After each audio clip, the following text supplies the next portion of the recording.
Rule 801C, hearsay means a statement that the declarant does not make while testifying at the current trial or hearing, and that a party offers an evidence to prove the truth of the matter asserted in the statement. And quoting from State versus Plantamuro, 171, New Hampshire 253, quote, whether a statement is hearsay depends upon the purpose for which it is offered. If a statement is not offered to prove its truth, but is offered for some other reason, it is not hearsay, end quote. And Plantamuro is citing State versus Reinholz, 169, New Hampshire at 28.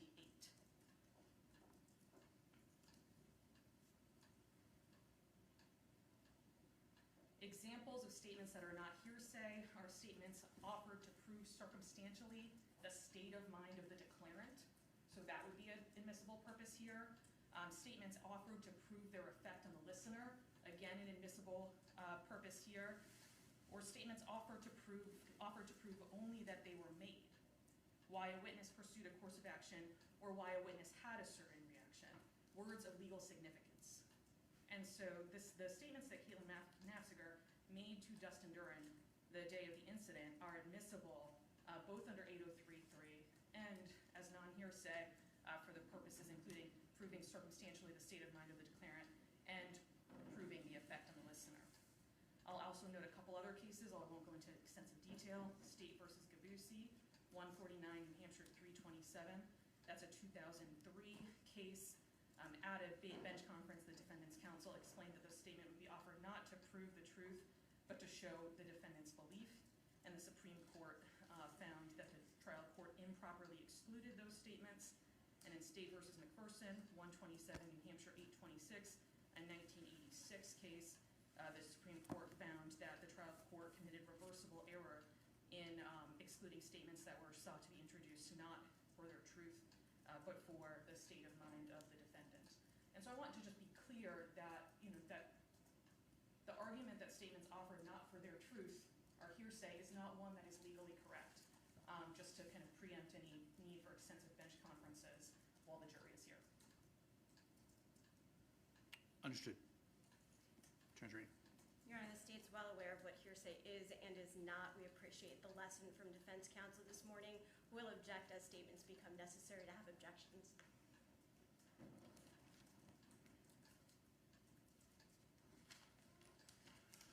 Okay, specifically going back to Friday, Attorney Kettles, is there any specific issue that you want to, understanding the argument generally speaking, is there anything, if we parse this going forward as opposed to going backward, is there any specific issue going backward? Going backward, I think that the court erred in not allowing Mr. Duren to testify about the specific texts that he received from Ms. Naffziger for their impact on him, what the texts themselves said. The court allowed him to testify that he received texts and that they had an impact on him, but the language of the text themselves should have been admitted. Okay, Attorney Duren. Your Honor, the language of the text is hearsay. Defense counsel was given every opportunity to discuss the defendant's impression of those texts and what it meant. And the testimony is what it is from last week. So this is the same issue we're having on Friday. If they're offered not for their truth, but for the impact on Mr. Duren, they're non-hearsay. That's what the rules of evidence say. That's what the case law says. With respect to texts, one of the things that I discussed during the bench conferences was there a specific text message that, out of many, that defendant wanted to introduce? And I know there was a large portion or a large volume of text messages. I note there wasn't any specific motion in limine relative to the voluminous text messages that are likely to exist. I haven't seen them. They weren't provided to me, not that they had to be provided to me, but again, I would note that there wasn't a specific motion in limine relative to text messages so that they can be appropriately sanitized and addressed, which is typically what happens when there's a slew of text messages in any case. In modern communication habits, modern technology, modern society, communication, there's a lot of text messages that go on. And my experience is typically if those are going to be highly probative on any issue, they will specifically be brought to the court's attention for purposes of editing and sanitizing what is usually quite a lot of hearsay and quite a lot of issues that come up, whether it's in texts or emails, quite frankly. And I note there wasn't a specific motion in limine relative to text messages. And again, I think that the state of the evidence on Friday was that I was allowing defendant to testify about the effect of the text messages on him. So again, is there a specific issue within the scope of that, within the scope of my prior rulings? Is there something specific that defense counsel, one specific text or comment that the defendant is asking me to reconsider at this point in time? Yes, Judge. As I mentioned on Friday, a specific text that we were seeking to admit, and I'm not seeking to have this entire packet admitted to the jury. Mr. Okay. Duren can testify what the texts he received are, and that would be sufficient. So the ones that I think are particularly at issue are the text messages where Mr. Duren asks, "So were you planning to stay with her, or are you staying at our house?" And Ms. Naffziger responds, "I spent most of my childhood running out the back door barefoot and hiding in the woods. I am not going to trap myself in an unfamiliar place where I am uncomfortable for several consecutive days. No one benefits from someone being debilitatingly anxious." And Mr. Duren responds, "Okay." The second step. So let's stop right there. So are you seeking to admit that one? Yes, I'd like to have Mr. Duren testify as to that exchange. Okay. Attorney Duren. Your Honor, we understand that defense counsel is standing in front of this court saying that we're not trying to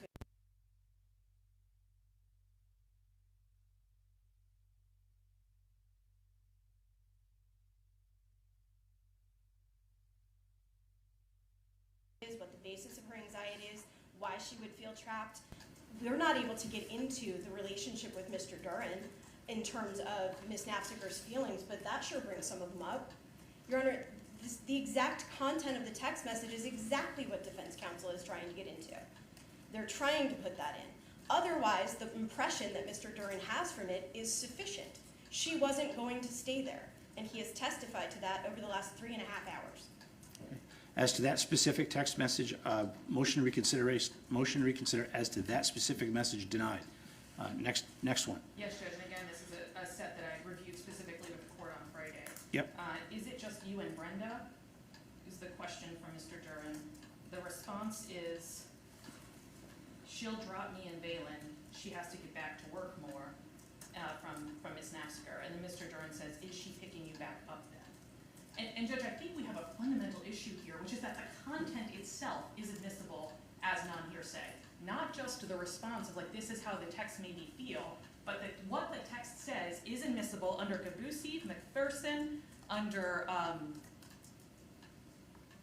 Plantamuro, and under Rule 801C2. And so it's not just the response, because the response is meaningless without understanding what causes the effect on Mr. Duren. Okay, with respect to that one, Attorney Duren. Your Honor, if that's defense counsel's argument, then they're arguing that the response comes in for the truth. They're arguing that the response itself and the content of it is what the jury should consider. The effect on Mr. But Duren. what the effect is on Mr. Duren, he has testified to. And the only effect, it's not like it affects him in any way other than based on that text message, he knows that Brenda isn't going to be at the restaurant. He doesn't know what's going to happen at the end. He knows she's dropping Caitlyn off. The content of the text message is what defense counsel is trying to get in here. They're attempting to be able to put that conversation in front of this jury and put it in as truth and fact, which is fine, but that makes it hearsay, and there are statements inside of these text messages that are not admissible. And as such, Mr. Duren has, and again, he testified for 3 hours on Friday about the background. We haven't even gotten to the crime that this jury is here to consider, and defense counsel now wants to get back into something that he's already testified to, which is that he knew when he went to the restaurant that Caitlyn didn't have a ride, that she was dropped off and left there. It's been testified to. It's very clear this jury already has it. And the state relies on its arguments that were made at the bench and relies on the ruling of the court. And Judge, as I stated on Friday afternoon at the bench, for statements that are not admitted for their truth, the defense would not object to a limiting instruction, saying these are being admitted not for their truth, but for the effect on Mr. Duren. And with respect to the statements that you've just indicated relative to that text message, number one, I fail to see the distinction between how they're not being offered for their truth. In other words, I understand the effect upon Mr. Duren. He's testifying about the effect that it's receiving upon him. He's testifying about the scope of his knowledge as it relates to what he's thinking, as it relates to his objective state of mind. In other words, what he's going to do next. And I think he's also testified relative to his subjective state of mind, the effect that it has upon him. And I fail to see the evidentiary value when it seems to me that they are being offered for their truth as it relates to the effect upon what's going to happen during the day compared to the effect that it has upon him as a listener. So it seems to me that they are being offered for their truth. I understand that you're arguing that they're not being offered for their truth, but the truth of the statement is the effect that it has upon the listener under the circumstances. Judge, let me give an example. If I am in a car accident, if my car is hit by a red car, and I call the police and I say, I just got in a car accident, I just got hit by a blue car, and the police then go and stop a blue car that they feel was involved in the offense. Mhm. My statement, I just got hit by a blue car, is admissible, the statement itself, for its effect on the listener, even though it's not true. So regardless of the truth of the statement itself had an effect on the listener, and that's the reason why it's being admitted. So whether or not, right, this statement would be admissible under its theory, whether Brenda had gone with him or not, her or not, whether or not it was true. It's not about the truth of the statement. The fact that it happens to be correct is irrelevant under this theory of admissibility. It is the fact that that had an effect on Mr. Duren, and he did something, he felt something in response. The same way the police would do something in response to my statement, I got hit by a blue car. Understood. Just to be clear, Your Honor, my notes from the testimony indicates that the defendant stated that based on the text conversation, he knew that Brenda was going to drop Caitlyn off. That confused him because it was a long drive. So all of this is already there, and none of it is relevant to whether he murdered Ms. Naffziger or acted in self-defense. Okay, with respect to that one, again, right now we're going backwards. With respect to backwards, I will deny any motion reconsideration relative to that specific statement, again, going backwards. Next statement, Attorney Kettles. Judge, the rest I think is an issue that'll come up Prospective? prospectively. Prospective, okay. And understood relative to prospective as well. But are you satisfied with the argument retrospective? Yes, Judge. Okay, all right. Anything further on that? No, Your Honor. Okay. Okay, anything further at this point, Attorney Duren? No, Your Honor. Okay. All right. Ready for jury counsel? Yes, I'll just ask Mr. Duren to retake the stand. Okay, please.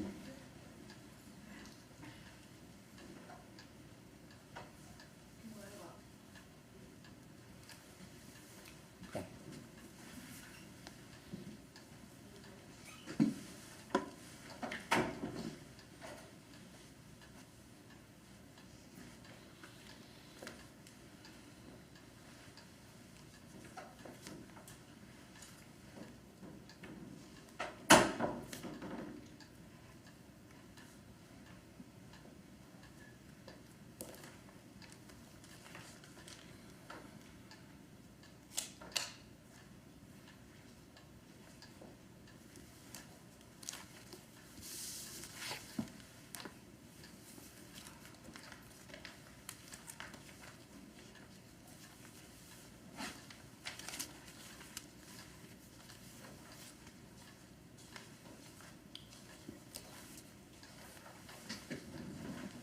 All rise for the honorable jury.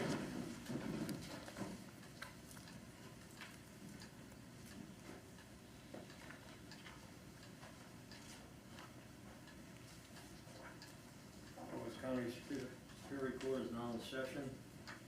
The Honorable Jonathan F. Gazelle presiding.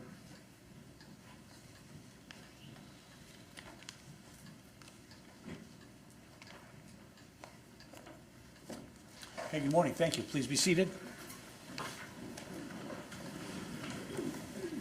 Okay, good morning, members of the jury. Thank you for your service. Thank you for your punctuality. As I've asked you in the past, I'll ask you again, because there is a media presence with respect to this particular proceeding.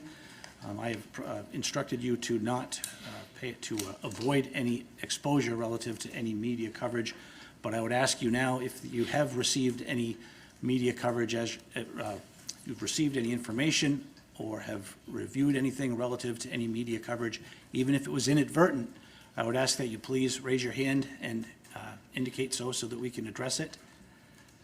Okay, let the record reflect that none of the jurors have raised their hands. Thank you very much for adhering to my instructions, following my instructions. And with that, we'll proceed. Attorney Kettles? And Mr. Duren, you're still under oath, sir. Yes. Dustin, where we left off yesterday, you had just returned from the library and eaten lunch. Can you tell me what happened after lunch? So this was at the house. Caitlyn, Elowen, and Valen were all playing in the girls' room. And at that point, I'm just kind of working on things, like kind of getting stuff set up for the weekend and the following week. And then every so often, I would go to the room just to ask, hey, what's going on? Is Brenda picking you up here? Are we meeting her somewhere? Just what's the plan? What is going on? What did Caitlyn say in response? She was not responding. She was completely ignoring me, just kept playing with the girls. So about like every 15, maybe it was a half an hour, maybe every 15 minutes, a half an hour, I would come back and ask again, hey, what's going on? What is the plan? And she just kept ignoring me. What did you think when she kept ignoring you? So I don't know what's going on. So with backing up to what was happening prior to, again, she was saying that she didn't want to stay at the house, which is fine. But then all of a sudden Brenda isn't coming with us to the restaurant. She's not staying there. She wanted to come back to the house all of a sudden. I'm confused about what is going on. There's a lot going through my head.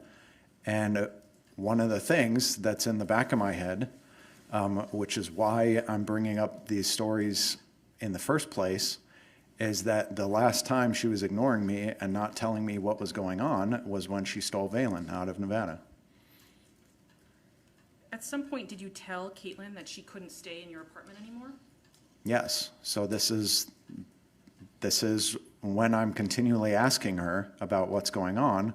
I'm saying, hey, I said that you could stay the night, but you can't stay longer. So what is the plan? You can't stay here. What is the plan? Like, if I need to drive you all the way back to Hampton, fine, but I need to know what is going on.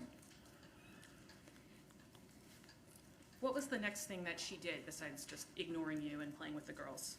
So eventually, at this point it was getting dark. And eventually, as I'm saying this, she finally gets up. She still hasn't said anything, but she finally gets up and goes to the couch in the living room. And she's on her phone. I don't know what she's doing. It looks like she's texting. So I'm thinking, okay, progress is being made. Like, okay, I'm assuming she's texting Brenda.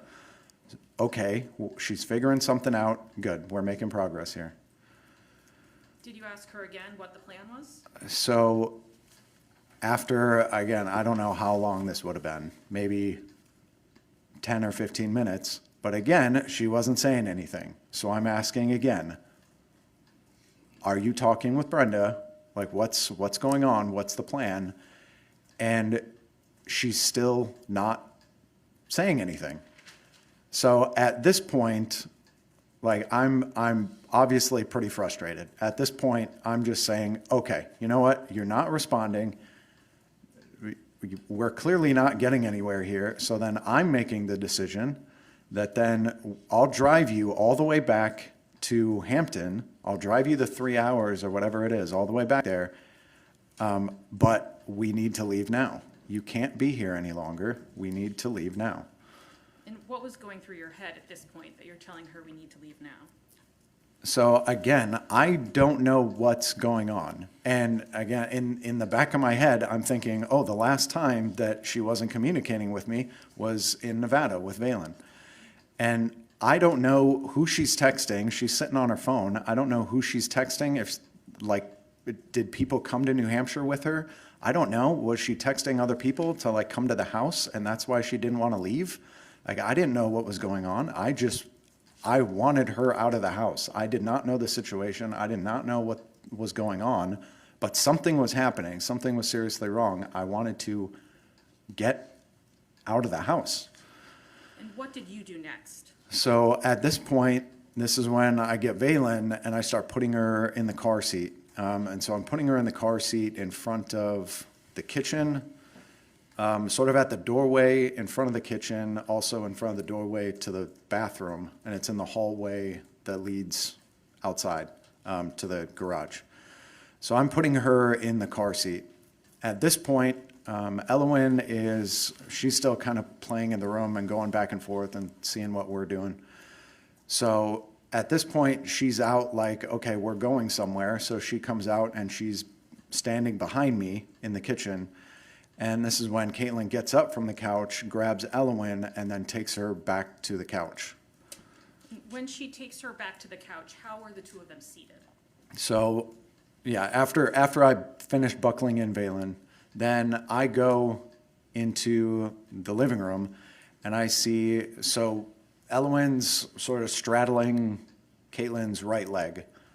She's facing me, so like Elowen's legs are on the outside of Caitlin's right leg. And then she's facing out towards me, and at this point, just one arm, Caitlyn has one arm around Elowen, like around her chest. And what did you do when you saw Caitlyn holding Elowen from behind? So I just started saying, hey, what are you doing? We need to go. And at this point, this is really to where this the first time she said anything in which she just said, no, I'm not leaving. What did you do when she said, no, I'm not leaving? So again, I start saying, no, we need to leave. We need to go. And at this point, I go up and I try to grab Elowen. And what ends up happening is she pulls back on Elowen and sort of yanks her out of my reach, like away from me. So she yanks her back, and I immediately step back, going, whoa, whoa, whoa, what is going on? What are you doing? Let Elowen go. And so Caitlyn yanks Elowen back. How is she holding Elowen at this point? So at this point, just again this was with, I guess probably one arm at this point, but holding her across the chest and then like yanking her backwards. And you said you let go. Why did you let go? Because I couldn't hurt Elowen. I didn't want her to be hurt. And what did you do next after you let go? So I'm really trying to ask, like, what is going on now? Like something is seriously wrong. What is going on? And this is where she first starts really talking, and where now she's making these demands for just a substantial amount of money that there's no way that I could pay her. And I'm telling her this, like, I can't get you this kind of money. Like, I don't have this kind of money. I'm paying you what I can. I'm sending you what I can. I can't pay this. And then at this point, this is where she's saying, or now threatening, that then, oh, if I can't pay her, then she's going to say that I kidnapped Elowen from Minnesota without her permission, and that she was going to call the cops and have me arrested, and that then I would never see the kids again. And just to be clear, had you kidnapped Elowen from Minnesota without Caitlyn's permission? No. And what are you thinking at this point that you're hearing these threats? So at this point, I think the best way to describe this, I think, is in like a Marine Corps color code system. So it's like a situational awareness, like an internal radar system, but to where just naturally, just a normal person would just be in white. Like their radar is off. They're not, like you're walking into a restaurant and you're not concerned with, like you're not thinking about threats. You're thinking about like what's there to eat. But I think combat vets, probably police officers, I think can say the same thing, that they're probably going into a restaurant and they're just kind of aware of maybe suspicious people or suspicious things that are around, or they want to sit in a corner booth or with their backs against the wall so that they can visually see things. So that's just a natural yellow, like your radar's on a natural yellow. And what is your radar on most of the time? Yellow. So I'm constantly on yellow. And at this point, as Caitlyn is making these threats, what does your internal radar do? So now at this point, I'm in orange, What is which orange? is, so I'm now seeing a potential threat. I'm seeing my child being restrained to where I can't get to her. I'm thinking of all the suspicious stuff that has been happening about how there's some sort of plan going on, but I don't know about what's happening. And now and with these threats now and her not leaving, like something is seriously wrong, something is seriously happening. And with her now holding Elwyn hostage and making these demands, my radar's on, it's on orange. I'm seeing a potential threat and now I'm observing what else is going on. So at this point, this is where I'm thinking, okay, weapons. Okay, my desk or my gun is on my desk next to the couch. I'm thinking of the knives that are behind me. I'm thinking of the doorways, like the front door is behind me. I'm thinking, is it locked? I think it is. The front door, or the door that's in front of me, is the back door towards the garage.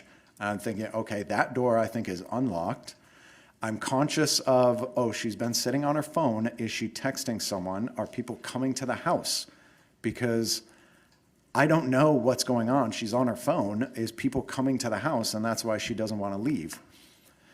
So now I'm thinking, I'm conscious of like the windows. Are there lights shining in the windows? Like, is someone pulling up? Are there car doors shutting? Are there people talking outside? I'm just listening for all this stuff. It's just this heightened sense, this situational awareness where I'm just in a heightened state trying to figure out just everything that's going on.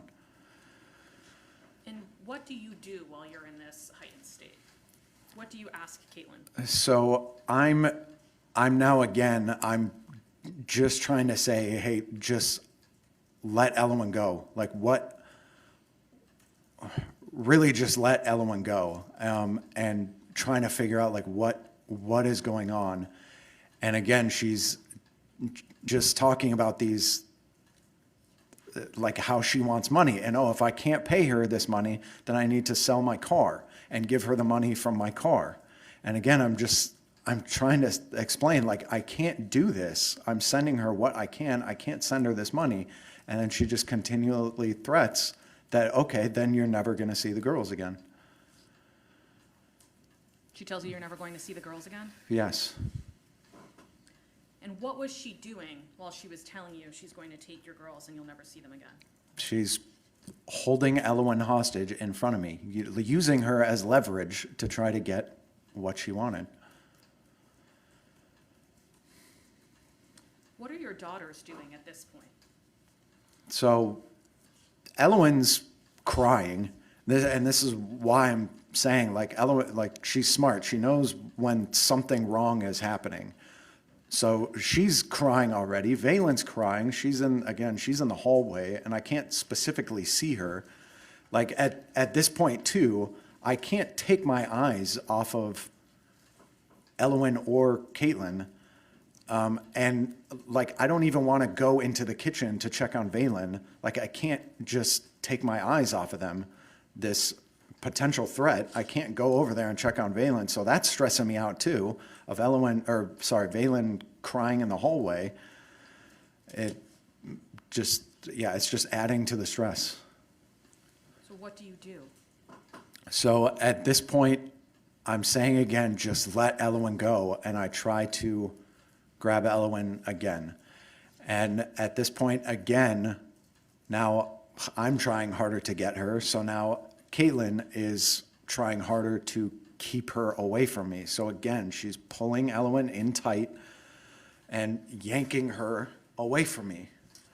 And so again, I back up because I don't want Elwyn to get hurt in this situation. And what do you do after the second time you try unsuccessfully to get Elwyn out of this situation? So at this point, and this is when I'm talking about the point that I'm yelling. At this point, I am yelling. I'm yelling like, what the hell do you want? I'm just screaming like, what the hell do you want? What is going on? Like, let Elwyn go. And she's refusing to do it. She's just saying no, like, I need to pay her. And again, if I wasn't doing that, then I was never going to see the girls again. And what was Caitlyn doing? You've said what she was saying, but how is she holding Elwyn at this point? So she's still got her at this point, still one arm, like maybe the other arm is like on her hand or something. Like, this isn't full bear hug. This is like one arm around her chest, but yes. And what is going through your mind? So I'm trying to figure out what to do. Just with everything that's going on, I'm trying to figure out, like, how can I get Elwyn out of this situation? And I'm just pleading, like, please just let Elwyn go. Just please let her go. And at this point, she's not responding. And to her phone, I'm noticing to her phone, because her phone was sitting down on the couch at this point, but it was on the couch and it was flashing, like white flashes, like she's getting texts or something like that. So again, I'm like, I don't know what's going on. All I'm thinking of is I need to get Elwyn out of this situation, just getting out of here. And you had said earlier that what was going through your mind was that Caitlyn had kidnapped Valen before. Yes. Overall, What's different this time? I mean, the big difference is because she's literally holding Elwyn hostage in front of me. She's using her as leverage to try and get what she wants. And what are you saying at this point? Again, I'm just pleading for her to just let Elwyn go. And yeah, she's just not, at this point, she's just not responding to me anymore. What do you do next? So this is when I try to make this final attempt to get Elwyn. So my thought is, okay, I'll try to grab like Caitlyn's wrist that's across Elwyn. I'll try to grab her wrist. I'll try to get behind Elwyn's back to pull her away, to like simultaneously pull her arm and pull her away. So when I attempt this, when I try to do this, then that's when Caitlyn goes full bear hug. She's then squeezing Elwyn harder. She's yanking her away, like twisting her body and yanking her away from me. And two, she's putting her right foot up on the table. So her knee is up, and so Elwyn, being straddled on her leg, she puts her knee up, braces it on the table, and is also using her leg to pull Elwyn back away from me. And just the big thing that happened here is Elwyn screaming, Elwyn yelling. And that was the point to where, again, I let go after Ellen's scream. And I'm locking eyes with Elwyn, and she's crying. She just let out this scream, and this is where, when I'm talking about the line was crossed, this is what I'm talking about. I'm talking about Elwyn now physically being hurt in front of me. And that was the line. And what's going through your mind at this point when you've locked eyes with Elwyn and you can see that she's been hurt? So then this is probably the best way to describe this, again, is through this system, this color system, to where now I'm going from orange to red, to where I see an immediate danger. I'm seeing an immediate threat to Elwyn, and I have to take action immediately to save Elwyn. And that's really what's going through my head. The single thing of, I have to get Elwyn out of this situation immediately. What do you do? So this is where I'm talking about, to where I say it's like, it was like muscle memory. It was like training coming out, to where I didn't have to think about what was happening. It was like I was trained for this, and this is what I'm supposed to do. But I take then, and this is also, again, this is, like I said, it was really, really fast. The entire thing probably took like 3 to 5 seconds max. I take the 2 steps over, grab the gun. As I'm taking probably the 3 steps back over, I'm chambering around into the gun. I grab Elwyn by the shirt collar, the front of her shirt collar. I pull her forward, not to me. I pull her forward to get some sort of distance between her and Caitlyn, pull her forward, and then fire.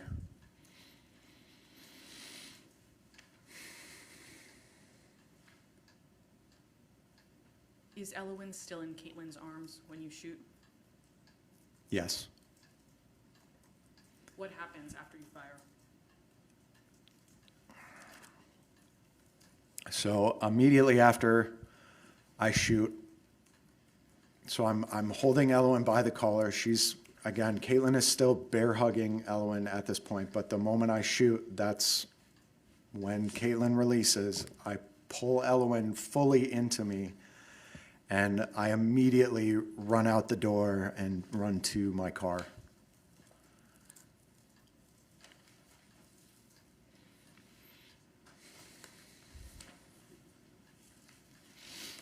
After you run to your car, what do you do? So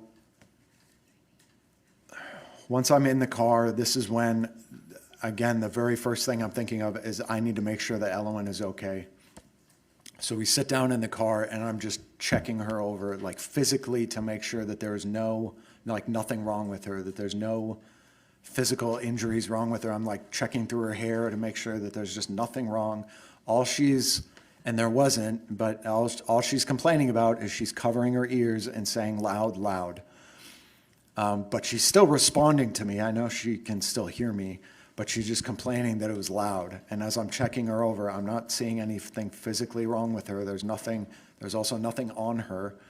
So I'm making sure that she was okay, and she was physically okay. Once you make sure that Elwyn is physically okay, what happens next?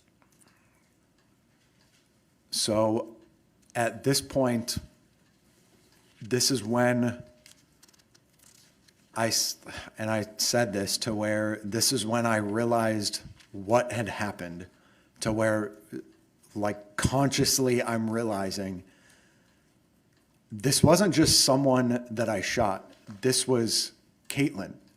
This was someone that I cared about, who was important to me and my family and my kids.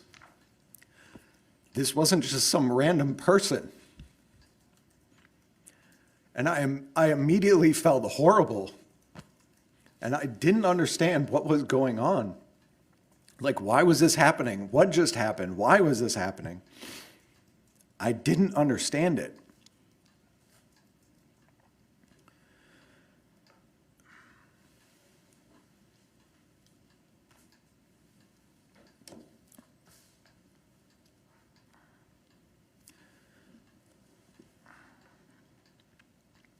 So at this point, I'm just trying to figure out what am I supposed to do?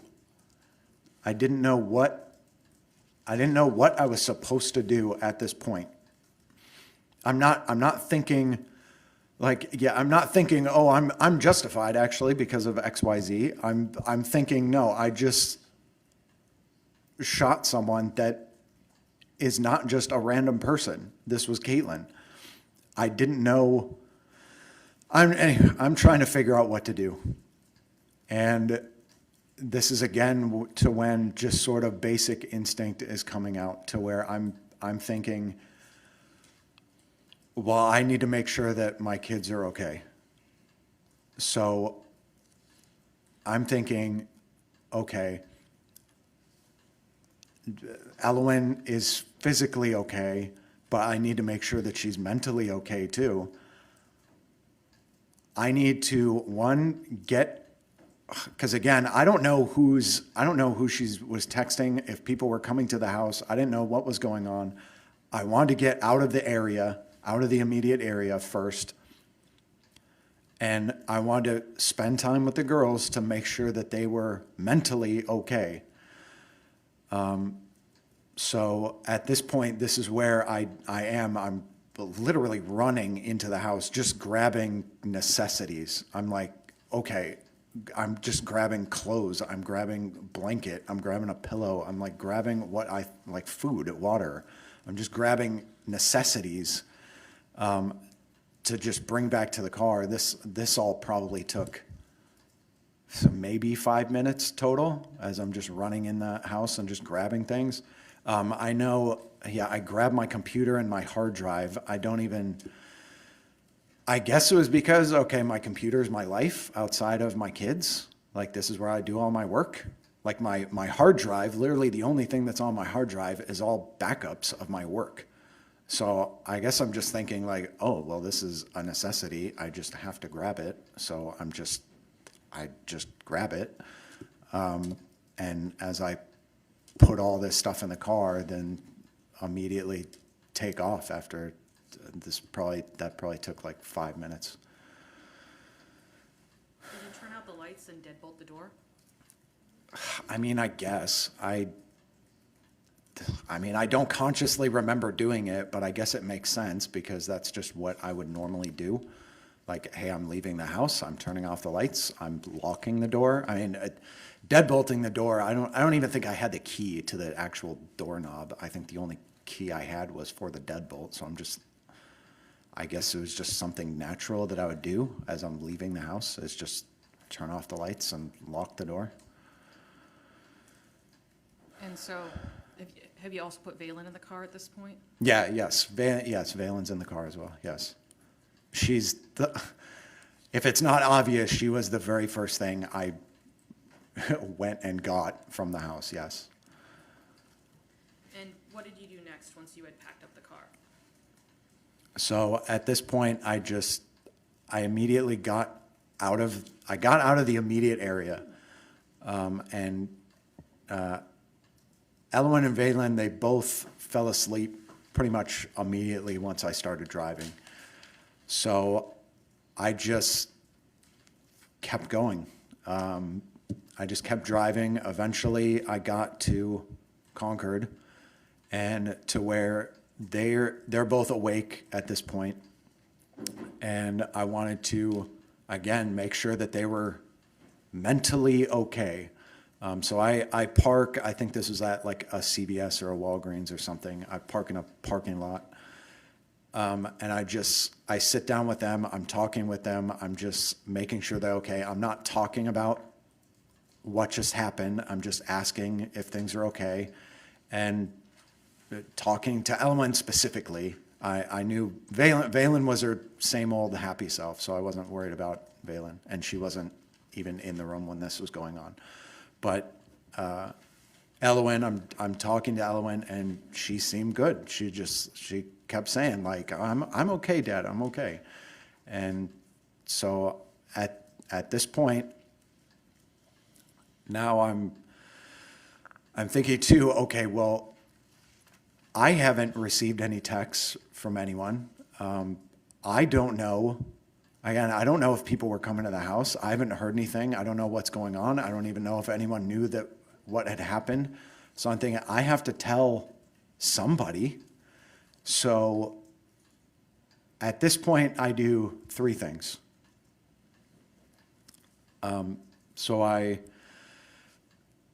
First I make a video just showing that we're all okay, that Elowen and Valen specifically, that they're happy and that they're okay. So I just record a video. I'm telling Elowen that I love her, and she's saying, I love you too, Dad, and I'm hugging her. And then Valen, I'm saying I love Valen, and Elowen says, oh, I love you too, Valen, and we're just hugging and just making a recording showing that we're okay and we're happy, and that we're okay. And then I send that to my parents. The second thing I do, because I was already thinking this before I had called my parents, but I was thinking again, I didn't know what to do. I didn't know what was the right thing to do in this moment. And I didn't understand what was even happening at this point. What had happened, like the why, the what, but anyways, so I'm thinking, okay, I still want to spend more time with the girls. I want to, again, just make sure that specifically Elowen is mentally okay. So I'm going on Google Maps, and I'm sort of planning a route west because I knew I was going to shut my phone off.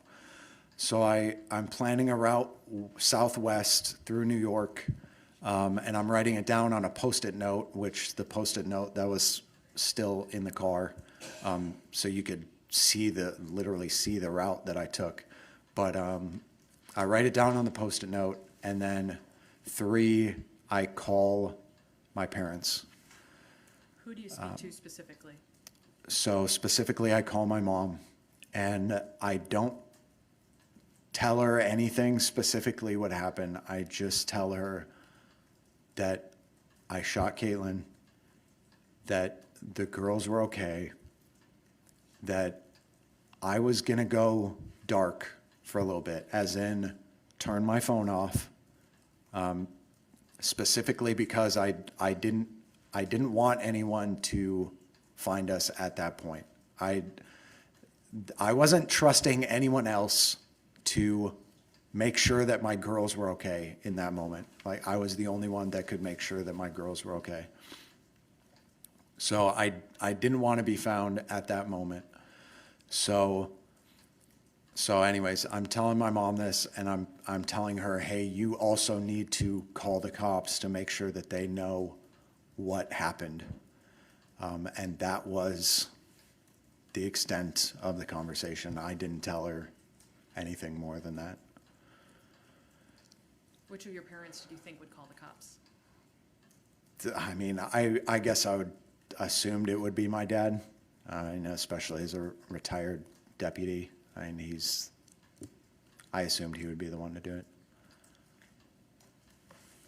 What did you do after you talked to your mom? So at this point, this is where I did turn off my phone. And again, I just started driving southwest. So I drove kind of throughout the night, and made it somewhere into New York.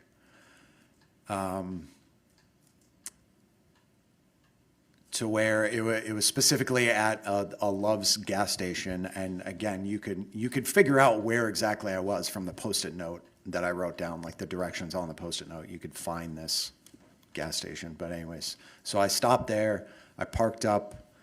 It was there was a gate or a fence in front of me, pulled up to that, and that was overlooking the freeway.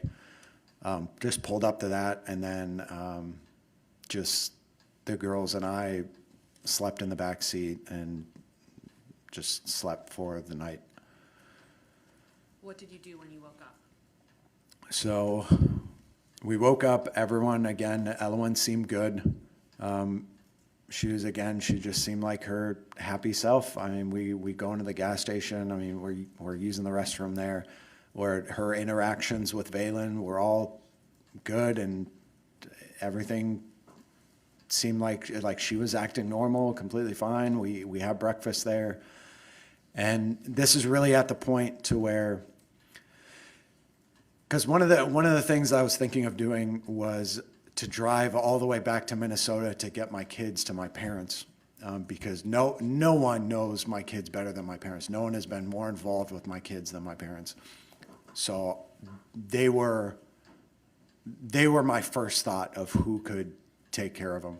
So I was thinking of, okay, well, maybe I'll drive all the way back to Minnesota. But again, that seemed like a bad idea because just with the two girls, I mean, specifically with Valen too, being so young, it just didn't seem like a good idea. But to get back to it, Ellen specifically, again, she just seemed fine. She kept saying that, yeah, she's okay. And her interaction specifically with Valen, her interaction specifically with me, she seemed like her same old self. And this is really at the point to where I was thinking, okay, I'm not going to drive all the way back to Minnesota. I should probably turn myself in at some police station. And why I was thinking Concord specifically was because that's where I had originally called, and that was the last place my phone was, or where my phone was on. So that's just why I was thinking Concord. But anyways, so I started driving back. Took the same path back that I had originally driven. And then started thinking that, okay, now I want to get brunch with the girls. And it probably is fair to say that, yeah, I was probably delaying things. And that's probably fair to say that I probably was just delaying things, but I just thought, okay, I want to have brunch with them. Before what? Before turning myself in. So. Did you have brunch with them before you turned yourself in? No. What happened? So, as I'm driving through Keene, so I just entered New Hampshire, and I'm driving through Keene, and I'm looking at restaurants, and as I said before, I see the Applebee's. I'm not looking at anyone else. By the way, I never even knew that there was an Amber Alert. I didn't even think about that would happen. So I didn't know that this was anything other than just police were trying to find me. I didn't think about anything. So anyways, I'm not like looking around at other people. I'm just looking at the Applebee's.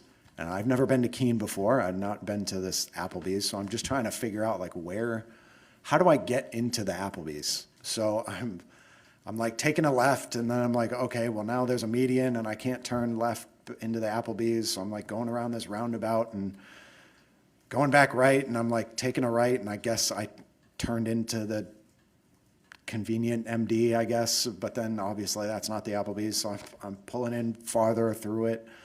And I pull up literally right in front of the door to the Applebee's. And then what happens? So I'm just looking at the hours sign. I'm trying to see the hours, and it was closed. But I'm just trying to look out my window, just trying to see the hours. And that's when I noticed the police officer behind me. And I honestly, I can't remember if he had lights on. I don't remember that. He didn't have a siren on. What did you do when you noticed the police officer? So at this point, I'm like, okay, well, now even if he's just pulling me over just for some random thing, they're probably going to look up my plate and then see something like that this call was made or whatever. So at this point, I pull forward into a parking spot, and then I'm leaning back. Elwin and Valen were still asleep at this time. I'm leaning back, and again, I'm thinking like, man, I really just want to hug them. And so I'm leaning back. I'm unbuckling Valen, reaching back, unbuckling her seat, and I'm trying to wake them both up. Like, Elwin, Valen, hey, wake up, wake up. And they're both starting to wake up. But at this point, this is when I start hearing people outside, like the officers outside, yelling at me to whatever, get my hands on the steering wheel or put them on the window. So at this point, I didn't want to do anything further. Like, I'm gonna follow their commands. I didn't want anything to happen to Elwin and Valen. I wanted to make sure that everything was good, so I was fully cooperating. And what did you tell them? So immediately I'm just yelling like, hey, there's kids in the car, just making sure that they know there's kids in the car. Like, be mindful of your weapons. There is kids in the car.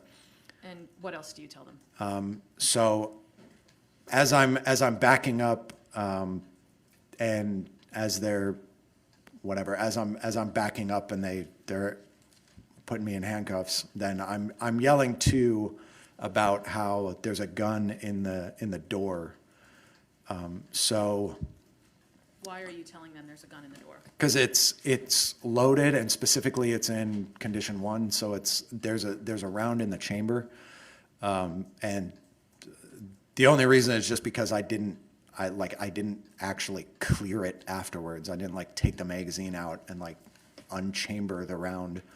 I just left it, just put on safe, left it, or set it in the door, the driver door. Why did you tell them that the gun was there? But just to make sure that they knew that there was a gun in the door. Like, I don't want them, like, whatever, bumping it or like grabbing it accidentally or just something, whatever. Just trying to be safe and just letting them know where a weapon is in the car. And then were you taken into custody?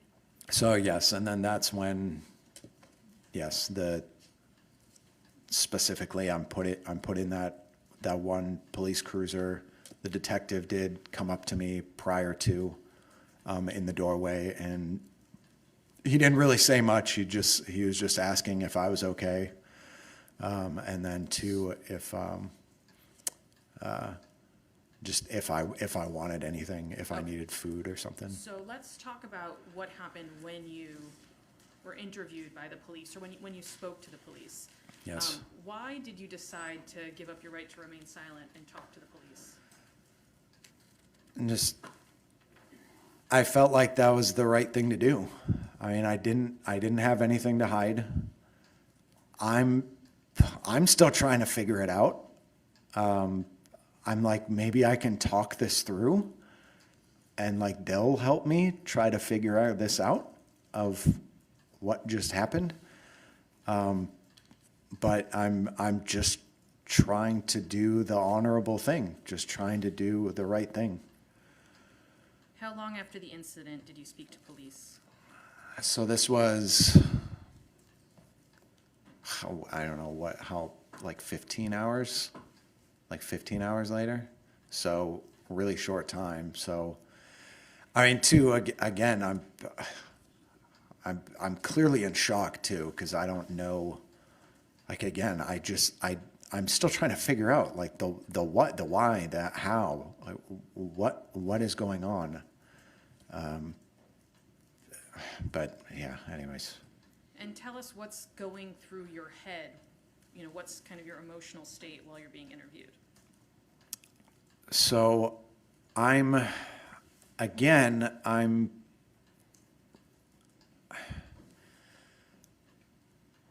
not thinking of like, legally I'm justified, so this is completely fine. I'm thinking, no, I just killed someone, but not just someone. This wasn't just like a random person that was in the house. This was Caitlyn. This is the mother of my kids. This is like, I'm feeling just this incredible, really personal guilt of like, how did this happen? Like, and there's this battle in my head of, I don't feel like I did something, like, I don't feel like this is my fault. Like, I didn't want this. Like, I didn't put this position together. Like, I wasn't the one who brought this all together. I'm not the one who was like holding Elwyn hostage in front of me. I'm not the one that like was trying to plan all this stuff. Like, but at the same time, I still fired the shot. So I didn't know. I felt this really big, just personal guilt.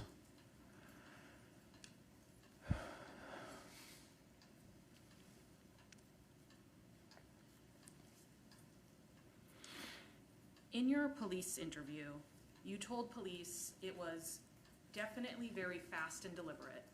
And then a moment later, you said it was very, very fast, very deliberate. What did you mean when you said it was fast and deliberate? So, again, with the fast, again, this, like I said, the entire process maybe took 3 seconds, like maximum 5 seconds. So again, incredibly fast. But two, I'm speaking about the physical action. I'm not talking about any sort of mental state. I'm talking about the physical action. But what I mean is like how meticulous it was, like how perfectly performed it was, to where, and especially with how fast it was, for everything to happen within 3 to 5 seconds, like those 2 steps, grabbing it, chambering it, the 3 steps back at the same time, the grabbing Elwyn, the firing, it was so fast and so meticulously performed. That's what I was trying to express. So like the physical action was deliberate? The physical action, yes. You also told the police, it doesn't matter if she was threatening, I understand the consequences. What did you mean when you told the police, it doesn't matter if she was threatening, I understand the consequences? Because again, this just goes back to like the biggest thing with all of this, like with everything, regardless of anything. My children don't have a mom anymore. And there's just this incredible personal guilt of, like, even without me understanding what had happened, and now even too, when I do understand what happened, now, like, I could have prevented this situation from happening. I could have been this better partner. I could have been a better leader, to where she would not have to even plan this out. Like, she wouldn't have to go to people like Brenda or be coerced into trying to do stuff like this. Like, I should have been this better person, to where this situation shouldn't have even happened.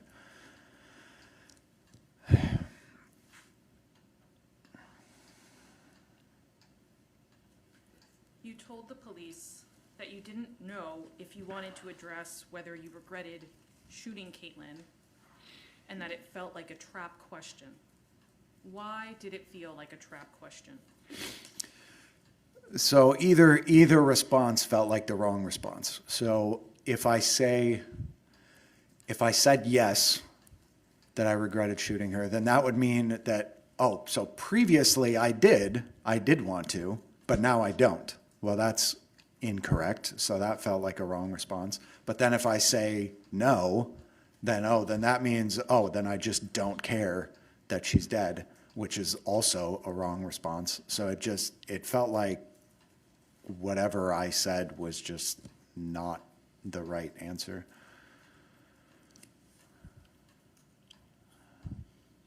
along the same lines, you said, not that it even justifies anything, but she's just my everything. What did you mean by that? So again, like, I don't mean to just keep rehashing the same thing, but obviously Elwyn's the purpose in my life. I mean, she really is my everything. And just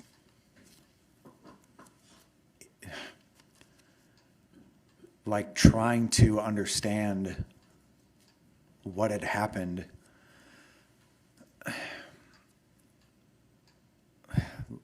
just trying to figure out, like, did it matter? Like, how much did that matter? Did it matter that she was hurting Elwyn in front of me? Did it matter that she was holding her hostage? And I'm just, again, I just felt so horrible for it that I'm just trying to, I don't know. I'm trying to do the right thing. Give me 1 minute, Dustin.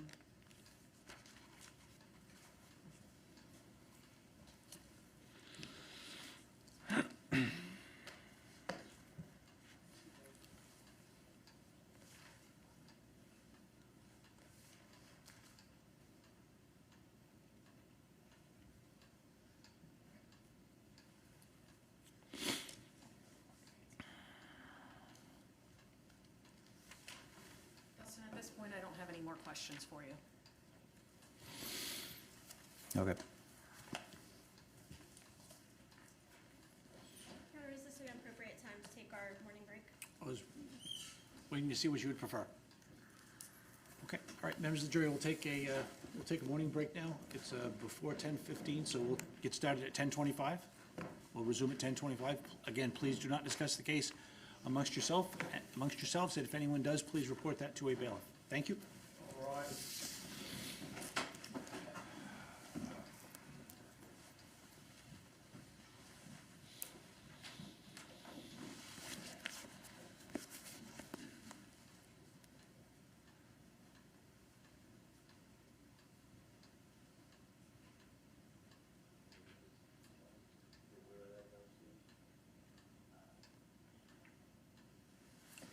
Court will be in recess.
Thank you. Please be seated.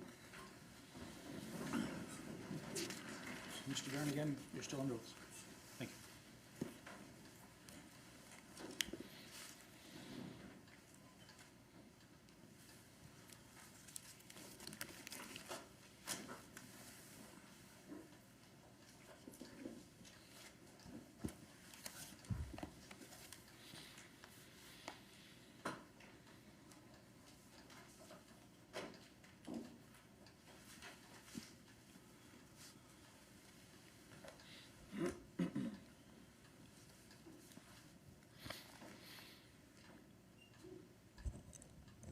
May I proceed, Your Honor? Please. Mr. Duren, you testified on Friday that it was January 19th of 2024 when Caitlyn first sent you her flight information as to how she was going to come to New Hampshire with Valen. Is that correct? Yes, And you hadn't quite left from Minnesota at that point. You were in fact still there until the 20th, the next day. yes, So it was on January 19th that you knew that Caitlyn's ticket from Minnesota to Boston was for 2 people, correct? well, it was a single ticket, but yes, with both, because Valen was only one at the time. And you knew that it was a round-trip ticket for 2 passengers, correct? Yes,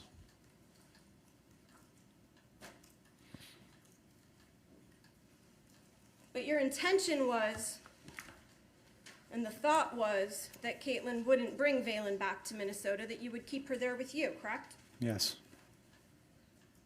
And you wanted Caitlyn and believed that Caitlyn was going to go to Minnesota again after that. for a few more months, yes, She then was gonna move to New Hampshire and live about 2.5 hours away from you? and if that was what she wanted, yes, Were you gonna let her, you weren't gonna let her move into your house in Berlin, correct? as I said earlier, I would have, if she wanted to have the conversation, I would have talked about it.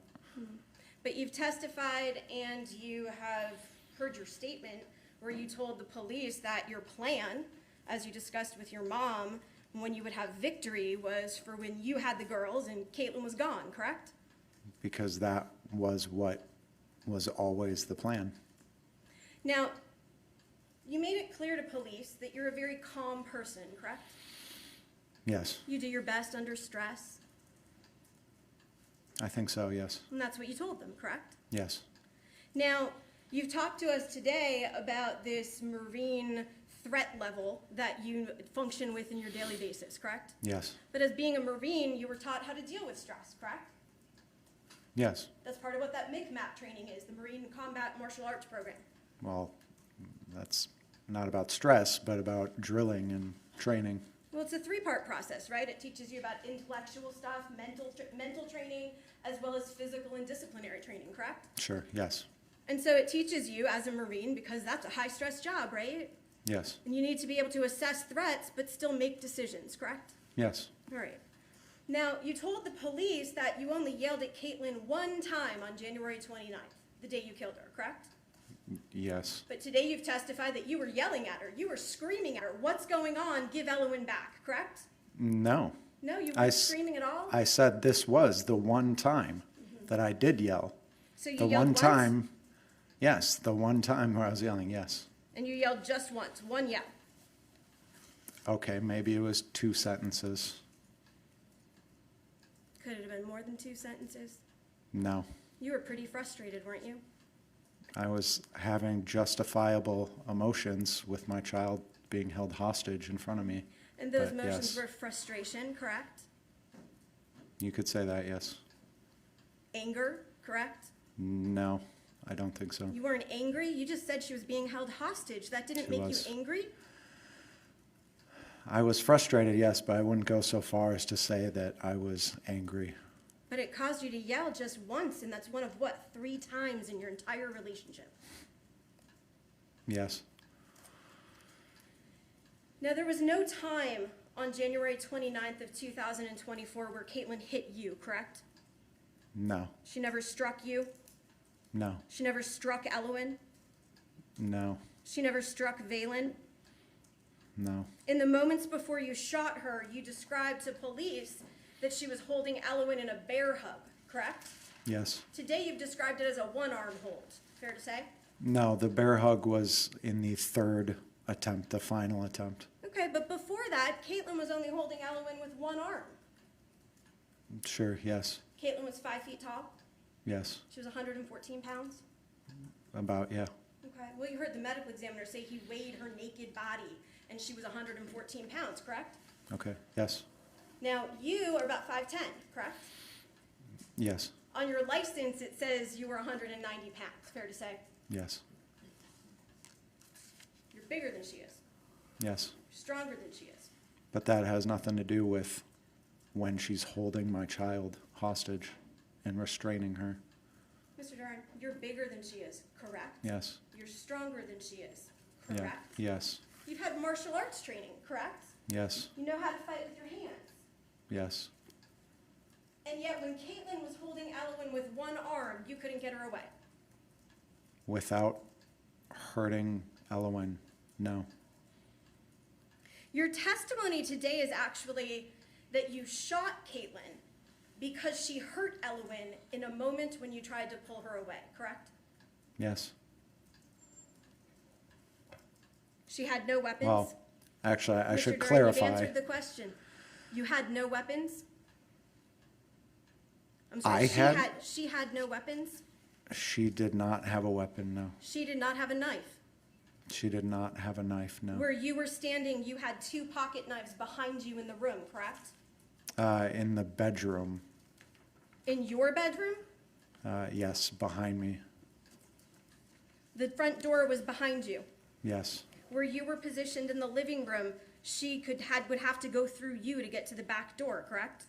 Yes, that's why I didn't want to leave the immediate area, why I had to keep constant visual on her and Elowen. But you didn't have constant visual on Valen, correct? Sadly, no. Caitlyn did not have a gun, correct? No. You had the gun. Well, right? the gun was, technically the gun was closer to her, but there was a gun in the room, yes. Now, let's talk about that. Caitlyn was at your house. She spent the night. Yes, At some point, however, even though you were nervous, because you've described that the whole time she was there, you wanted her to leave, right? I wouldn't say I was nervous that night or the morning. But you wanted her to leave. Yes, You were suspicious, right? yes, Because you hadn't expected her to come to the house. no, You testified that made you nervous, correct? yes, yes. So you were nervous. Okay, yes, Now, you have a gun safe in that house, a gun lockbox, right? I do, yes, It's in the back bedroom, right when you walk in from the back door, correct? yes. You didn't put the gun in that lockbox, right? No, the gun is always near me. Except when it's in the lockbox? I guess it would depend on the situation, but it would have been rarely in the safe. When the gun was on the desk, you weren't sitting at the desk, correct? I was previously, You but didn't pick up the gun when you walked away from the desk? no. So the gun isn't always near you, fair to say? I always have visual on it. This is something that is instilled in you from the Marine Corps. You always know where your weapon is. You always are aware of who's around it. Was it instilled in you in the Marine Corps to leave your gun out on a desk if you're nervous about the other people who have access to it? Again, I know who is around it at all times. You've testified that you were nervous about Caitlyn, correct? Sure, yes, Okay, and you testified today, you didn't tell the police, but you testified today, or I guess on Friday, that you had taught Caitlyn how to use that gun, correct? yes, Okay. And today, you testified that you were concerned because she was in close proximity to the gun, right? which is again why I wasn't leaving the room. But you were concerned, and that's what you've testified today, that Caitlyn was in close proximity to the gun, right? Yes, Part of that concern that you thought maybe she might go for the gun? I can't say hypotheticals, but that was the point of me staying in the room and constant visual on her and Elwyn. Well, you can't say hypotheticals, but you sure testify that you didn't know someone was outside your door, correct? Yes, That's a hypothetical, right? I suppose so, yes. Can't say hypotheticals, but you sure testified that you weren't sure if Caitlyn had texted somebody to come to the house, correct? Yes, You can't say hypotheticals, but you sure testified that you didn't know if Caitlyn had brought other people with her from Minnesota, correct? yes.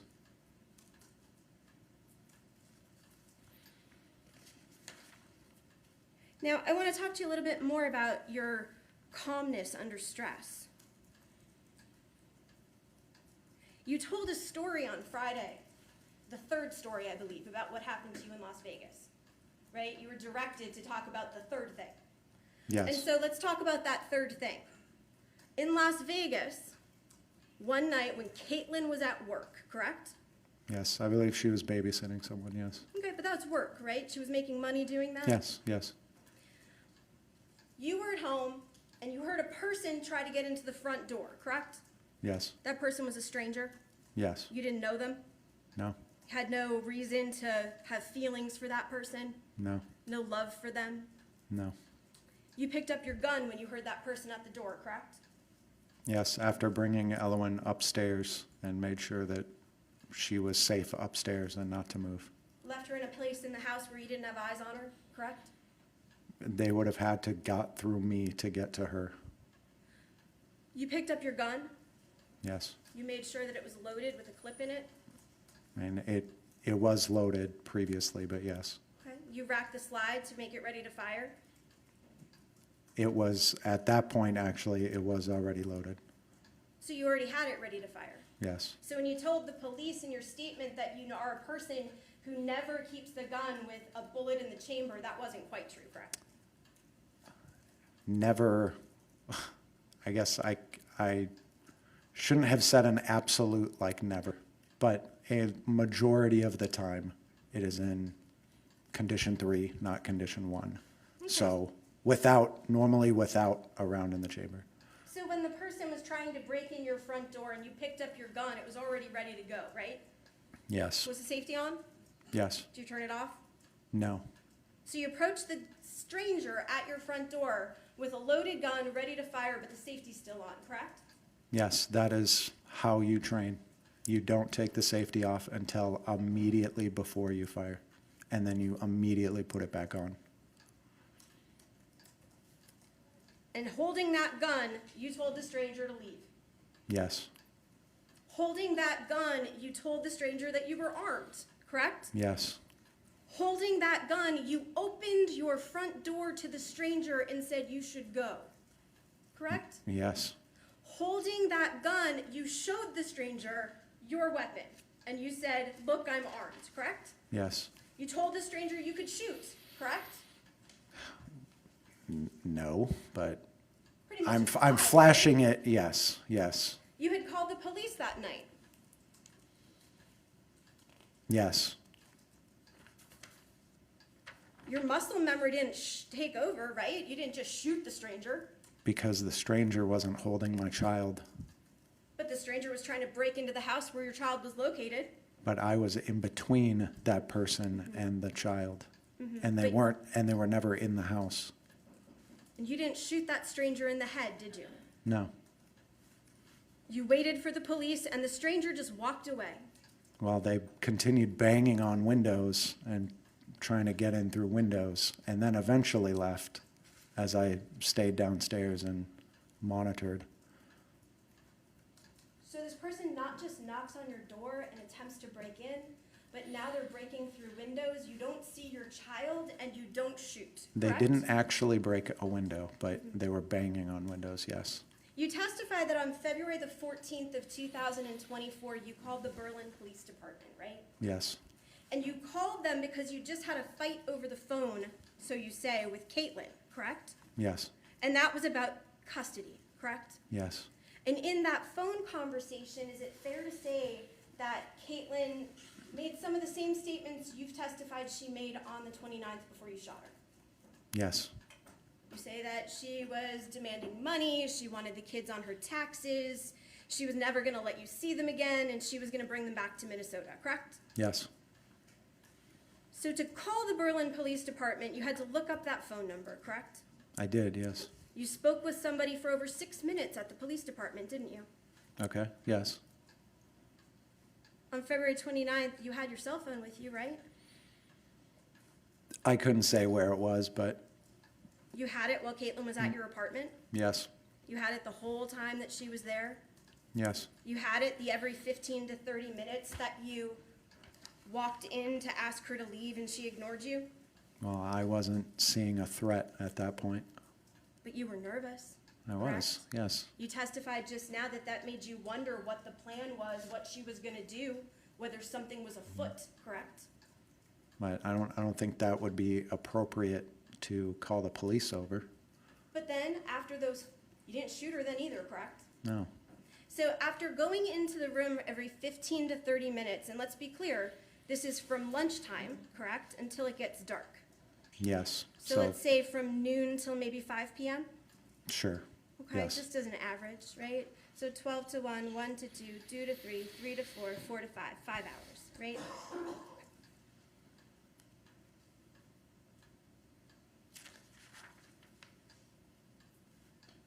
At any time during those, either the 5 hours or at any time during the day prior to shooting Caitlyn in the head, you never tried to force her to get out of your apartment, correct? No, I didn't physically try to force her out of the home, no. You knew that you could, right? Because I'm stronger, I guess? Well, you've in fact Sure. made her leave a home before, correct? Your Honor, may we approach? Sure.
Mr. Duren, you've made Caitlyn leave a house before, correct?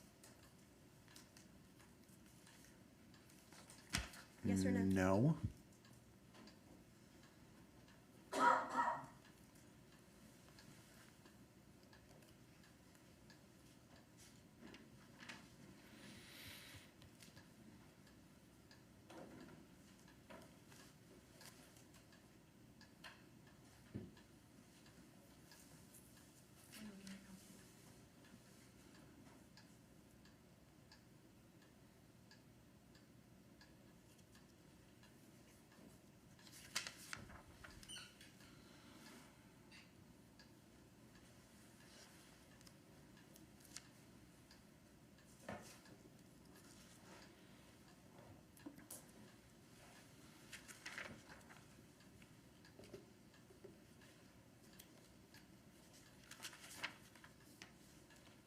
court's indulgence.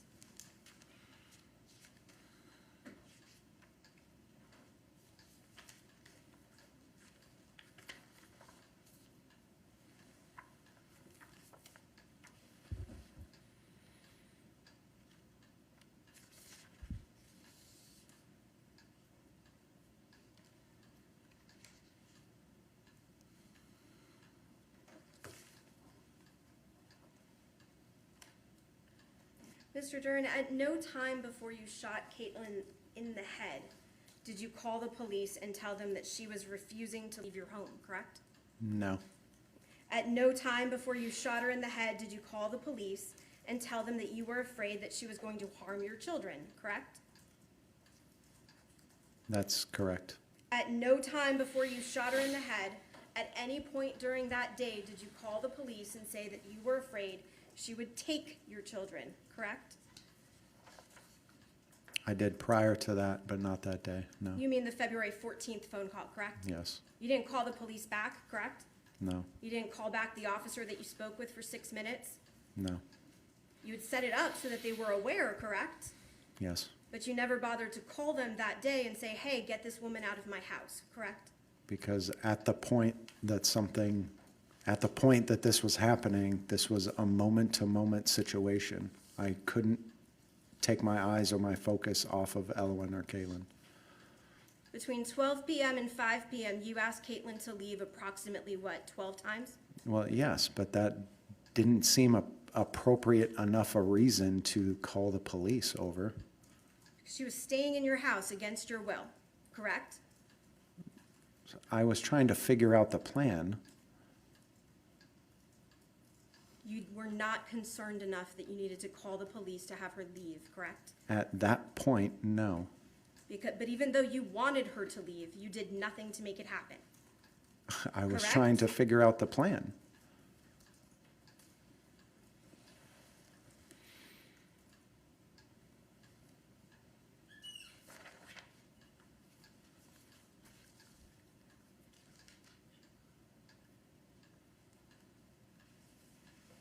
Mr. Duren, after you shot the police and you've testified here today that you didn't understand what had happened, correct? Can you clarify? I You shot the testi- police? After you shot Caitlyn, you have testified today that you did not understand what had happened, correct? Yes, I was trying to figure it out. You were trained as a Marine, right? Yes, You know what happens when you fire a gun at somebody, correct? yes, You know what the intention is when you point and fire a gun at somebody, correct? yes, And that intention is to kill. yes, You knew that you had done that you had killed Caitlyn, correct? I didn't consciously realize that it was Caitlyn until, like I said, I was in the car with Elwyn. So you knew that there was somebody dead on the couch in your living room, right? My focus was Elwyn. And you knew that it was Caitlyn who had set you off and made you grab the gun. I don't know if I would say set me off, but yes, Well, you yes, described it as a tick, right? yes, Setting you off, it's a tick, right? hurting my child in front of me, yes, Okay. And your testimony today is that that is the reason why you fired. yes, After you shot her, you didn't call the police to report that you had just killed somebody inside of your own apartment. no, You didn't call the police and report that you had done that because somebody had hurt your child, correct? no, You didn't do that to say to the police, hey, I thought they were going to kidnap my child, correct? correct, You didn't call the police and say, hey, I thought that my child was being held hostage and I had no choice, correct? I did not call the police and tell them those things, no. You never called the police, did you? I called my parents and told them to call the police, You yes. agree that's not calling the police, correct? Technically, no. Not technically, sir. It is not calling the police to call your parents who live thousands of miles away. Fair to say? Okay, yes.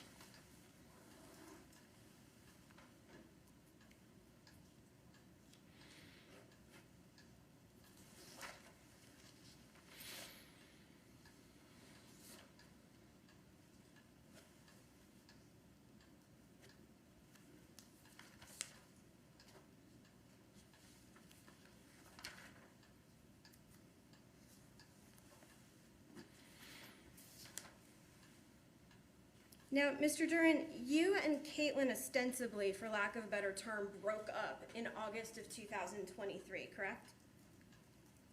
Oh, I guess a couple weeks before, end of July. But End of yes, July? yes, Okay. yes.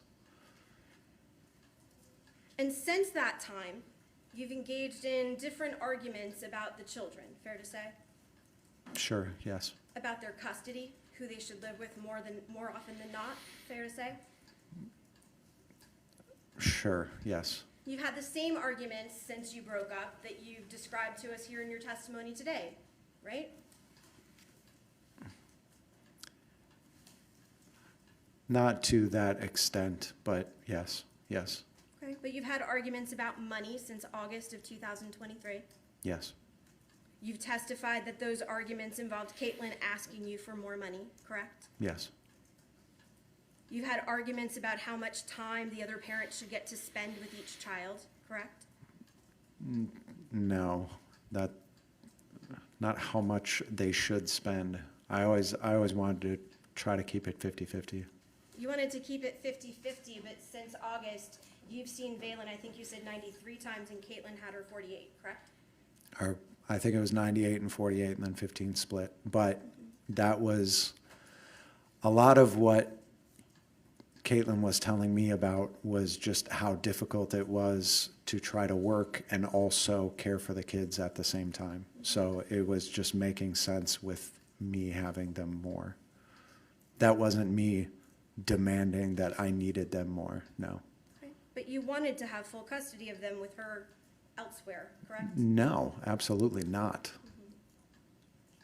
You testified that you've spoken with attorneys in both Nevada and Minnesota, correct? Yes, You never filed for custody in Nevada? Correct? no, You No. never filed for custody in Minnesota, correct? no, You never filed paperwork with any court, correct? no, There is no court order that gave you sole custody of these children, correct? no, I didn't want full custody or sole custody. And there was no court order that took away Caitlyn's rights to custody of the children, correct? No, She, in fact, and you had the same or equal rights to both children, correct? Objection, speculation. Overruled. that's correct, yes.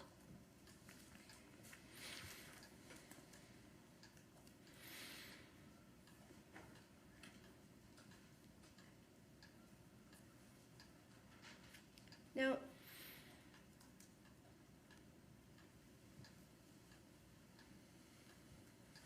when you walked over to your desk to pick up the gun, you picked up the gun, correct?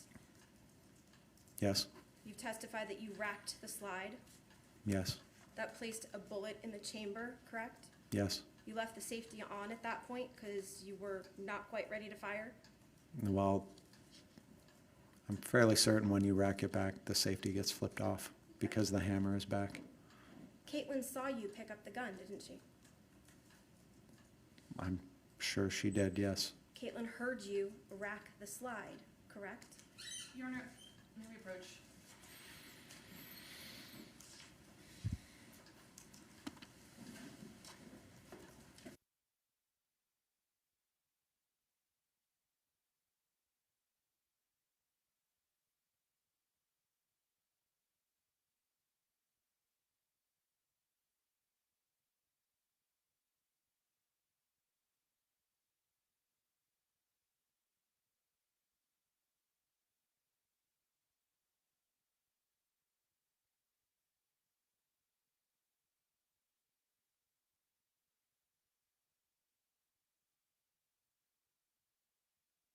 Is when you rack the slide, correct?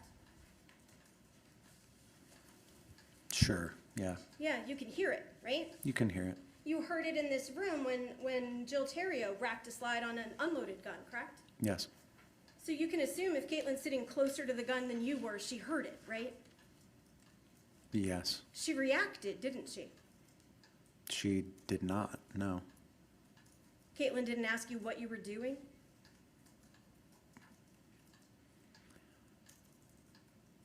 Maybe she attempted to say that? Well, did she attempt to say, "What are you doing?" or did she say, "What are you doing?" I can't say.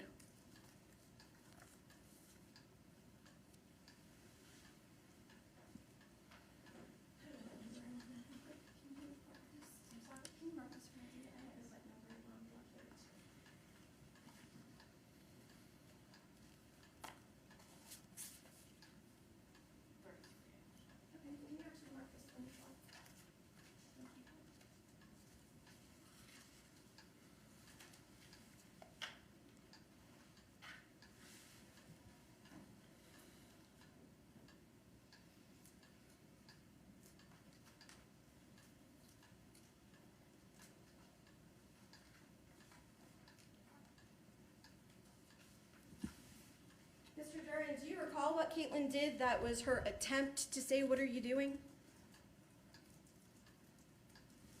No.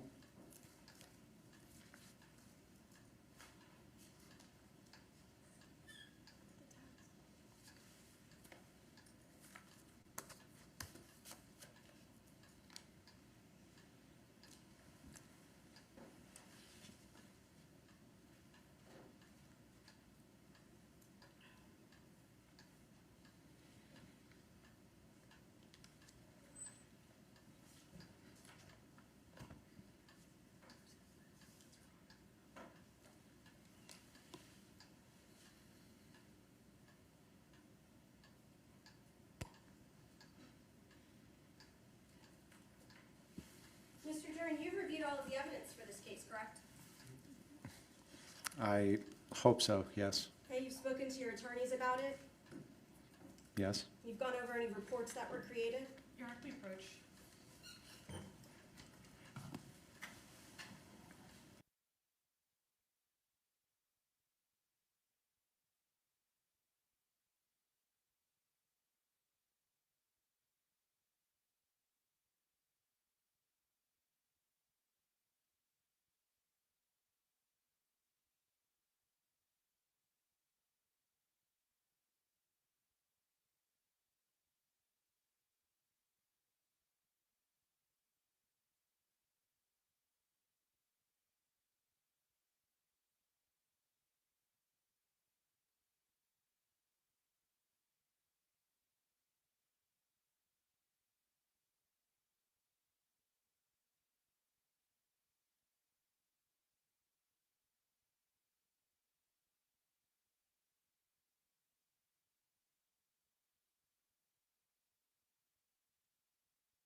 I apologize, Your Honor. Yep, members of the jury, I'm going to strike the last question and answer and just indicate that relative to any instructions or conduct between Mr. Duren and his attorneys would be attorney-client privileged, and you are to consider, not to consider the last question and answer.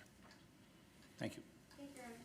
Mr. Duren, I'm showing you what's been marked for identification purposes as State's Exhibit 33 in this matter. Just looking at that header, and I'm not asking you to read anything out loud, but looking at this document, do you recognize it? Yes. It's a document that was prepared, correct? Yes. Okay. I'm going to ask you to take a look at this document.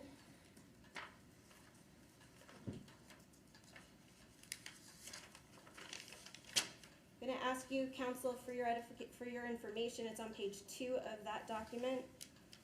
I'm going to ask you to take a look at the third paragraph, and really it's towards the bottom here. I'm going to ask you to read those to yourself, and you look up when you're done.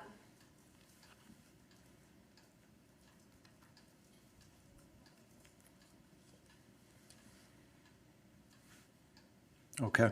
Does that refresh your recollection as to whether Caitlyn asked you what you were doing with the gun? I'll just say I'm not going to comment on what someone else said. I said someone else said.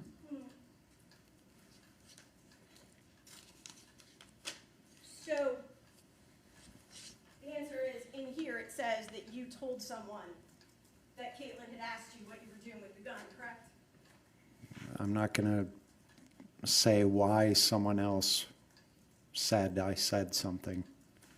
But that doesn't refresh your recollection that Caitlyn looked at you after she saw the gun, after she heard the slide rack and said, "What are you gonna do?" Correct? She did not say that, no. Well, let's look at another document associated with that. It's Exhibit 34 for identification. I'm gonna ask you to take a look at this document right here where the tab is marked, and you can look at the whole thing afterwards. It's underlined on the page that's tabbed. Have you seen that report? That's a draft copy of that report you just looked at, right? Well, that would be the same person, so yes. And that same person is somebody that you met with, spoke with, and provided information about this incident, correct?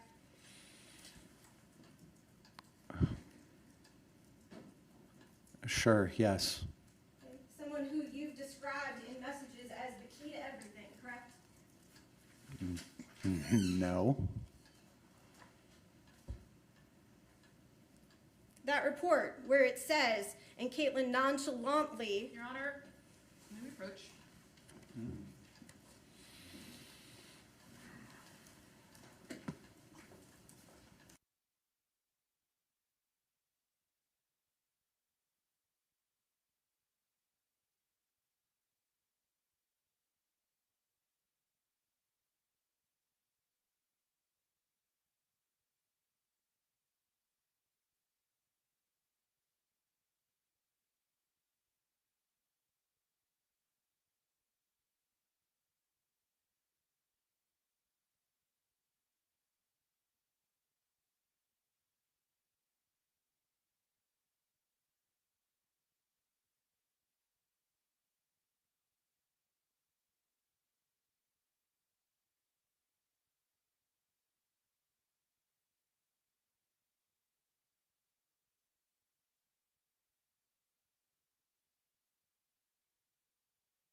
so Mr. Duren, after you picked up the gun, racked the slide, you walked back over to where Caitlyn was on the sofa, correct?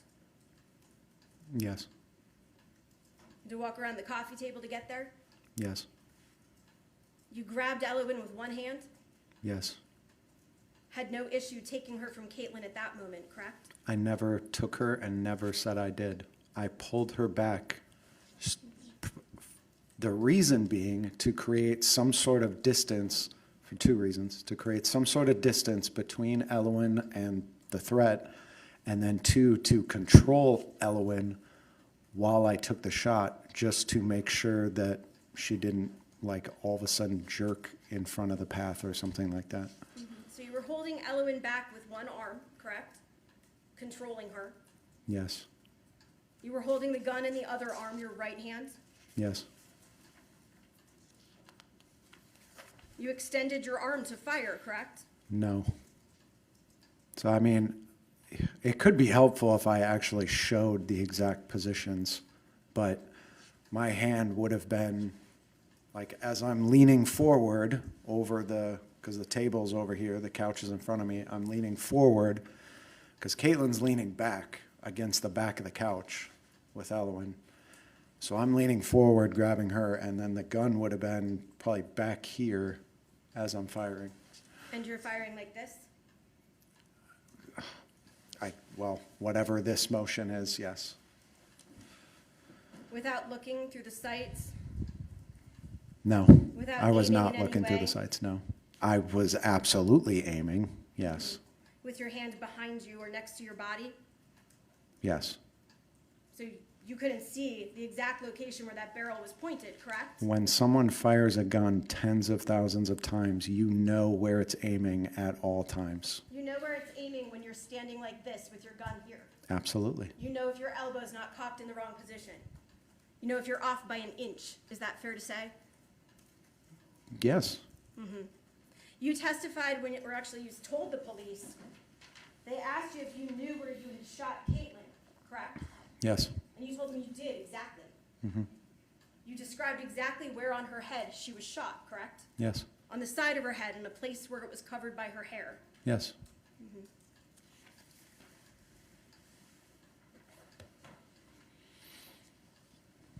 You know, Mr. Duren, you testimony today, just want to go through a couple of things in there. Oh, before we get to that, after you shot Caitlyn,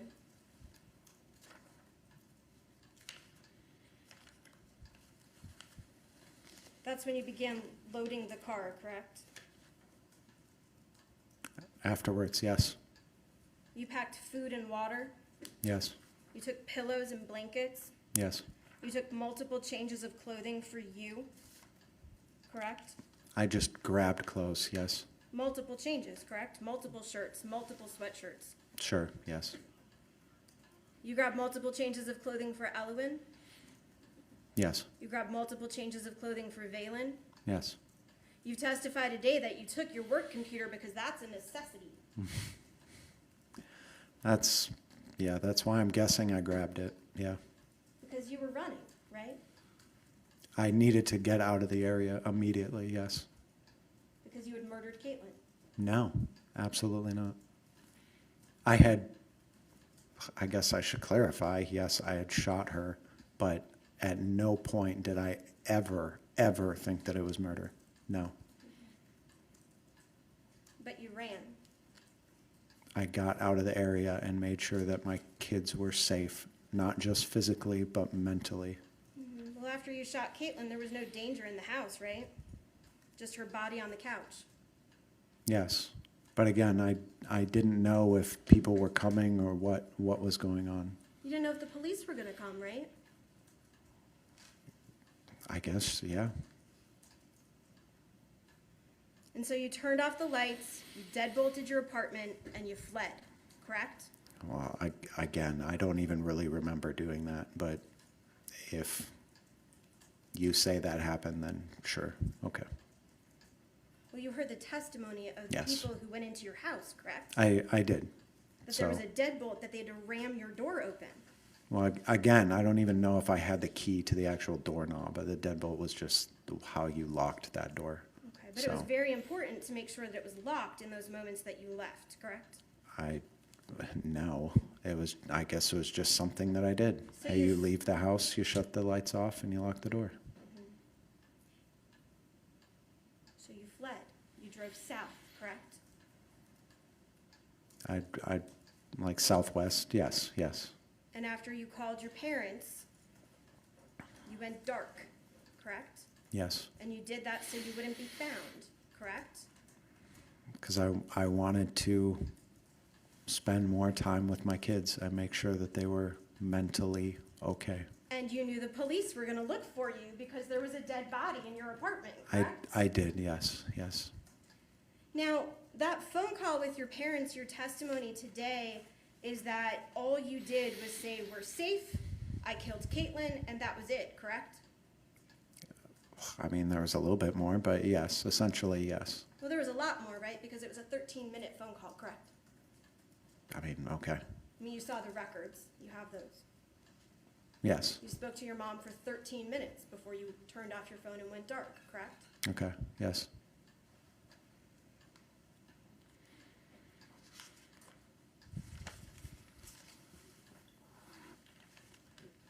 Even after you decided to turn yourself in, you didn't call the police and say, hey, I'm going to come turn myself in, correct?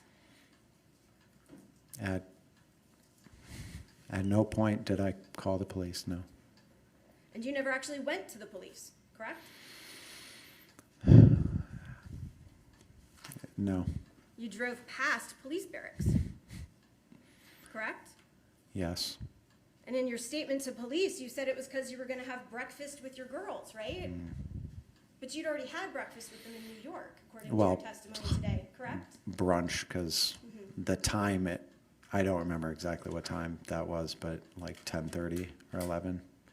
But You wanted to Yes. delay being with the police or turning yourself in for as long as you could, correct? not as long as I could, but it's probably fair to say that yes, I was delaying it. Now, Mr. Durham, before you left your apartment after you'd shot Caitlyn, did you check to see if she was still alive? I knew she was not. But no, So you didn't I check? never specifically went up to her body, no. So while you were packing this house over the course of minutes to load your car, you never checked to see if just maybe there was a chance she was alive? I knew that she was not. You never called 911 just to be sure? To get an ambulance to protect the mother of your children, Caitlyn, who you were so devastated about having shot, correct? Correct. Her being dead is what you wanted when you pulled the trigger, correct? Absolutely not. Well, you're a Marine. You're trained in using a gun, correct? Yes. You know that the only reason to point a gun at somebody is to kill them, correct? Yes. So when you fired, that's what you wanted. No. All I was thinking of was Elowen. My focus was Elowen. My entire mindset was save Elowen. Well, This was not about Caitlyn. Mr. Duren, you were saving Elowen from being squeezed too tight, correct? From being pulled away from you, correct? From being hurt. Yes. And you've indicated here that it was your Marine training that kicked in, correct? It was, yes. And your Marine training tells you that when you point a gun at somebody, it's to kill, correct? Yes. And so the end result that you knew would happen when you pointed that gun at Caitlyn was that you were going to kill her, correct? In a very, very basic sense, I guess so, yes. You didn't shoot to wound Caitlyn, did you? No. You didn't shoot her in the arm? No. You didn't shoot her in the leg? No. You shot her in the head because that would kill her, correct?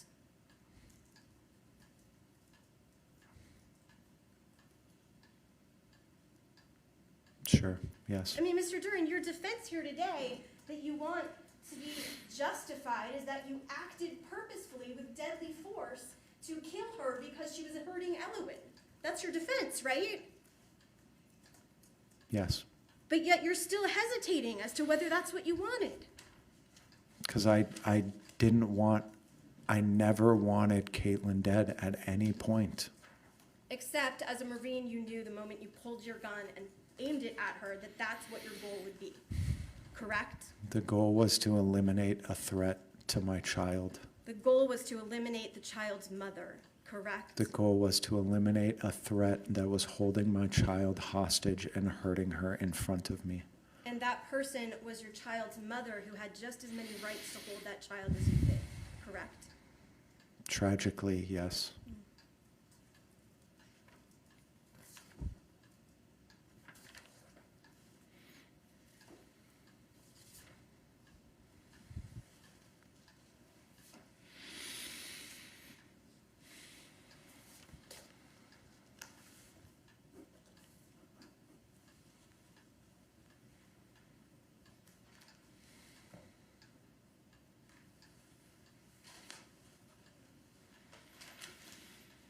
Mr. Duren, in your testimony, well, again, your defense is that you shot Caitlyn and that it was justified, correct? Yes. We heard the detailed statement. You sat here with us and listened of your 2-hour interview with officers, right? Yes. And you've also testified here today. Yes. At no time during that statement you gave to officers, right after this incident happened, did you tell the police that you had to kill Caitlyn to protect Elowen, did you? I didn't specifically say that, but with me describing the event, I described that. You described that Caitlyn wouldn't let go of Elowen, correct? Yes, You described that she was holding Elowen in a bear hug, correct? yes, You told officers that her not letting go was the tick that caused you to shoot her. no. The tick was her screaming, or I think in the interview I said her yelling. Well, isn't it fair to say that during the interview you actually never said that Elowen yelled or shrieked, correct? I did say that. I said, I think specifically I said what is big in my head is Elowen yelling, Well, that was after the or screaming or yelling. That was after you fired. No, that was just before.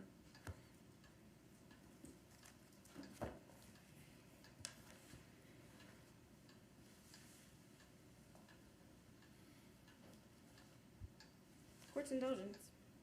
Yes.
Trying to narrow this down for you, Mr. Duren.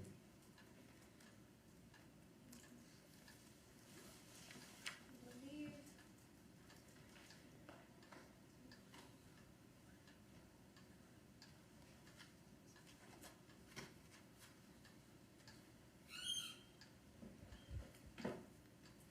I'm going to show you what's marked for identification purposes as State's Exhibit 27.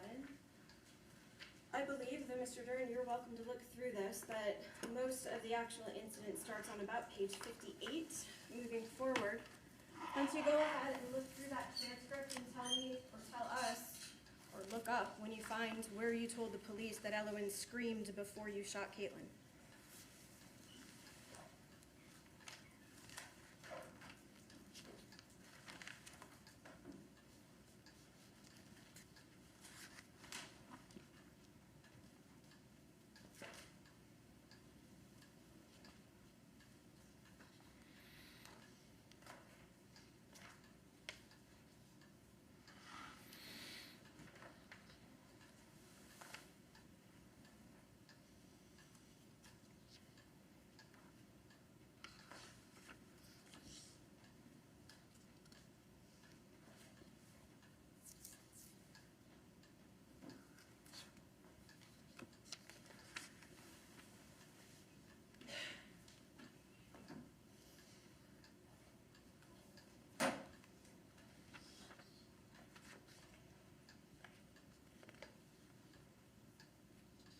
Are you sure this is the right area?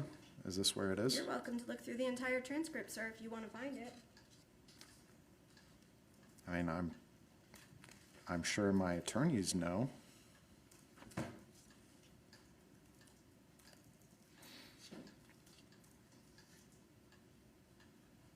I just don't know if you're expecting me to go through the entire thing right now to find it. Well, Mr. Duren, you're saying that you told the police that, correct? Yes. On page 59 of the transcript, actually, it's really the bottom of page 59, you describe the shooting, correct? You say, I grab it, chamber it, grab Elowen, pull her back, and shot, correct? Yes. And then you say it was very immediate. Obviously, what was big in my head is Elowen went yelling. She definitely heard it. And you're describing her reaction after the gunshot, correct? No, no. That's what I'm talking about. Oh, you're saying. Obviously, what is big in my head is Elowen yelling. So let's just follow through. Page 59 of the transcript. It reads, after a couple of times of me trying to grab Elowen, and her not letting go, it was very fast, very deliberate. Your Honor.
Overall, Is that fair to say that that's what the transcript was indicating, sir? That it was indicating what?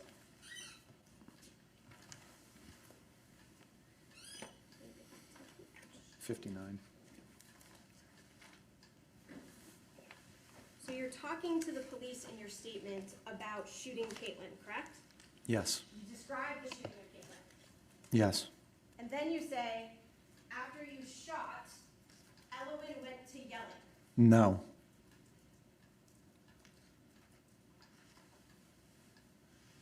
I'm saying, it was finger snap, very immediate, as in my reaction to her being hurt was very immediate. Obviously, and quote, obviously what was big in my head is Elowen yelling. And that follows with, she was complaining about the loud noise in her ears, correct? And then there was pauses about how I really hope, I don't think she saw anything. So describing her reaction after the shot was fired, correct? You were hoping she didn't see anything? Later, yes.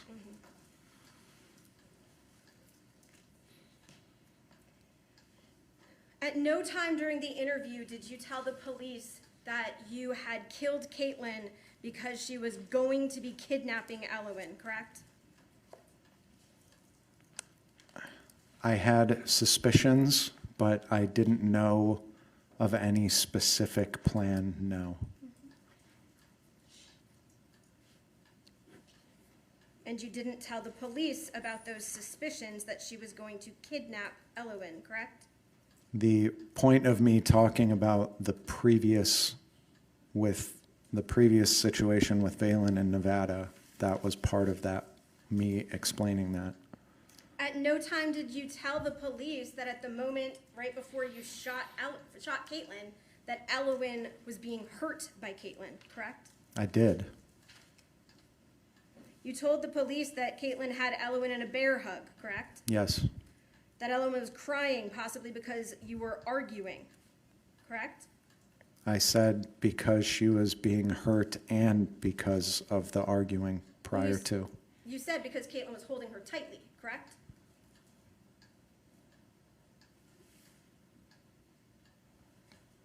I mean, sure. Yes. In fact, you told police that Caitlyn had never threatened to harm Elowen, correct? She never directly threatened to hurt Elowen, no, but she was still doing it in front of my eyes. Today, in fact, you've testified and used the word hostage, and you've testified to say that Caitlyn was holding Yes. Elowen hostage in front of you in your home, correct? And yes, because even though I was describing a hostage situation and Sergeant McLaughlin knew I was because he asked me about hostage type situations, I never actually said the word hostage. So I'm clarifying that yes, I'm specifically saying hostage, yes. Right, even when Sergeant McLaughlin gave you that opportunity, you didn't say it, correct? No, I did. I said yes. Well, he only asked you if you had training in hostages, correct? That's the question you were answering. If I had trained in hostage type situations, and yes. Meaning, yes, this was what was going on. So, and yes, I've had training in this type of situations. Now, today, Mr. Duren, you've testified that before you shot Caitlyn, you begged her to let go of Elowen, correct? Yes. You never once told the police that during your interview with them, did you? That would be weird if I didn't. You testified today that while you were trying to take Elowen from Caitlyn, Caitlyn braced her foot on the living room table and pulled back, correct? Yes. You never told the police that information during your interview, did you? This is the whole point of me being here right now, is to be as clear and concise as possible, to add details so that there is no more misinterpretations of what I said. Well, Mr. Duren, you wanted to talk to the police, correct? I did, yes. You knew that you were talking to them about the murder of Caitlyn Naffziger, correct? At no point did I ever think that this was a murder. You knew it was important when you talked to the police to tell them everything, correct? Well, even he said that there was a million things that I would probably think of to say. And those million things are actually the details now of this offense, correct? I take my oath right now very, very seriously, and I'm telling the truth. You've testified today that on the day that you shot her, Caitlyn was demanding that you pay her more money. You said an unheard of amount, correct? A substantial amount, yes. You didn't tell the police that information either, did you? Did I not?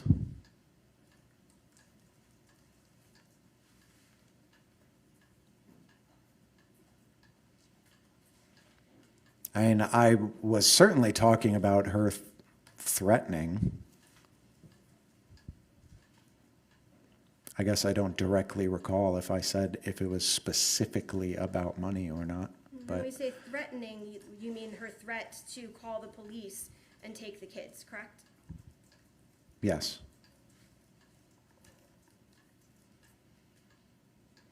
Today, you've testified that on the day that you shot her, Caitlyn told you that you'd never see your children again, correct? yes. You never told the police that during your interview with them, did you? I guess I do not recall.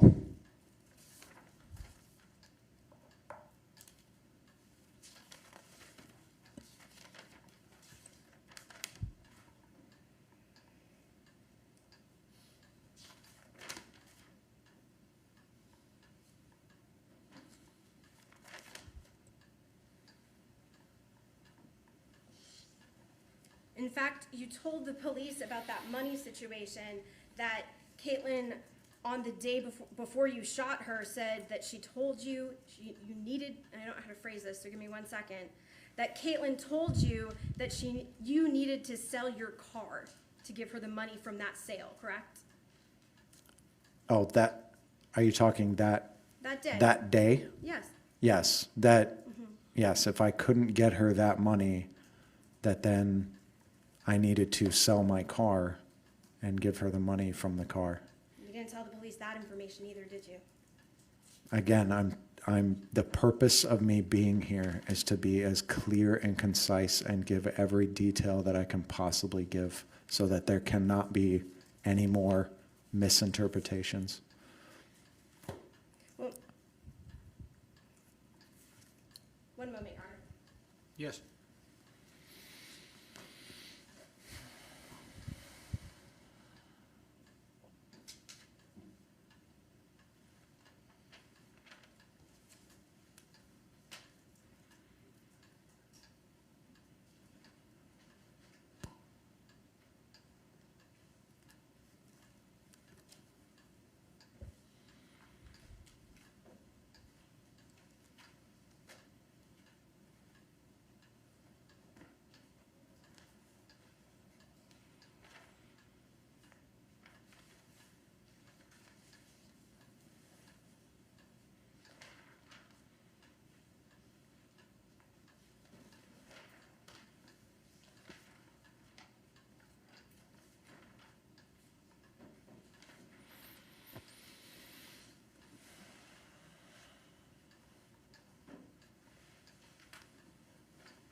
Okay. Redirect.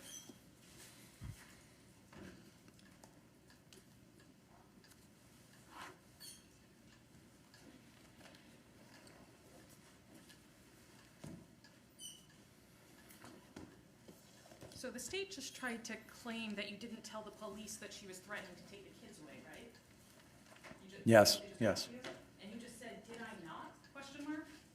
Yes, It would refresh your recollection if I showed you the transcript of all the times you told the kids that, right? yes, it would. All right. Judge, may I approach with what's been marked for ideas?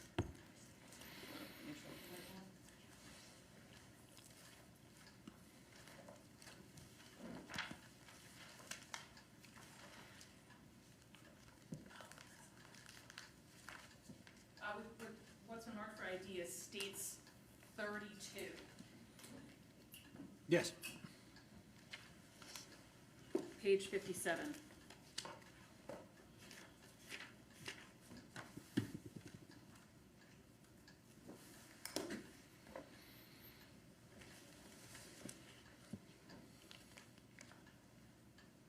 Do you want me to say it? Lines 1 and 2, does that refresh your recollection about whether or not you told the police that she was threatening to take the kids away? Yes.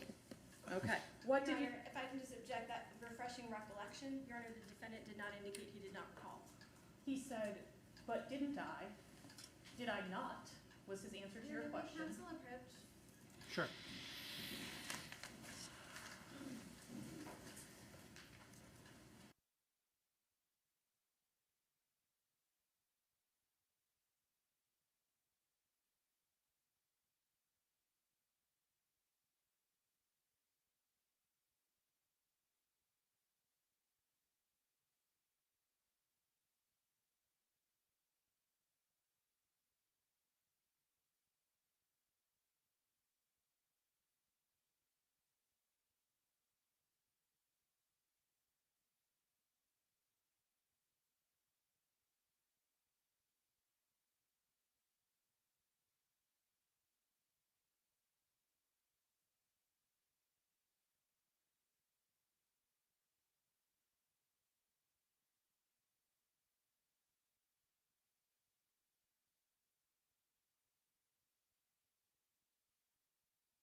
Did you tell the police that she threatened to take the kids away that night?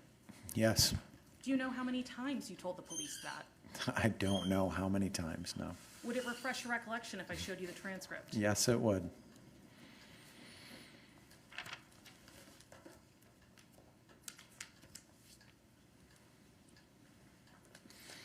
'57?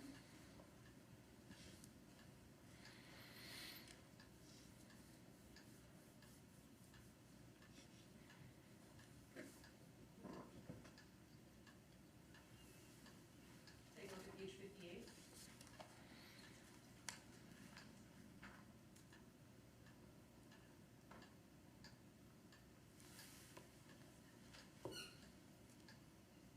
Take a look at page 81.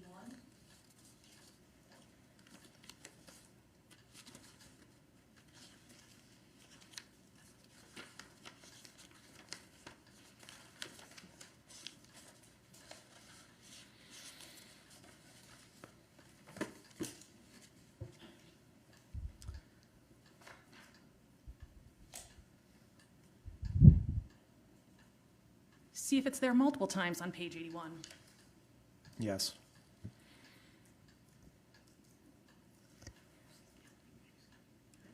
Check page 83. Your Honor, I just asked you if the defendant is answering the question or if counsel is counting for him. Oral.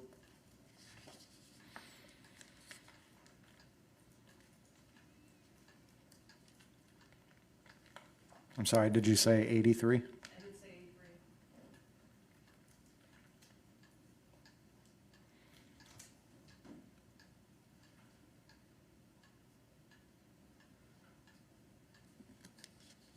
I see it.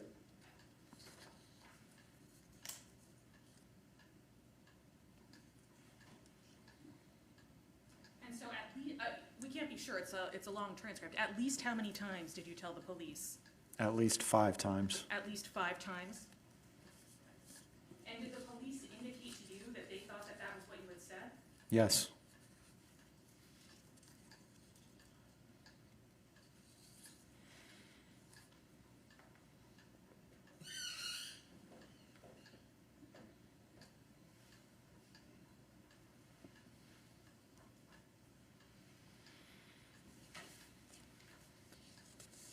I'll take that transcript back from you.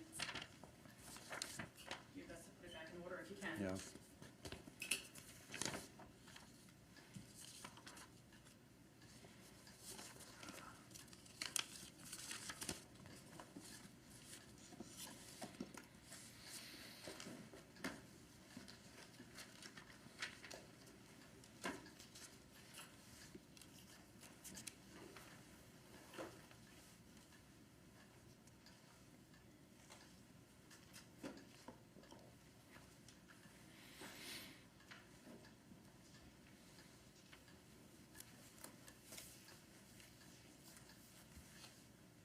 You testified earlier that when this was happening, when you were seeing your child being held hostage in front of you, you weren't angry.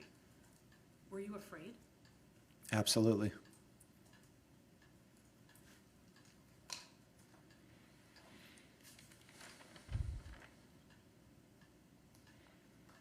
What was different that night than past arguments about custody? Yes, I was able to, for the most part, brush off past arguments because, and the difference being now is because my child wasn't being held hostage in front of me and used as leverage. And there was some back and forth about the fact that you told the police that Elwyn was yelling. Yes. When you told the police that Elwyn was yelling, what were you talking about? When was this yelling happening? I'm specifically talking about right before the third attempt when I tried to grab Ellen for the third time and she pulled back, bear hugging, squeezing Ellen and twisting and yanking her backwards.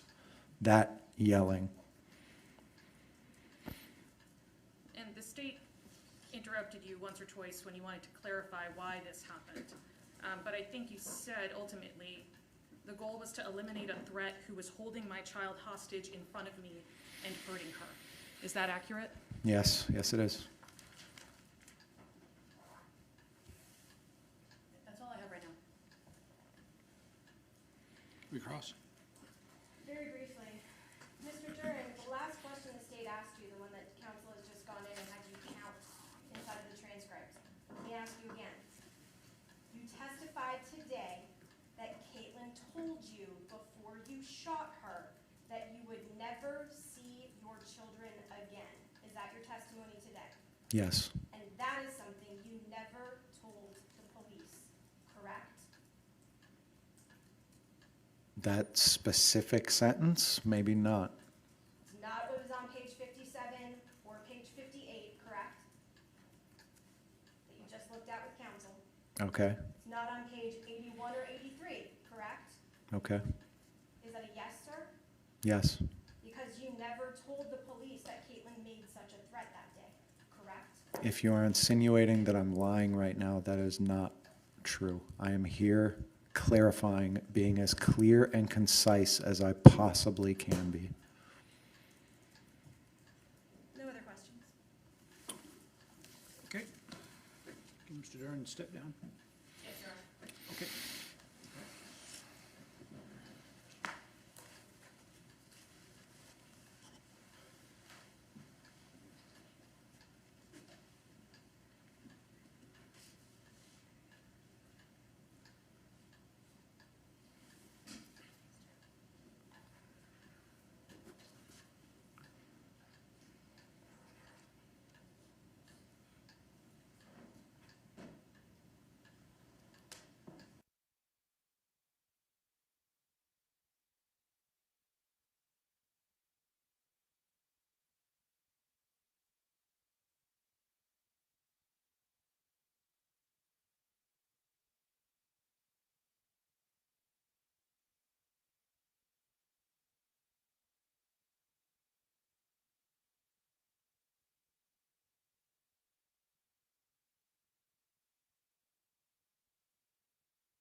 Your Honor, the defense rests. Thank you. Okay, counsel approach, please.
Okay, defense is rested. Anything further from the state relative to rebuttal? No, Your Honor, the state has no further witnesses and rests. Okay, all right, thank you. Members of the jury, the evidence is now closed. At this time, there are several things that I have to attend to with the attorneys, as is standard in a matter such as this. So what we are going to do is we are going to break for the day. Okay, we are going to break for the day.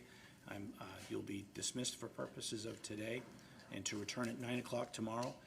At 9 o'clock promptly, we will start closing arguments by both the defense and by the state. And I will instruct you tomorrow, and you will have time tomorrow to begin your deliberations. So again, tomorrow morning at 9 o'clock, you'll hear closing arguments, you'll hear my instructions, and then you will receive the case tomorrow. So I'm going to stop for the day here. Again, please do not discuss the case with yourself. Do not discuss the case with anybody else. Please avoid any media coverage relative to the matter. Please conduct no research whatsoever about any matter that you've heard in the courtroom. Please do not transmit anything by way of your own social media. You've been very faithful to my instructions so far, and I have no doubt that you will between now and tomorrow. So again, we'll reconvene at 9 o'clock tomorrow. Go directly to closing arguments, and you will have the case tomorrow. Okay? Thank you. Dismissed for the day.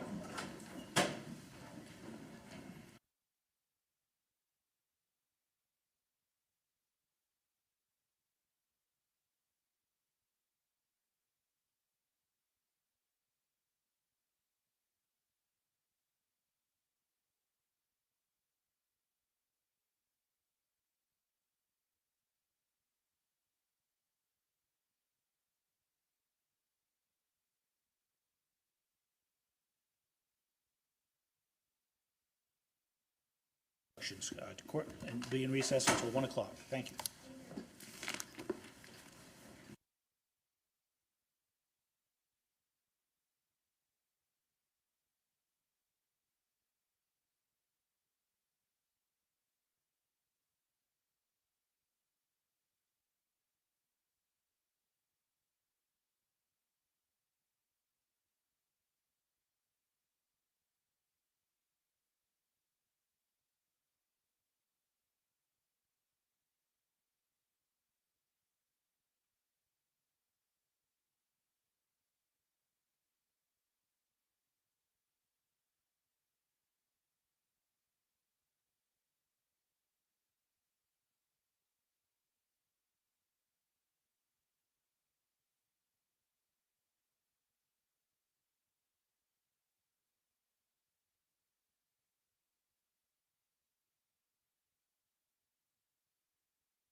be seated.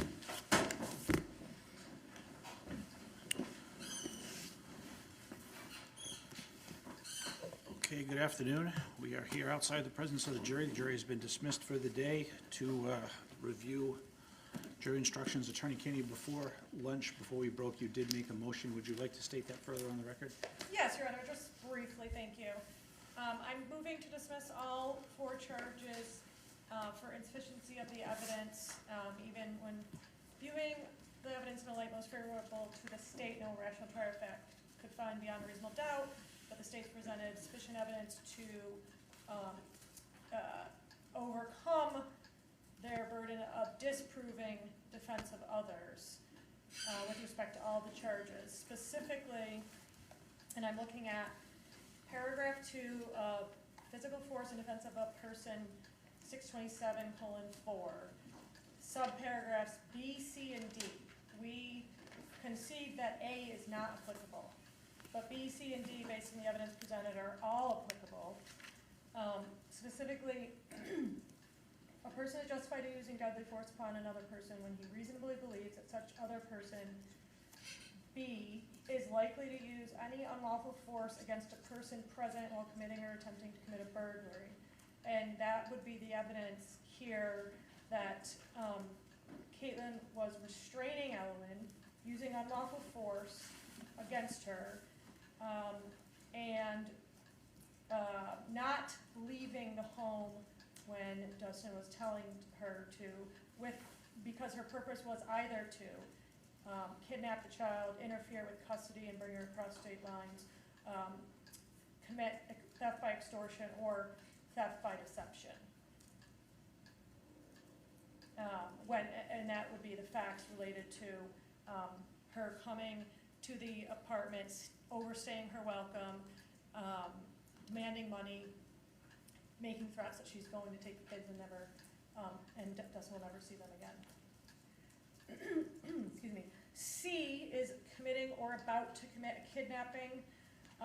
Again, with all those facts that we have alleged through the state and through Mr. Duren's testimony, that her behavior and her comments show that she was about to or intending to commit a kidnapping. And D is likely to use any unlawful force in the commission of a felony against the actor within such actor's dwelling or its curtilage. And I don't believe I misstated this earlier, Your Honor. I would argue that I got it right, but the unlawful force is Caitlyn using unlawful force against Ellen while committing a felony against Dustin within Dustin's home. And that felony being any of the ones that I enumerated already: interference with custody, kidnapping, theft by deception, theft by extortion. And so for all of those reasons, we have presented evidence the state has not overcome, and the court should dismiss all 4 charges. Okay, thank you. Counsel? Your Honor, I'll ask that this court deny the motion. I believe the court already did deny it. I'll ask it to make that record clear. I'm going to cite the State versus Perez. Does not yet have a formal citation. It's 2025 New Hampshire 6, dated February 7th, 2025. And in State versus Perez, the Supreme Court discusses the standard that applies in the sufficiency challenge at the close of the state's case and after the close of the defendant's case as well, when the defendant has presented evidence. The court says that evidence presented in a defendant's case in chief could tend to disprove or discredit the evidence introduced by the state. Nonetheless, this type of evidence is immaterial to the trial court's analysis because the trial court must view all of the evidence and all reasonable inferences from it in the light most favorable to the state. Consequently, the trial must construe conflicts between the state's evidence and the defendant's evidence in the state's favor when it's analyzing the sufficiency of the evidence challenge. Accordingly, the trial court's analysis of whether the state introduced sufficient evidence to prove the defendant's guilt would be the same regardless of whether it is conducted in response to a motion raised after the state rested its case or at the close of the evidence. I believe that is the controlling law here. With regard to the facts, again, the standard is in the light most favorable to the state, whether or not there is sufficient evidence for case. I won't try and properly state that double or triple negative that we discussed before, but there is certainly sufficient evidence for any rational trier of fact to find in the state's favor here. I think we strayed into a bit of a charge conference there with defense counsel's argument, but with regard to each of the different varieties of justified force in defense of a person, I think the state has certainly presented the necessary evidence for a rational jury to find that the defendant did not act in self-defense. I'll note for the court at this time, I'm sure we'll get into this more, but I'm going to quote from my notes here of what the defendant said during direct examination and his cross. Defense counsel just, I'm not sure why, but defense counsel just said that they don't believe they're going to make an argument about subsection A, where someone is about to use unlawful deadly force against the actor or a third person as a reason for justification. My notes indicate that that is exactly what the defendant testified to, and that's the only thing he testified to the exclusion of other reasons. The defendant said, again, these are my notes, so it's words to the effect of, he shot the victim because she hurt Ellen. During the testimony about the multiple attempts to take Ellen from the victim and take Ellen from Caitlyn, there was that third attempt that was unsuccessful, and at that point, according to the defendant today, a line was crossed. Ellen was being physically hurt in front of me. My threat level went from orange to red. There was immediate danger and threat to Ellen. I had to take action immediately to save Ellen. I think the import of those is clear. The defendant told us that his entire mindset was saving Ellen, and in conjunction with those other things, it is abundantly clear the defendant took the stand today and told us exactly what his purpose was in saving Ellen. It had nothing to do with a burglary. It had nothing to do with extortion or theft by deception or any of these other things that Caitlyn was supposedly doing while remaining unlawfully in his home. The state would not concede that she was remaining unlawfully. The defendant had not, I don't think, called the police and told her she needed to leave sufficient to have her trespassed. She was there with her child.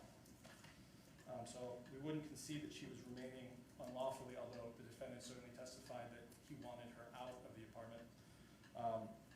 With regard to kidnapping, again, I think we'll get into more of this at the charge conference, but the defendant testified that, yes, over the course of the day, he had these suspicions that maybe someone was outside of the car, there was someone, there were lights in the window, and he didn't know if Caitlyn had brought anyone with her. But that was not his stated purpose in why he took the lethal action that he did. He was very specific and very clear that while these threats about money and other things are being made, after that third attempt, in his own testimony, a line had been crossed, he went from orange to red, Ellen was being hurt, I shot Caitlyn to save Ellen because Ellen was being hurt. That is self-defense or defense of another in response to the use of deadly force. That's 627.4.2a. That is not B, C, or D. I would disagree with counsel's interpretation of D. I think the wording of that is pretty clear, that it requires that the person who is using the deadly force believes that the other person is likely to use any unlawful force against the actor, not unlawful force against anyone while committing a felony against the actor. I think the other language in the statute makes it very clear where, even in B, the statute says is likely to use any unlawful force against a person present while committing or attempting to commit a burglary. D makes it very clear that the force is against the actor. It doesn't say against anyone in the home or make it clear that the force can be used against anyone while the felony is against the actor. That doesn't make any sense. So for all those reasons, Judge, I think the motion to dismiss at this stage should be denied. Okay, thank you. Anything further, Attorney Keene? Nothing, Your Honor. Okay, once again, we're here. The first order of business relates to the motion to dismiss raised by the defendant previously before lunch. We will get to the charging conference and jury instructions, and I will explain what that is in just a second. But with respect to the defendant's motion to dismiss, the motion to dismiss is denied. for the reasons articulated by the state. I would also reference State versus Perez as referenced by Attorney Spicer, and relating back to all of my arguments that were in the citations that were indicated at the close of the state's evidence, which was on Thursday, if my recollection is correct? Yes. Thursday? Okay, so I relate back to Thursday for purposes of the initial motion to dismiss, which was denied, and I would deny the defendant's motion to dismiss again at this time for the reasons stated previously and for the reasons stated by the state, not with respect to A through D, but at least with respect to the referencing of State versus Perez, 2025, New Hampshire 6. So motion to dismiss is denied. Excuse me.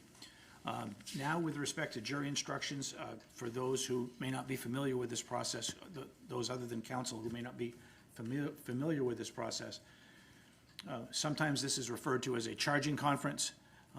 The jury instruction process, what we're about to do, relates to the specific sentences and paragraphs that I am going to provide to the jury after closing arguments with respect to the law that applies to the case.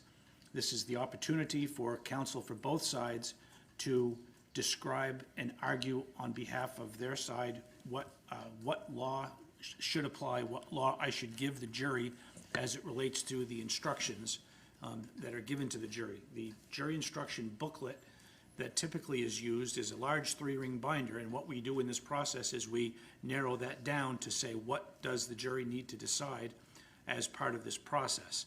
So it can be sometimes a lengthy conference, and that is why I sent the jury home for the day, so that we can have plenty of time to make sure that everyone has developed a sufficient record on both sides relative to the issues that we are about to discuss right now. Also, for the record, I previously gave the first half of my instructions to the jury before opening statements, and I'm going to come back to that in just a second. Next, I will state for the benefit of everyone that I did circulate a very rough draft of jury instructions to counsel at the end of the day on Friday, so that they would have the weekend to be able to review them and make their comments, be prepared to make their comments about what part of the jury instructions should be altered, what should be added, what should be taken away. And that's also what we're about to do right now. And there's one other thing I was going to say. But we can't finalize the jury instructions until we know exactly how the evidence has been completed. And now that the evidence has been completed, it gives the opportunity for everybody to make arguments about the appropriate way for me to instruct the jury at this point in the proceeding. So in terms of how we go through this, I know that we are going to take quite a few detours as is necessary as part of the process. But what I will indicate to counsel, I guess the first question I have is, in any case in which there is an extended period of time, read that to mean any case that lasts over a 3-day period, especially one that goes over a weekend. I guess the first question I have for counsel is whether or not there is a preference that I go back and read the first half of my instructions again, instead of just the second half of the instructions. I don't know if anybody has any position with respect to that. I have done it before where there's been a request that I go back and read all of the instructions from the beginning. Any comment on that, Attorney Duren or Spicer? The state doesn't feel strongly about it, Your Honor, but I do think that out of an abundance of caution with the case of this gravity and with the length of time that has elapsed since the originals or the first instructions were given, it would make sense to deliver those again. Because I think there are a number of topics in there that would be valuable to deliver to them again with regard to the credibility of witnesses, that sort of thing. Okay, all right. Counsel? No position, Your Honor. No position? Okay. All right. Based on that, and I want to state in that regard that one of the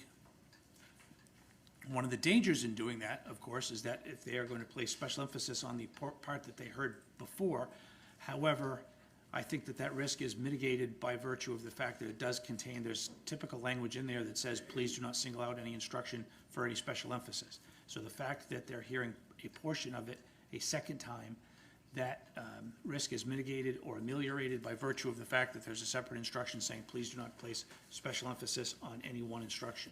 So defendant has taken no position. State thinks in an abundance of caution, and the court agrees with the state.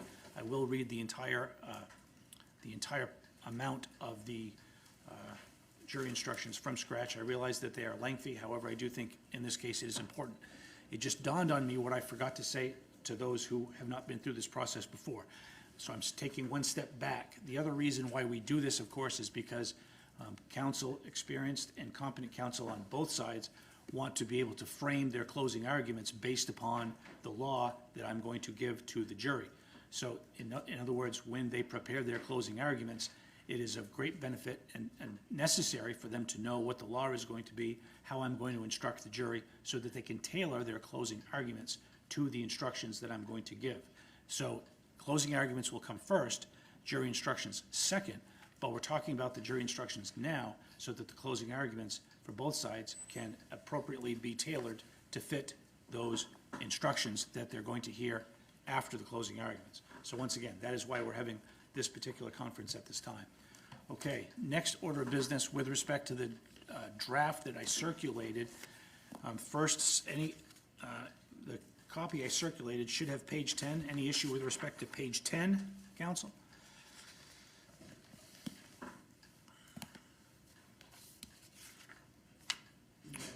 Okay, on to page 11. So now with page 11, I guess the first question becomes, and my question will go to the state, the way I've structured this, the way I've structured it, once I get to the bottom of page 11, would be to include the elements there. What the defendant has proposed as part of their instructions is to include the self-defense element as directly as part of those elements in the first recitation of the elements for the second-degree murder knowing charge.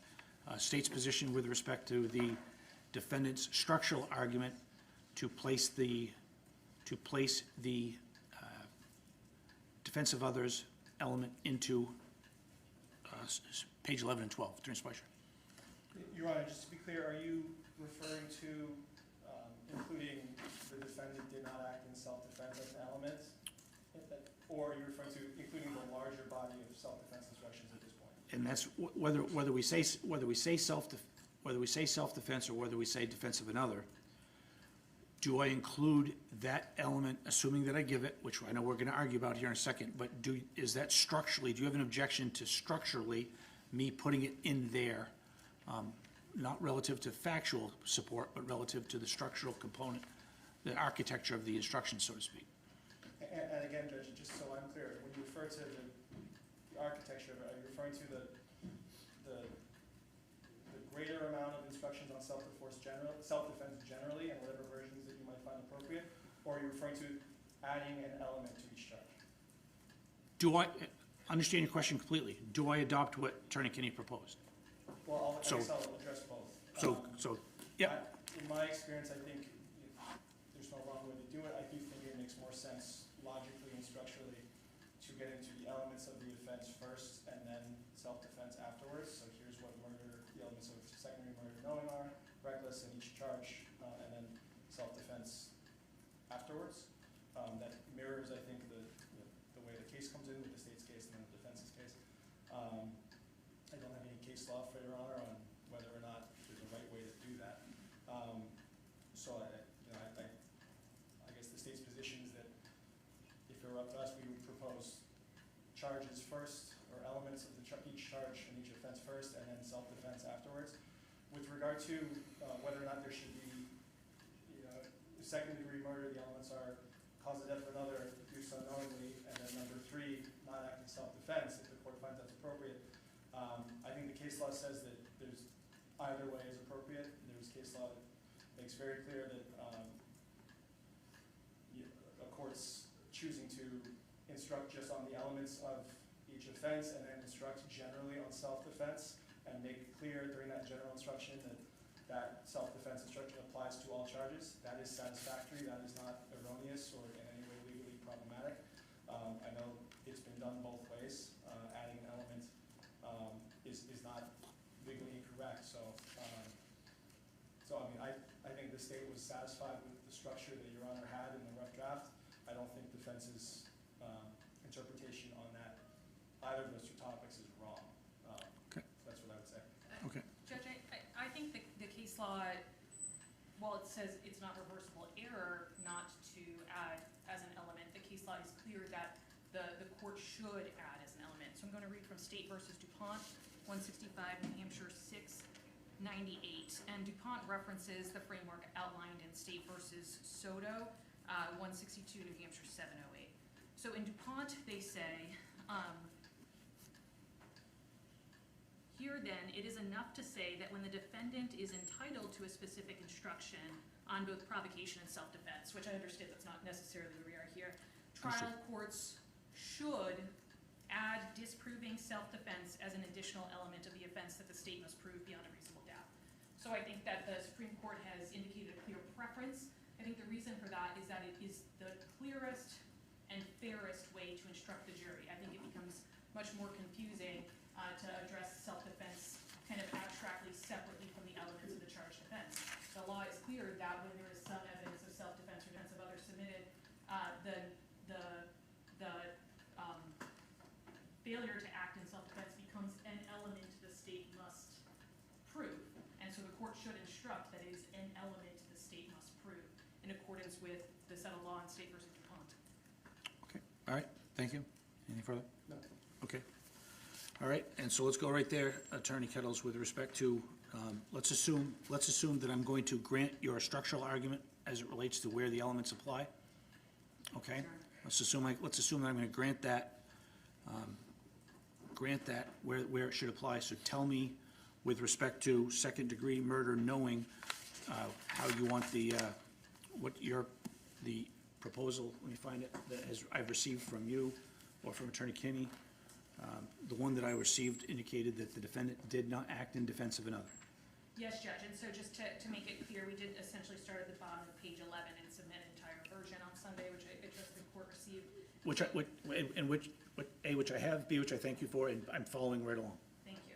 And so it should say, the defendant is charged with a crime of second-degree murder. The definition of this offense has 3 parts or elements. And then I think we track your language, except that we then add a 3rd element, and the defendant did not act in defense of another. Then there's the knowing instruction, which I believe is the same. And then, Judge, on page 2, 3, and the top of 4, we provide our proposed instruction on self-defense, and I can read it into the record, but I don't think it's necessary as we've submitted. I'm sorry, it's defense of others. Yes. When I say self-defense, Judge, please just assume I mean defense of others. I think it just makes the matter clearer to the jury if we use the phrase defense of others rather than self-defense, since we're not, at this point, we're not arguing that Mr. Duren acted in defense of himself, but rather he acted in defense of Ellen. Okay. And so we ask that the court adopt our proposed language on self-defense, which, or defense of others, which tracks the statute and I think accurately states the law. And I know why you're rising, Attorney Schweischer, and we'll please make an outline as I am, so that we can go through each thing step by step. I know why you're rising. I don't want to interrupt Attorney Kettles further at this point. And Judge, I'll note for the record that our proposed instruction tracks the instruction that was given in another case in this court, State versus Nomar Ramos Rivera, docket 214-2023 CR 26. It also, I believe, tracks instructions that this court has given in, what was your case?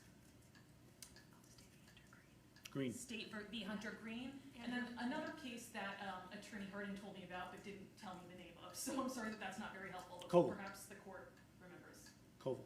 Yes, and so I think it's the instruction that the court has used before, both you, Judge, and the prior judge who sat here. It's an instruction that's based largely, I think, on the language that the Attorney General's office uses when discussing use of deadly force by police officers. The standard is the same for people who are not police officers. They should be entitled to the same instruction. It's a correct statement of law. And Attorney Kettles, just to follow along, I think it was just a typo, but with respect to the submission, I I assume that on top of page 2, that, once again, your defense. Yes, Judge, anywhere I'm using self-defense, please make Certainly. that mean defense of others. Certainly. Okay. And I don't think the headings are read to the jurors, so They are not, but they do get copies of these, that's true, Your Honor. so, I apologize. okay. Okay. Okay, once again, assuming for purposes of this discussion that I will be altering the structure to be that which was requested by the defense, Attorney Spicer. With respect to the entitlement of the defendant based upon the facts relative to any of the defenses, Thank you, Your Honor. any of the pure defenses, I should say. First, just as to the characterization of we're only dealing with defense of another, I think defense counsel argued earlier with regard to burglary under 627-24C that their theory was that the defendant actually and reasonably believed that under their interpretation, Ms. Naffziger was going to use unlawful force against him, or use unlawful force against Ellen in the commission of a felony against him. I think that does bring us back into self-defense rather than purely defense of another if there's a felony being committed against him. So that's just a characterizational note. And can I stop for a second? So with respect to 627-4, 2A, and referencing the argument that you made during the motion to dismiss, I would just point out, right, that A says is about to use unlawful deadly force against the actor or a third person. You've referenced Mr. Duren's testimony as it relates to the perception of force being used by Ms. Naffziger against Elwin. However, you would agree that he was not perceiving deadly force against her. I agree. Okay, I just want to make sure. So with regard to what instructions the defense is entitled to at this point, the Yes. state's position is that the defendant is entitled to an instruction on 627-4-2A based on his testimony. Again, the import of his testimony.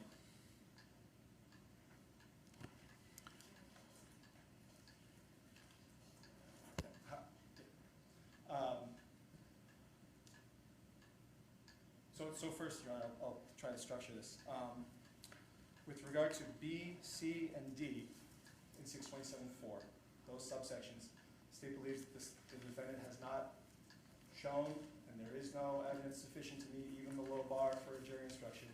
I believe the standard is some modicum or more than a mere iota. I don't have a case site, but I believe Scintilla. more than a mere scintilla, yes, that is my understanding of the standard.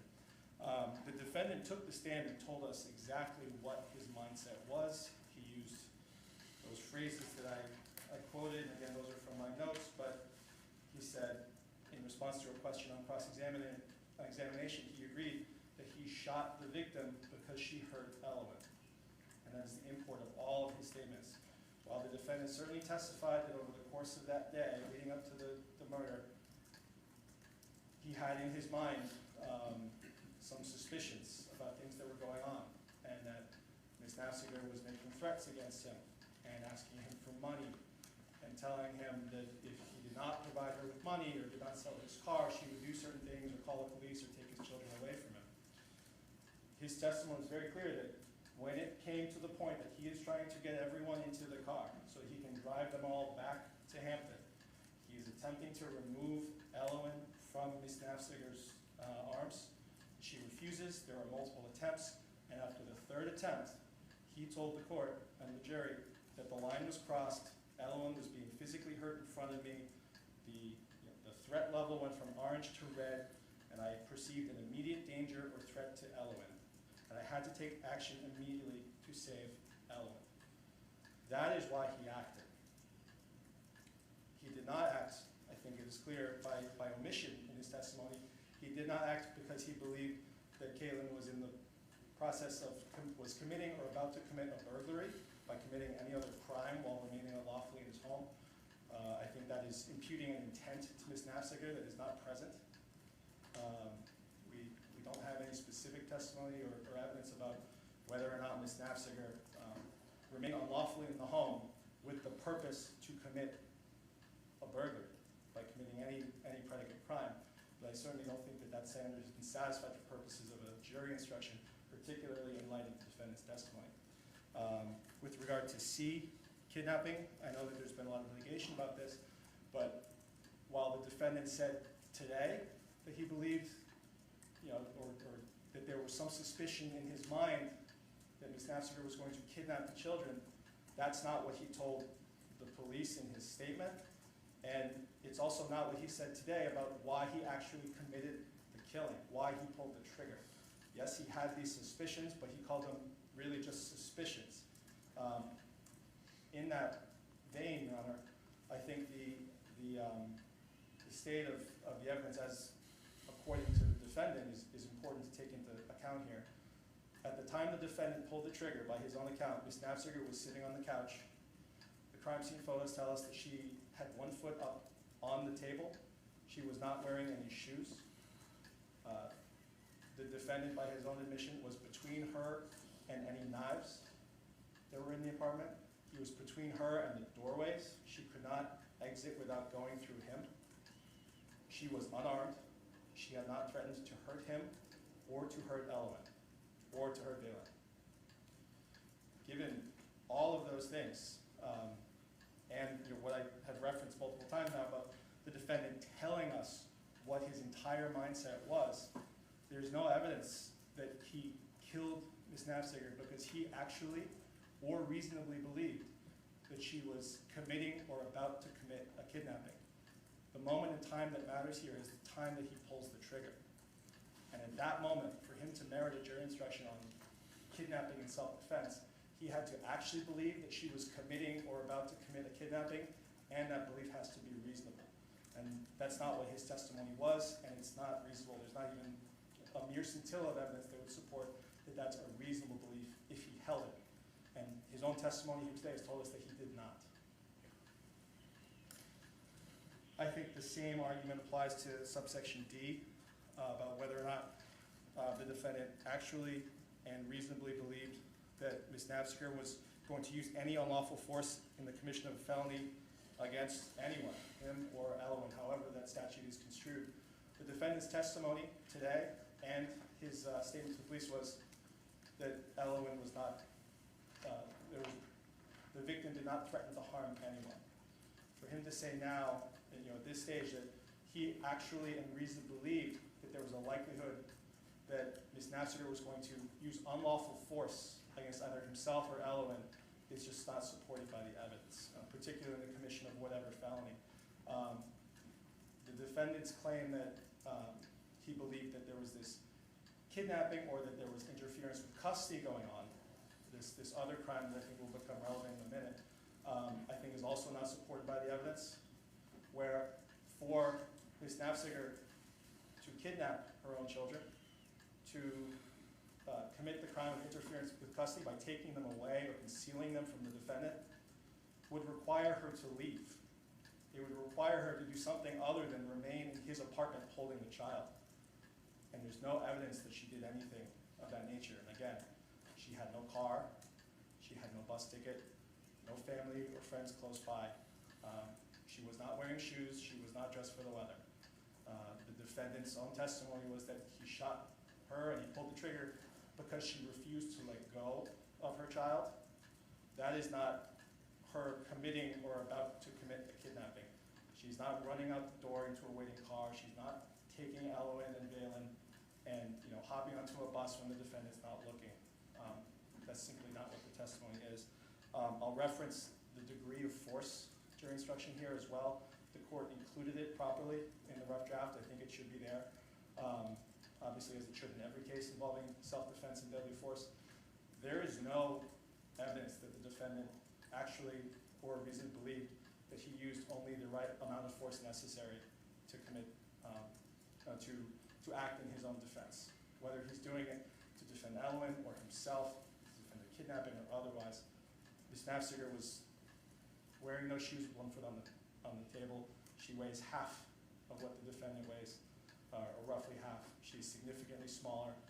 The defendant testified that he is a trained Marine. He's been through boot camp, he's been through infantry training. He has this martial arts training that allows him to disarm anyone.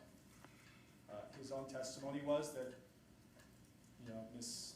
Naffziger was holding Ellen Although there's a dispute over this, according to the defendant, in the light most favorable to him, Ms. Naffziger was squeezing Elwin, perhaps enough to make her shriek. We don't accept that that's what the evidence is or what the evidence shows or what actually happened, but that was the defendant's testimony to some effect.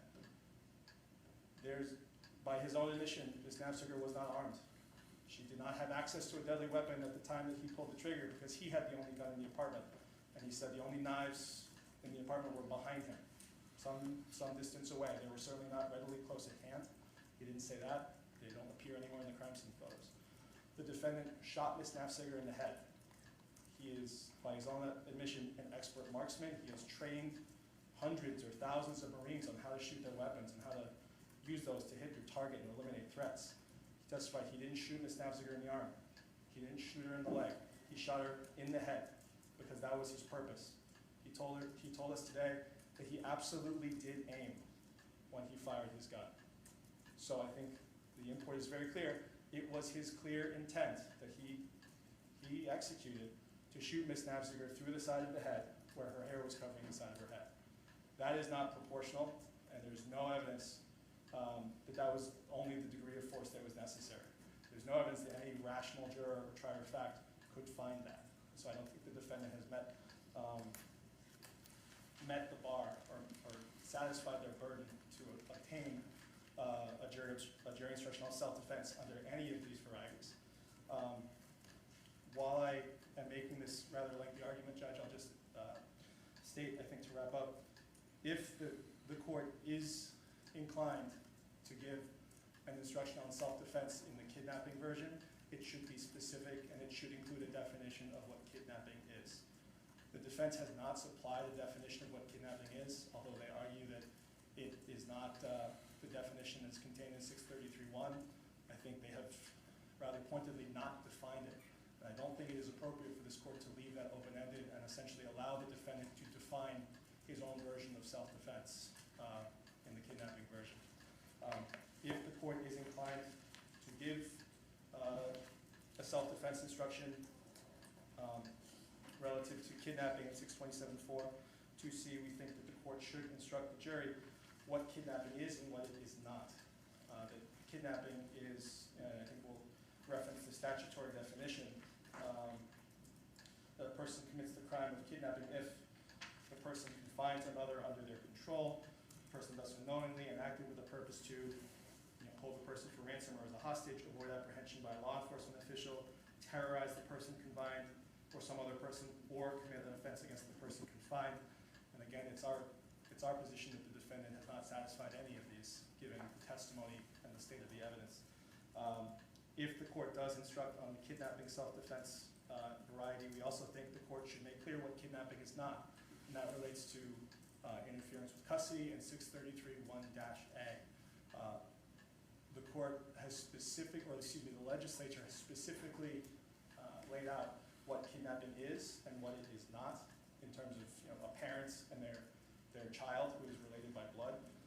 It cannot be the case that the defendant can receive the benefit of a kidnapping jury instruction for behavior consistent with 633.1-A when the legislature has said that is not kidnapping in this situation as it applies to him or to Ms. Naffziger.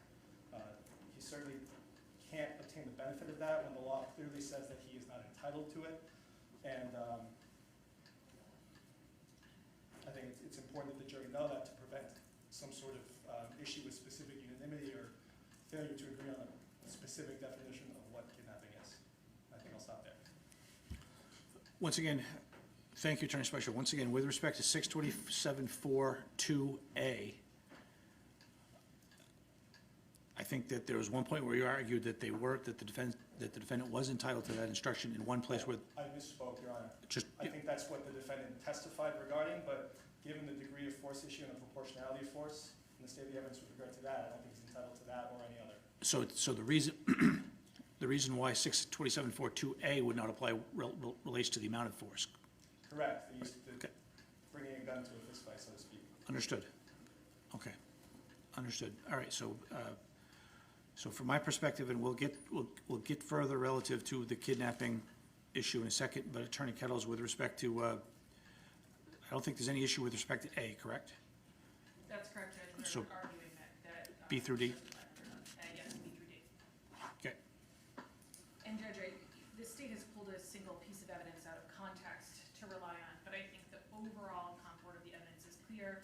And I'll quote what Mr. Duren said both on cross and on redirect. The goal was to eliminate a threat who was holding my child hostage in front of me and hurting her. That alone is enough to get defense of others instruction under D through E, but that's not the limit of the evidence. That's not the only evidence in support of the defense of others instruction. And Judge, I think most of the other arguments that the state has made has gone to their perspective on the strength of the defense, not on whether or not the sum evidence standard was met. The sum evidence standard has been met. The court stated that it had been met at the close of the state's case, and since then, even more evidence of defense of others has been presented. State versus Brooks and State versus Woodburn and many other cases cite the same standards. And for the record, Brooks is 2025 New Hampshire 12, and Woodburn is 175 New Hampshire 645. The standard is, quote, for there to be some evidence to support a defendant's specific defense, there must be more than a minutia or scintilla of evidence. The evidentiary support need not be overwhelming. State versus Brooks further explains, quote, when a defendant asserts a pure defense and there is evidence to support the defense, negating such a defense becomes an element of the offense that the state must prove beyond a reasonable doubt. We have held that an erroneous jury instruction relieving the state of its burden to prove an element of the charged offense constitutes structural error, and that structural errors require automatic reversal of a defendant's conviction, end quote. And again, State versus Brooks, when there is some evidence to support a pure defense, a trial court's failure to give a jury instruction on that defense is akin to failing to instruct on an element of the offense. And we have far more than a minutia or a scintilla of evidence here. That one quote, the goal was to eliminate a threat who was holding my child hostage in front of me and hurting her, is some evidence. The additional evidence, and I'm not going to go over it, Judge, I'm going to pick 7 or 8 kind of key points here. There's evidence that Caitlyn actually had a plan to take the children out of the state without telling Dustin. There's evidence that Caitlyn bear-hugged, restrained, and confined Elwyn and would not let her go. There is evidence, and by evidence, Judge, I mean not only Mr. Duren's testimony today, but also the evidence that the state presented through its recorded interview, as well as Ms. Palmunden's testimony. While restraining Elwyn, Caitlyn threatened to call the police and lie to them and say that Dustin had kidnapped Elwyn unless Dustin gave her money. Today he testified it was a significant amount of money. I believe the police interview talks about $2,000 a month. Today he testified about her telling him to sell his car, which is certainly worth over $1,000. And so there we've got not only the kidnapping and the unlawful interference with custody, but that's also where some evidence comes in that she remained. This is after he told her to leave over and over again and said, we're going, I'm putting him in the car, we're going. And she still sat there and she made these threats. Judge, that's burglary, that's purpose to remain in the home with the purpose to commit theft by deception, lying to the police, saying that he kidnapped Elwyn in order to get money, theft by extortion.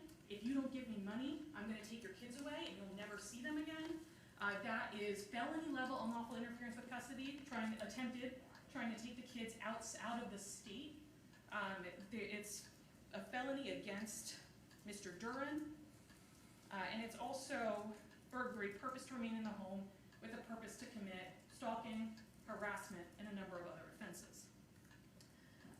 An additional piece of evidence, while restraining Elwyn, Caitlyn said Dustin would never see his children again, that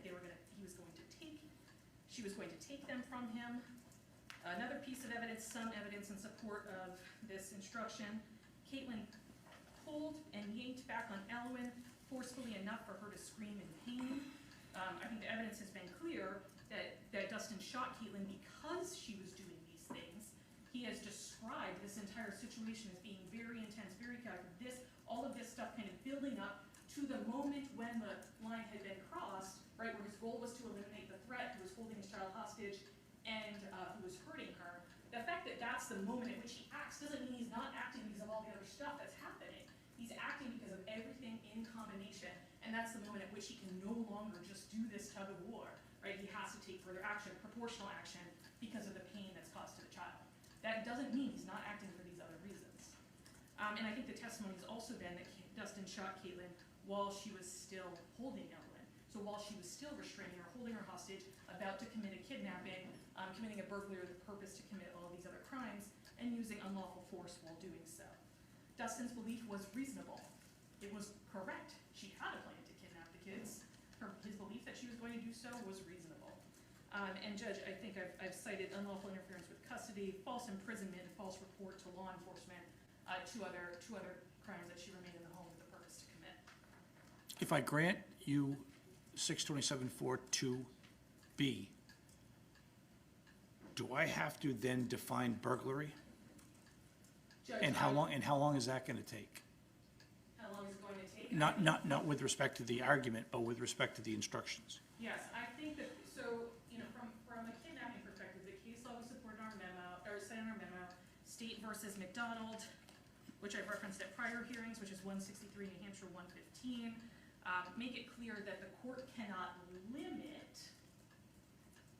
what kidnapping is to the statutory definition, but it's something broader.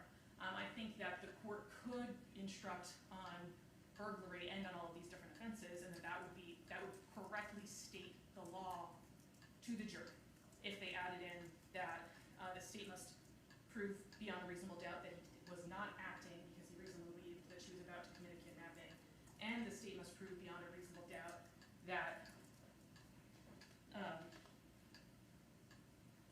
he did not reasonably believe that Ms. Naffziger was likely to use any unlawful force against a person present while committing or attempting to commit a burglary. I think the court could then provide a series of examples of a purpose to remaining in the home with a purpose to commit a crime, and could provide a series of examples of what those crimes might be. I mean, McDonald talks about the phrase forcible sex offense, which is not coextensive with aggravated felonious sexual assault. Yes. And it said there, I think McDonald and the other cases that I cite in my memo make it clear that unless it says as defined in the statute, it's improper for the court to limit what the word means to the statutory definition. So, by providing examples, aren't I in a way limiting? No, I think the court could provide examples and then say, or any other type of burglary. But that's a large list. Yes. Okay. But All I right. think correctly instructing on the law may require a large list, Judge. Okay, please continue. Thank you. Yes, Judge. And the state is trying to argue essentially different interpretations of the evidence, maybe asserting that there is contradictory evidence, but that doesn't change the fact that the court must give the instruction. State versus Kavanaugh is a case we haven't discussed much yet, but it's 174 New Hampshire 1, a 2020 case. And the Kavanaugh was abrogated by Brooks to the extent that Brooks said, look, this is structural error. But the rest of Kavanaugh is still good law. And there it says, quote, to be entitled to the instruction, the defendant had only to demonstrate that there was some evidence to support it. She did not need to submit proof beyond a reasonable doubt that she acted in self-defense. And it said also, the defendant contends that the trial court unsustainably exercised its discretion because it decided the merits of her self-defense claim instead of determining whether there was more than a scintilla of evidence to support it. We agree.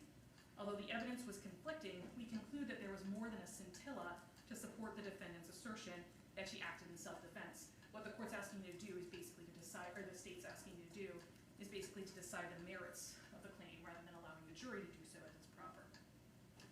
State versus Woodburn, it's got some interesting language in it about how the jury can make various inferences about mental state, even if the defendant doesn't testify specifically about mental state, that I think are instructive here, but I'll also note that State versus Woodburn says, to the extent that testimony can be construed as contradicting other testimony supporting the self-defense instruction, any inconsistency was for the jury to reconcile, not the trial court.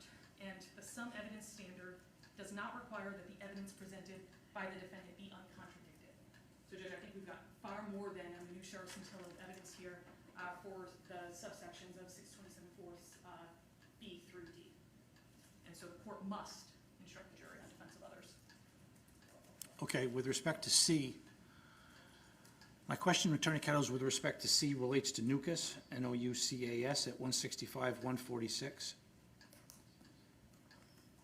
And the issue the issue relates to the kidnapping issue, which is, I just want to make sure I understand the defendant's position.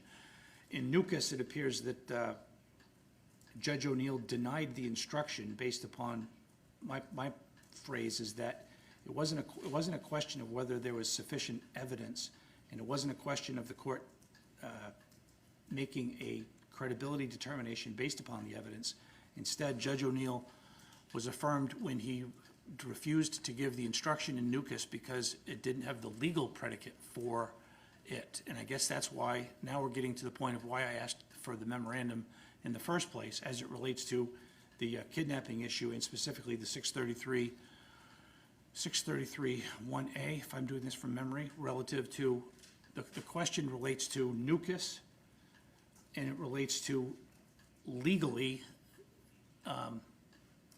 not factually, but legally, is the instruction to be given based upon the specific facts at issue here. And I'm asking you that question, and I'll go back to the state with respect to their position as it relates to how this situation relates to the Nukas situation. Excuse me. And Judge, let me make sure I understand. My recollection of Nukas is that it deals with a situation in which the defendant is presenting a theory of a case rather than a theory of defense. So in Nukas... No? Not by my read. My read, excuse me, my read is that it was a theory of defense. However, the predicate in order to trigger the defense wasn't met. I believe the word "any" is italicized in Nukas at the relevant. I can get the pin site, but that in this case there wasn't any evidence that justified the theory of defense. And I could be wrong about that, but I think that's the number one thing I've been looking at. Are you factually, is the defendant entitled from a legal standpoint, not from a factual standpoint? But, once again, continue. Judge, I'm not sure. I need to reread Nukas, but my notes on it indicate that in that case, he testified to different versions of events than the state alleged, and the defense of others would have been in regards to an offense he wasn't charged with. So he wasn't saying, like, I think in Nukas, let me just make sure I'm right. He was convicted for accomplice to armed robbery, and he essentially argued, I'm not going to get the exact facts right here, Judge, but he essentially argued, I was justified when I assaulted someone. And the court said, well, you're not charged with assault, so it doesn't really matter. It might not be assault, that's an example I'm using. It doesn't really matter whether you were justified in assaulting because that's not what you're charged with. Your being accomplice to armed robbery has nothing to do with defense of others. And so here, he is admitting to committing the act, and he is saying that the act was justified. And so Nukas is not applicable because the defense of others resulted in the charged offense. Okay.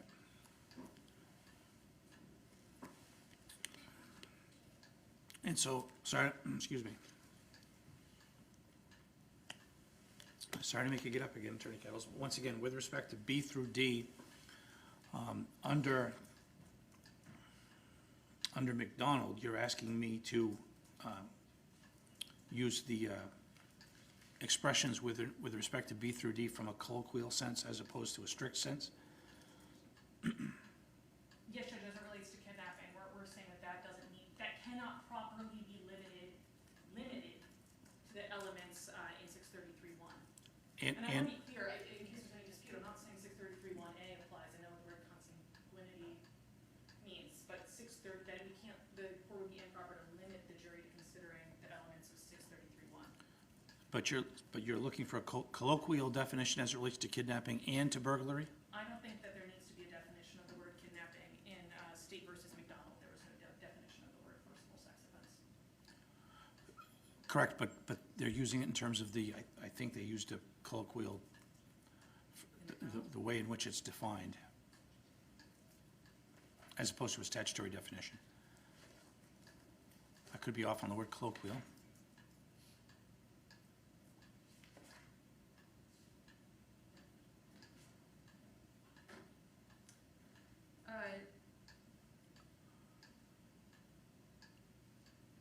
my understanding is that the court just included the phrase forcible sex offense and explained our statute is clear, the language is not difficult for the jury to understand in McDonald. Okay, all right, thank you. Okay, state's position based on that?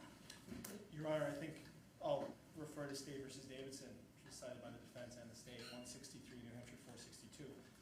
In that case, Supreme Court interpreted RSA 627(8) relating to use of force in defense of property.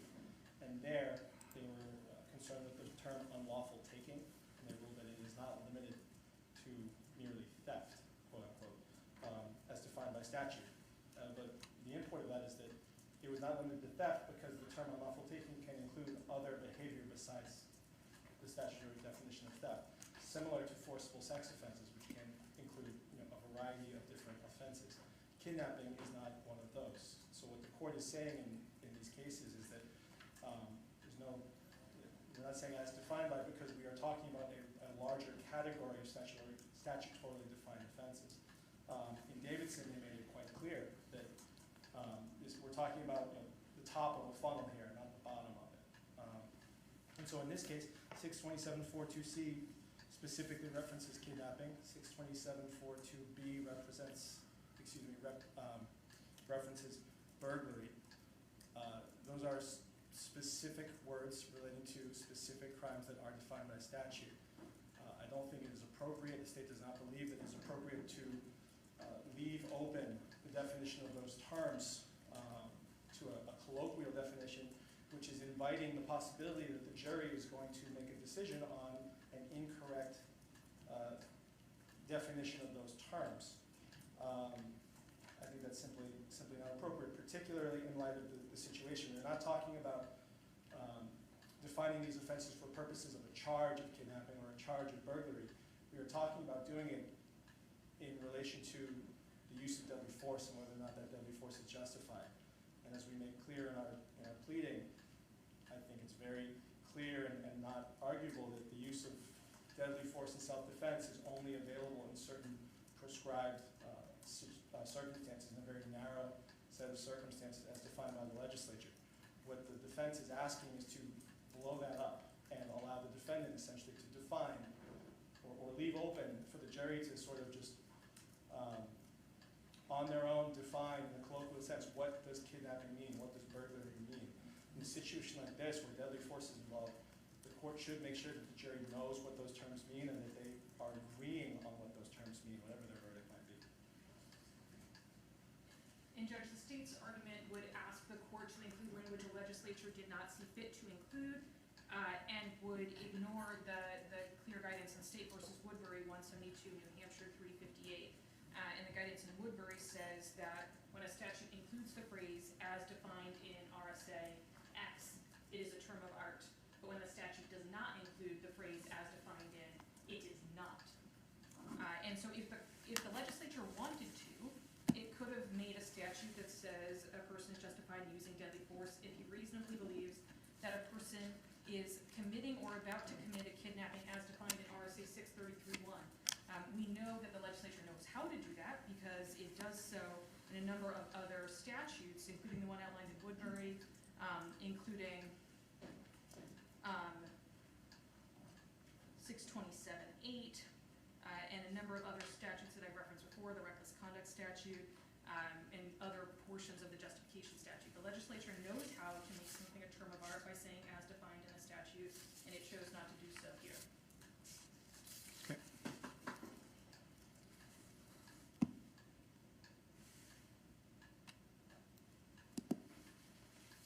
All right. You want to go to the, I've got my thoughts on that, but we'll keep going right now. Let's go to the defense's request relative to use what in this geographic part of the state is colloquially referred to as the NOMAR instruction relative to self-defense. What's been proposed by defendants relative to the NOMAR instruction. The state has proposed the self-defense as it relating to the 2011 criminal jury instructions. Am I correct? 85 or 2. Proposed anything, I think. I don't know if that's what the court used. You did propose. We did. Yes, back in September. Oh, yes, I apologize. Yes. Yeah, not recently, but back in Okay. the September filings. Yeah, I think we referred back to the model instructions. Again, I don't think that those instructions from NOMAR are wrong, but I think different courts and different situations can instruct differently, but I think that the instructions in the court's rough draft are appropriate and track the law, track the model instructions with no deviations. I think obviously the instruction that's proposed by the defense are more favorable to the defense, so in that sense, we don't believe that the court should give them, but I think either is appropriate. Okay, thank you. All right. And Judge, again, they're not wrong, right? The no more instructions are a direct statement of the law. I'll note that the model criminal jury instructions were actually drafted in 2010, and the defense of other statute has been amended since then. And so I think that in and of itself is a reason to give the no more instructions rather than one that a draft instruction not finalized that predates the most recent version of the statute.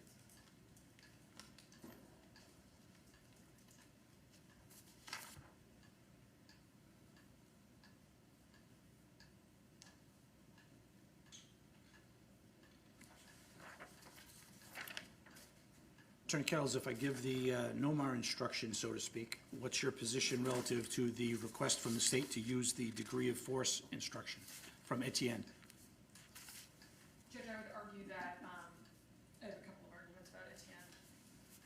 The first one is that, again, at least the case itself predates the amendment to the defense of other statute, and therefore the court there didn't consider the amendment to the defense of other statute. I also think it's important to note that Etienne is discussing a case where a person is, where the claim is that someone is about to use unlawful deadly force against the actor or a third person. So there's this kind of built-in proportionality that needs to happen there, right? It needs to be deadly force. Deadly force can be met with deadly force. A slap in the face cannot be met with deadly force. But by contrast, the other three kind of subsections of the statute are things where the legislature has determined if this happens, it's okay to use deadly force. If there's a kidnapping, deadly force is proportionate.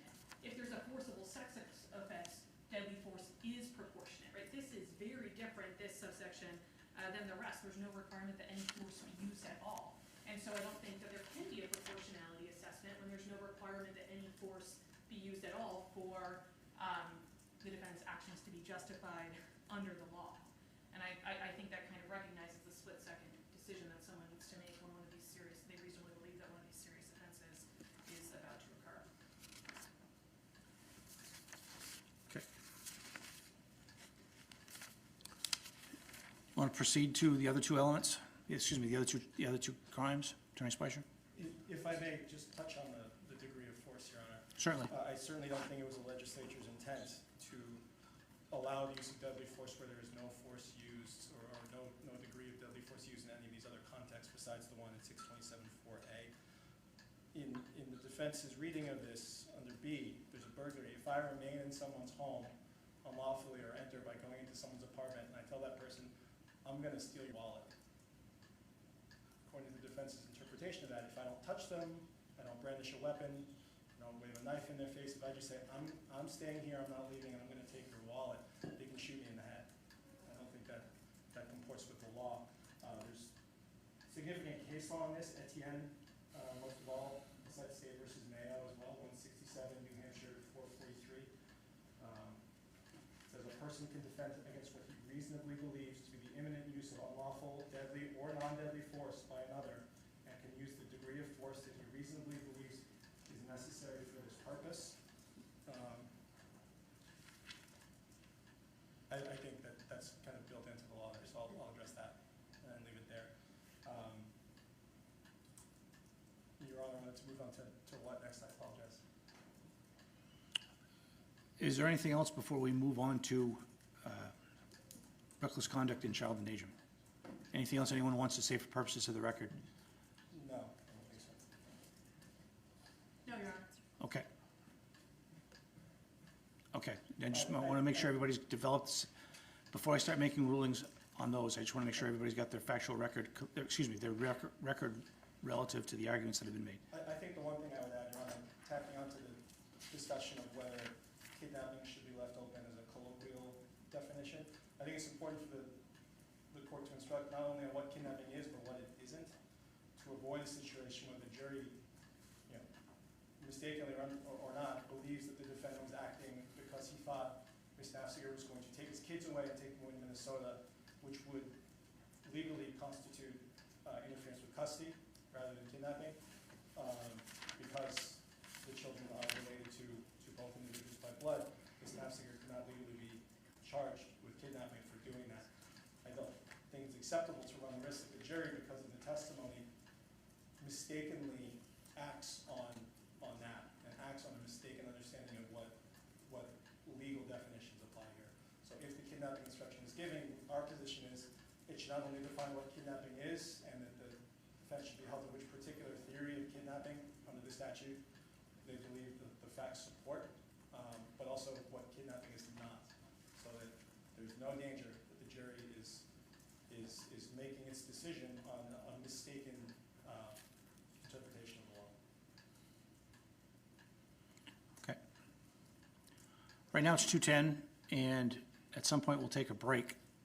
And I guess one of the things I'm soliciting input on right now is, should I make some initial rulings right now and have folks proffer their requested instructions as the best use of our time as it relates to what we're doing right now before a break, before we get to the other two charges?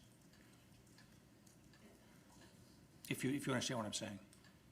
I don't think there's a significant dispute for the other two charges, right? We would once again add that the element of defense of others should be added, but I think it perhaps makes sense to get through everything so that we can get the court's actual instructions. Sure, I want to leave enough time so the council can assist with getting the instructions before 4 o'clock is what we're going to be doing here. I mean, let me make it clear. I'll work all night, but you won't have the benefit of that relative to your preparation of closing arguments. However the court wants to handle it. What's that? However the court wants to proceed. Let's go with the reckless, let's go with second degree reckless. I want to hear argument about whether let's do second degree reckless, and then we'll take a break after that. I'll make some rulings, then we'll take a break. So I guess my question relates to the defendant version includes the defense requested version includes the phrase depraved heart, whereas the state's version, I believe, does not, based upon the jury instructions relative to the manifest and extreme indifference to human life. If I'm wrong about that from the state's perspective, let me know, but I believe that under the model jury instructions proposed by the state that the phrase depraved heart was out That's correct, Your Honor. I don't believe it appears in the model instructions. And so I did note that it was present in the defendant's version that they requested. So I just want to hear, I want to make sure everybody has said whatever they want to tell me relative to that specific issue. I think it's inviting a degree of confusion by adding another somewhat obscure legal term that does not appear in the model instruction. Okay. Judge, I think it's been used in other cases with similar charges, and so it's appropriate to use here. Okay. And it was upheld in other cases.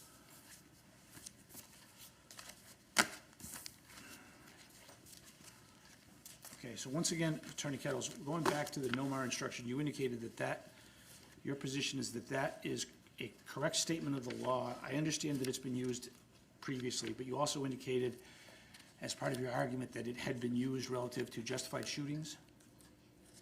Judge, I think that the NOMAR instruction, I believe, was crafted by attorneys Wines and Mayo, and I think that they did extensive review. The footnotes are in my original instructions that were submitted of kind of how the Attorney General's office has handled claims of self-defense or defense of others in the past. And so those footnotes, Judge, are in the original instructions that were proposed instructions that were submitted. Let me find when those were submitted. Back on September 3rd. Okay. And so I essentially, it it's on page 3, Judge. I think it's essentially an argument of what's good for the goose is good for the gander, that if that's the correct statement of law, and it's the standard that the Attorney General's office applies when dealing with officer-involved shootings, that should be the standard of law that the court applies for someone who's not a police officer. Your Honor, the Nomar case involved testimony from an expert in the use of force. So the use of force was an issue in that case in a way that it is not here. I think those jury instructions were tailored to that specific case. There is no such factual predicate for them in this case, where the defendant is, described the situation they were in. It did not involve the same or similar facts, similar arguments about those facts, no expert testimony on the use of force here. So I think that while those instructions were found to be appropriate by the court with regard to that case, that doesn't mean that they're appropriate for this case. Okay.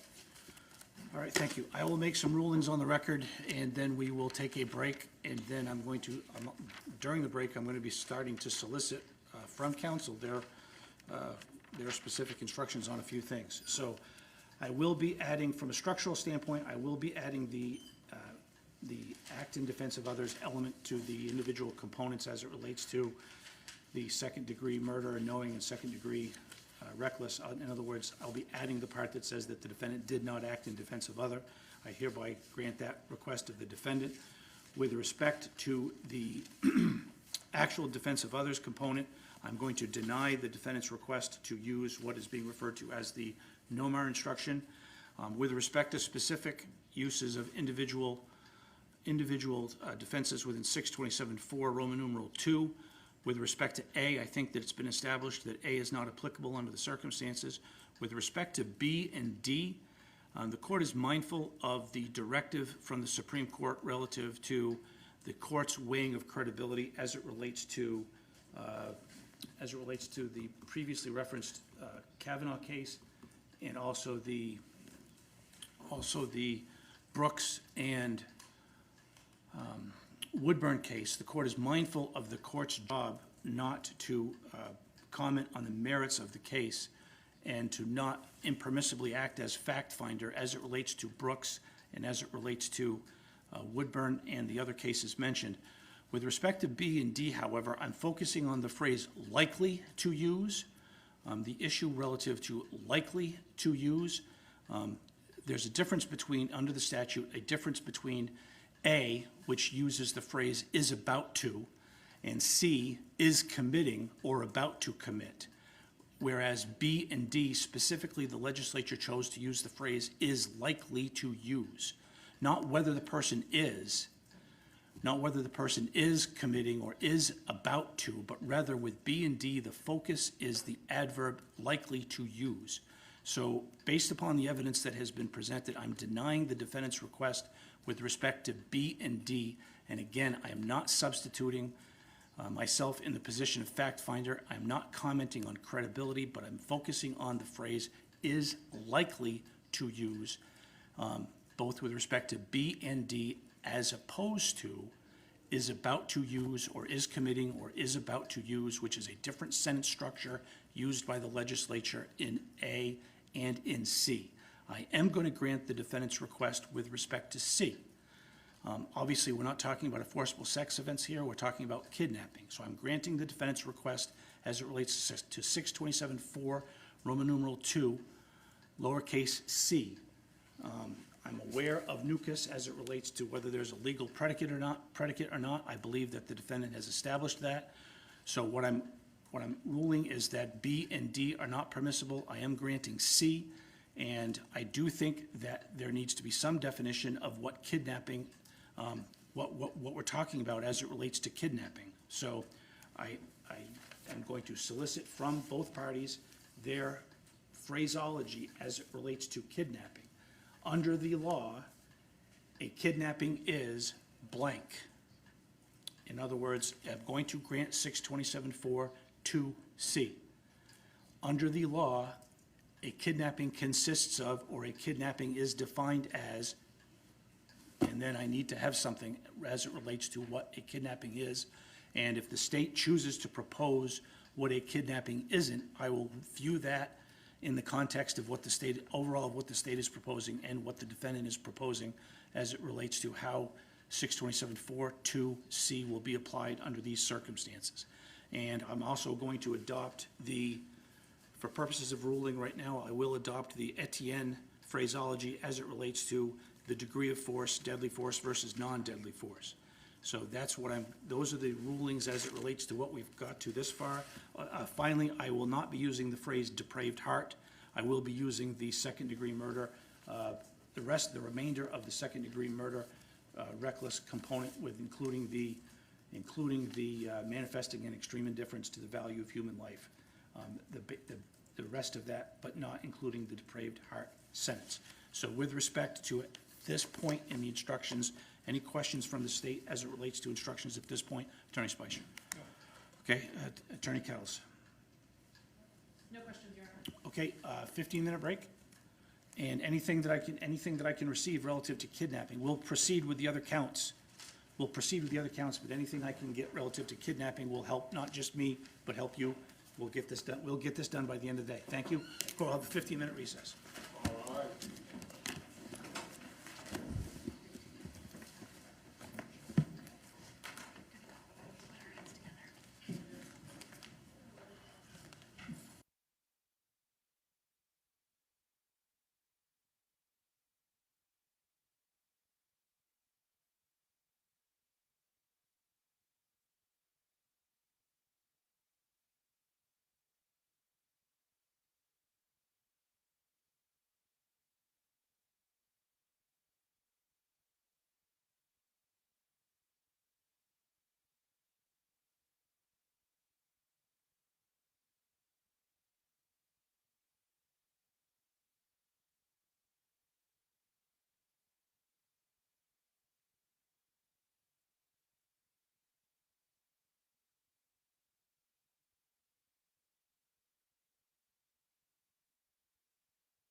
Thank you, please be seated.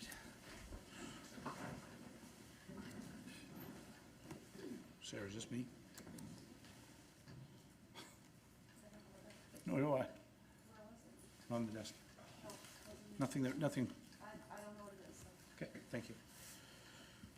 Okay, I've been advised that I am receiving something relative to kidnapping. Yes, the state filed, I think what the court asked for, proposed definition of kidnapping, and what kidnapping is not. Okay. Okay, thank you. Thank you. Moving on to reckless conduct with a deadly weapon. Attorney Speicher? Or Duran, whoever's doing this? Your Honor, the state was satisfied with the draft instructions the court circulated. I think they accurately instruct on the law related to that offense.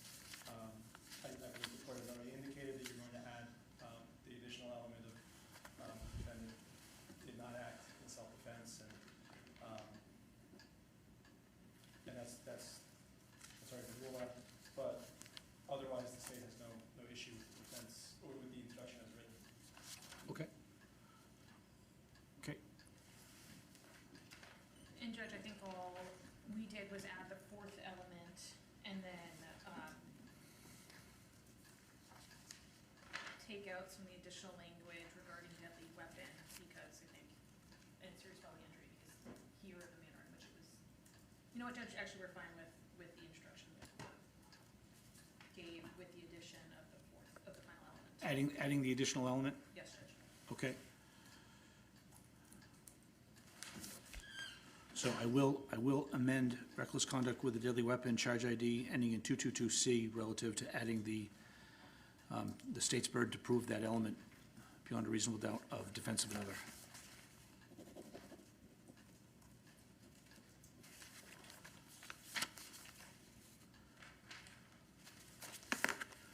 Okay, moving on to endangering the welfare of a child, the, Attorney Speicher? Again, Your Honor, the state has no issue with the instruction that is circulated by the court. I'll note specifically that the state believes the court correctly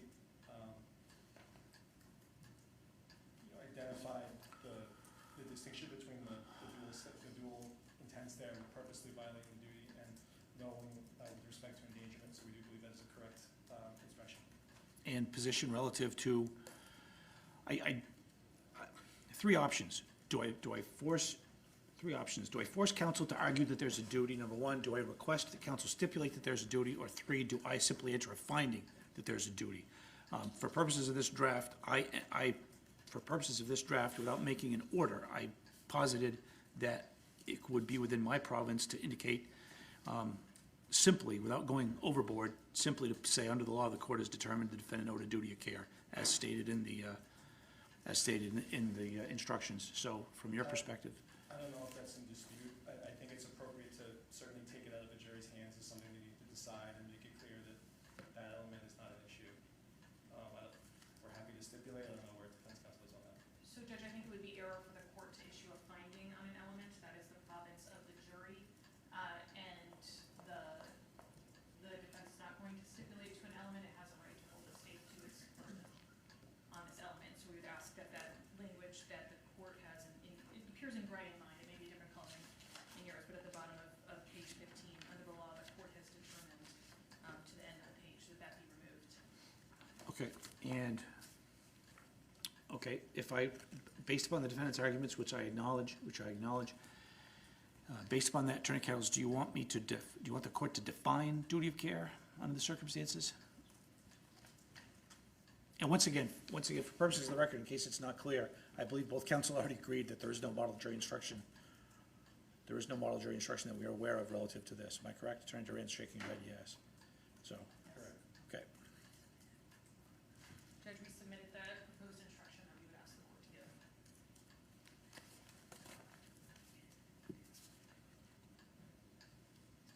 give. And the one, just so I'm clear, the one requested by the defendant does not include a definition or reference relative to the duty component? Correct, Judge. Okay, so, all right. Okay, any argument?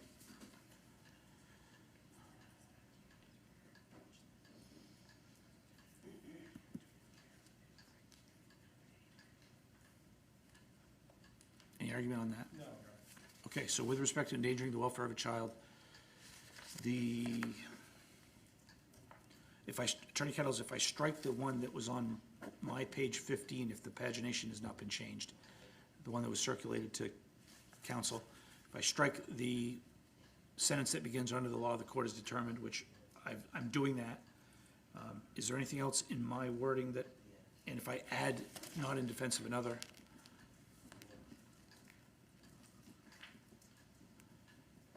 if I add that as an element,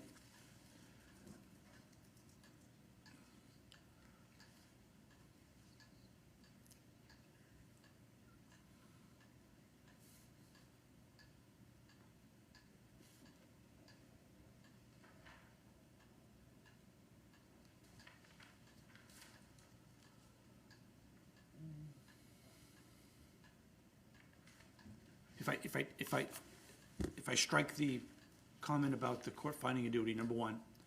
And number two, if I add the not in defense of another element, both of which I'm going to do. The next question, I guess the next question that really I'm getting at next is, in the statute for which there is no model jury instruction, it includes two different states of mens rea. And what I attempted to do and how I wrote it was reference the purposely with respect to violating the duty and the welfare with respect to the effect upon the child. So I understand that the defense has requested their instruction, but if I add defense of another and if I take out the finding of a duty, does the defendant have any position as it relates to the relation of the mens reas, the relation of the two separate mens rea components to the individual action components of violating a duty and the endangering of the child? Judge, our position would just continue to be that the proposed instructions that we filed on multiple occasions are the best instructions and what should be given in this case, based on in re and K. Okay, so my observation, I understand your position. My observation is that the one requested by the defendant does not match up the mens rea with the individual actions, which if I grant the defendant's request in that regard, my concern is that I'm not adequately providing the jury with the necessary instruction under the circumstances. I'm still considering whether to grant the defendant's request, but I'm trying to find out if you don't want there to be a reference with respect to the mens rea component and the actus reus component. Judge, I believe our proposed instruction discusses both the mens reas.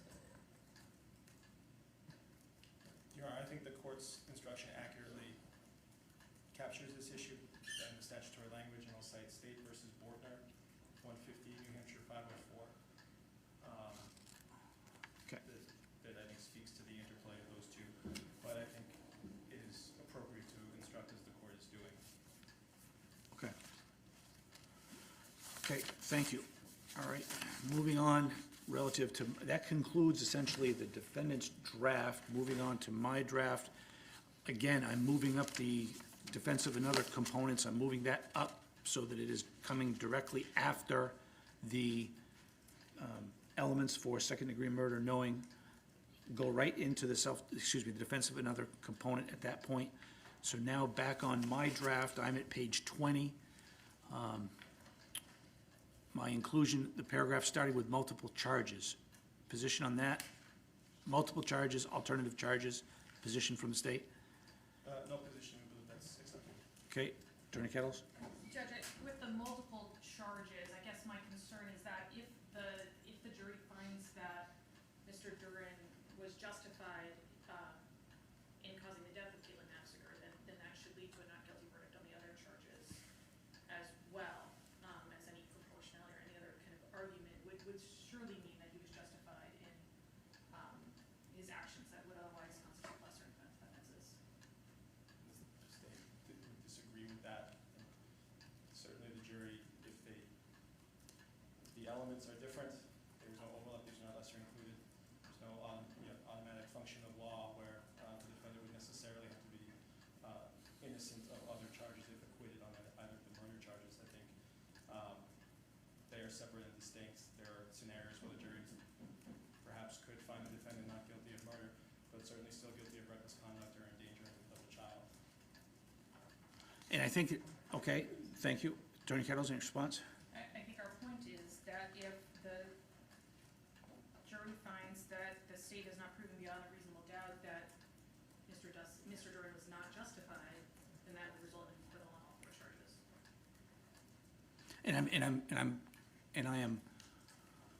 I think I'm explicitly positing that possibility by virtue of including a element in each of the individual charge definitions relative to the fact that the state has the burden with respect to each of those individual elements. So I think that that takes care of that. The justification defense is essentially inserted into each of the element definitions in each of their constituent sections. So I'm gonna leave that in as is, okay? Alternative charges, Attorney Kettles?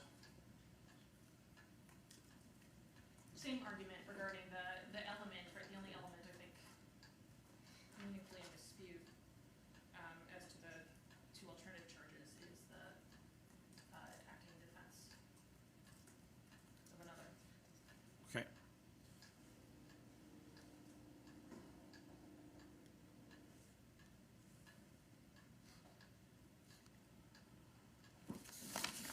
Okay.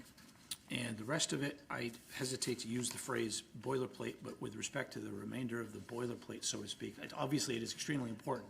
By saying that, I do not mean in any way to not indicate how important it is under the circumstances. However, when I use that phrase boilerplate, I'm simply saying it's the same usually from one case to the next.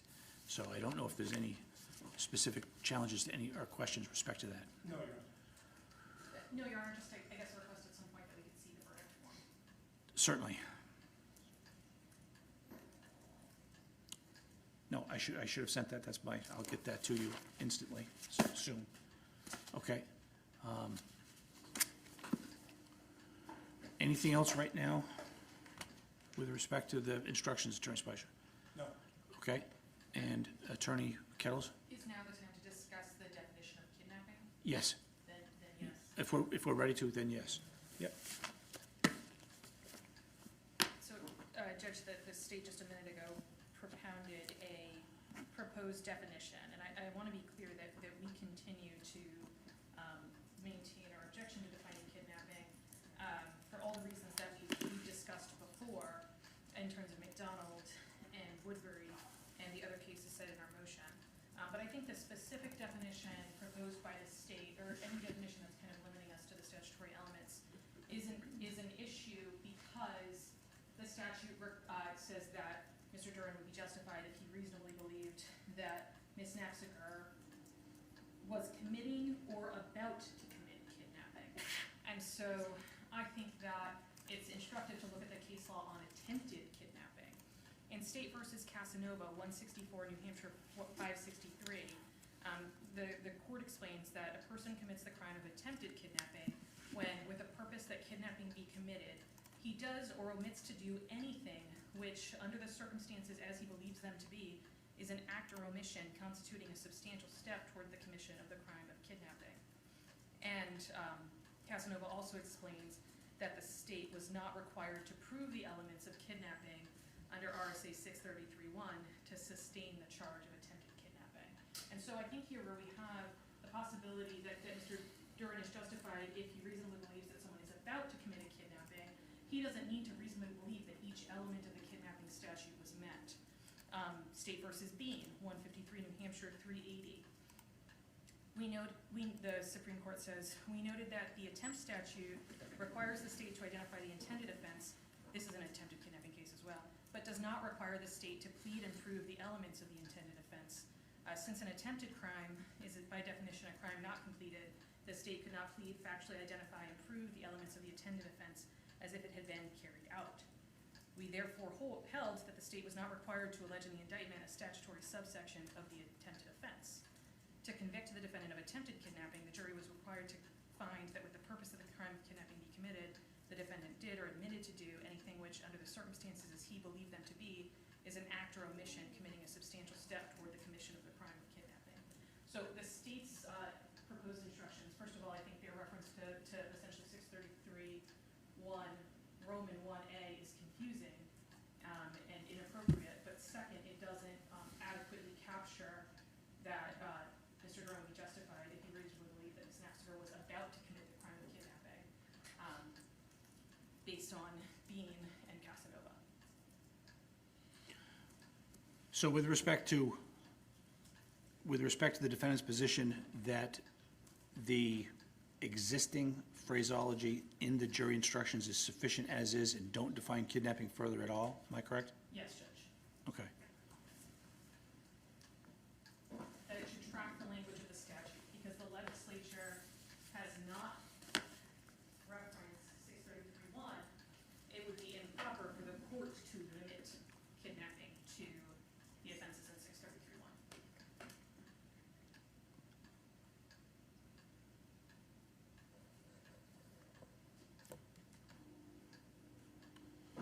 And I'm reading what the state has filed.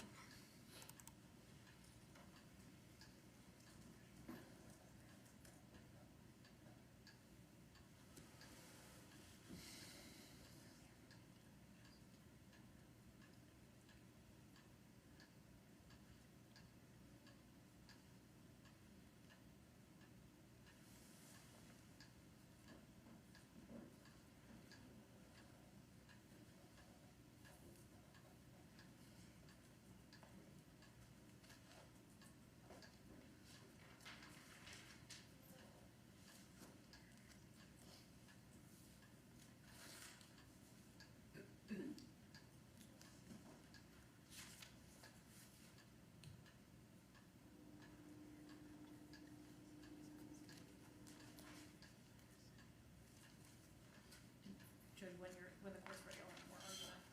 Certainly, just a second.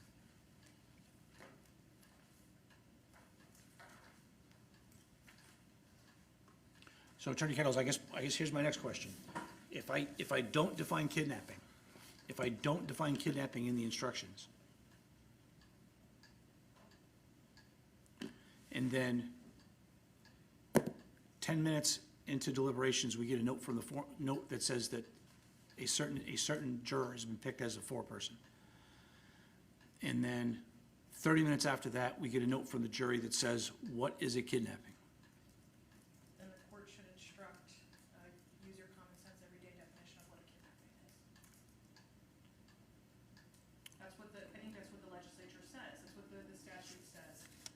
Judge, I'll note, in addition on the state's proposed instructions, that they've narrowed it down essentially improperly just to kidnapping and not to about to commit a kidnapping.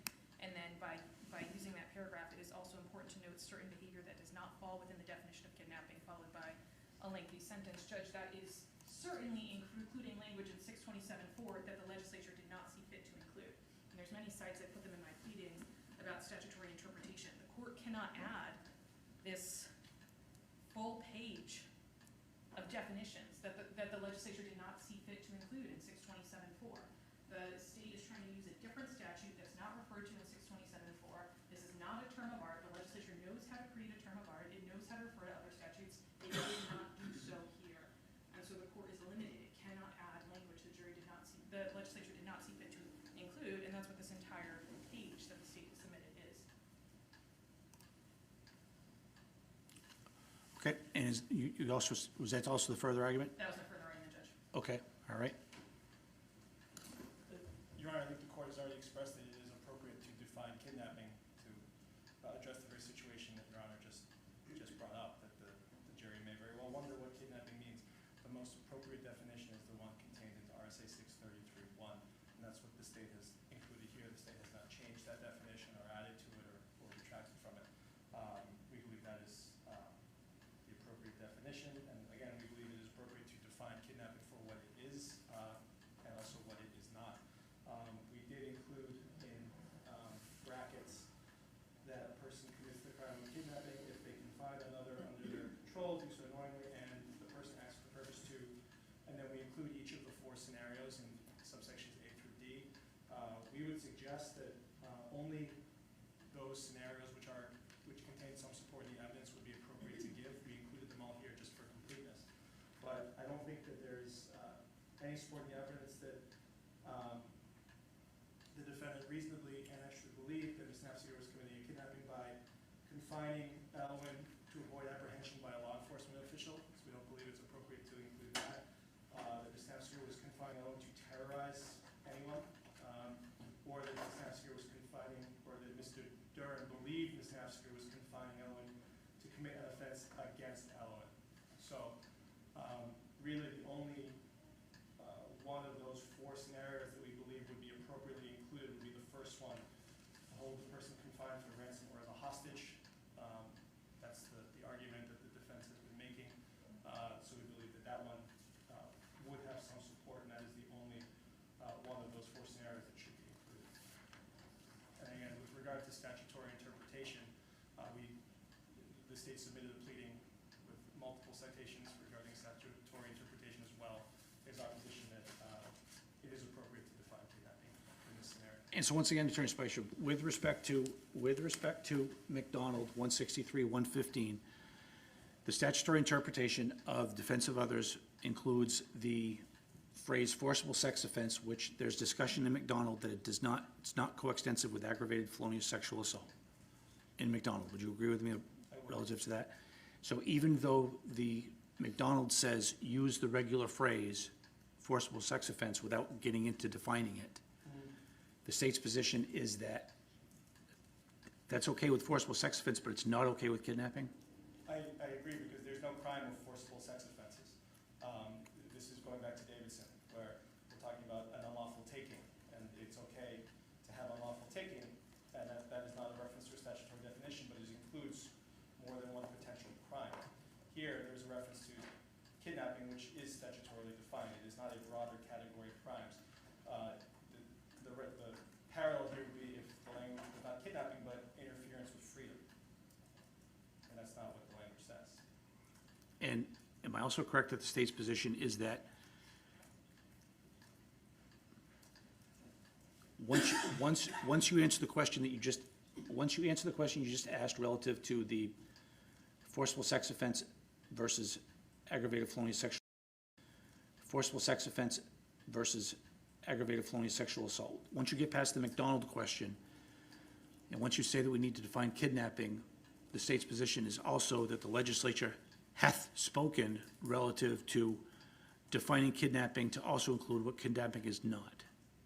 Yes, and I think we're talking specifically in the context of kidnapping for purposes of justification of deadly force, where I think the context of that is very important, and then the interplay between 633.1, 633.1-A, and interference with custody, 633.4, indicates that whatever kidnapping is, we know what kidnapping is not. And Ms. Naffziger legally could not kidnap her own child for behavior consistent with interference with custody. And there is a great risk that, based on the testimony and the evidence, that the jury may act on a mistaken belief of the law that that is what kidnapping is. And that we want the jury to understand what kidnapping is and what it is not. Attorney Spicer, I haven't made my mind up yet as it relates to this issue, okay? So my next question for you is, if all that's true, am I invading the province of the jury as it relates to giving this specific instruction as it relates to the elements of the general offense? Am I impermissibly, does that instruction that you're asking me to give, does that impermissibly invade the province of the jury? And or does it essentially does it mandate a specific outcome which is impermissible under the law? No, I think the court would be simply, defining the boundaries here, and then the jury is free to make its own decision about whether things fall on one side or the other. The court is not instructing as to any of the elements or whether or not the evidence has satisfied them in favor of the state or otherwise. The court would simply be giving a definition of what kidnapping is. Okay, thank you. The way the legislature has written the statute, the only guidance that the court can give is the word kidnapping or about to commit a kidnapping. That's what the legislature has said. The legislature has explicitly omitted an interplay between 627.4 and 633.1 or 633.1A. The legislature knows how to connect those statutes, and it chose not to. And the court cannot ignore that deliberate choice of the legislature. The jury should be instructed on what the statute says, and then from there, it gets to use its own interpretation of what kidnapping is. I'll note without, that is our position, I think that's the correct reading of the statute, but some additional issues with the state's proposed definition is that the final paragraph creates a risk that the jury will believe that Ms. Naffziger could not kidnap her own child, full stop. And that's incorrect as a matter of law. And then also, I do think that evidence has been presented that Ms. Naffziger acted with the purpose to terrorize Mr. Duren through her actions. So again, the court cannot create an interplay that the legislature does not say exists. The court cannot instruct on the definition that the legislature has not given in 627-4.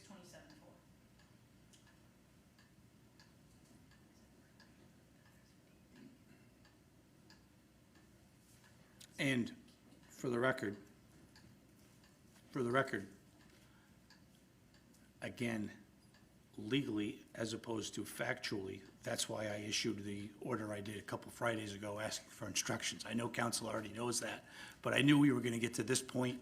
I didn't know, I take that back. I didn't know we were gonna get to this point. My assumption was we were gonna get to this point where we are right now, and I wanted to make sure that we had adequately briefed the issue, and I know council has competently and with great care, council has competently briefed the issue relative to both sides. So that is why I wanted to focus everyone on what I did a couple weeks ago, which is why we're here right now. Okay, anything further, Attorney Spicer? No. Attorney Kettles, anything further? No, Your Honor. Okay, all right. So once again, I'm going to make my mind up. I'm going to take a brief recess. I'm also going back to the, I'll make a final decision. We're all set on reckless conduct with a deadly weapon. I'll make a final decision as it relates to child endangerment. And I'm going to check one thing, and I'll make a decision as it relates to this specific issue. And again, I haven't decided what to do, but Attorney Kettles, if I grant the state's request, it's hostage and terrorize? Yes, Judge. Okay. All right. All right.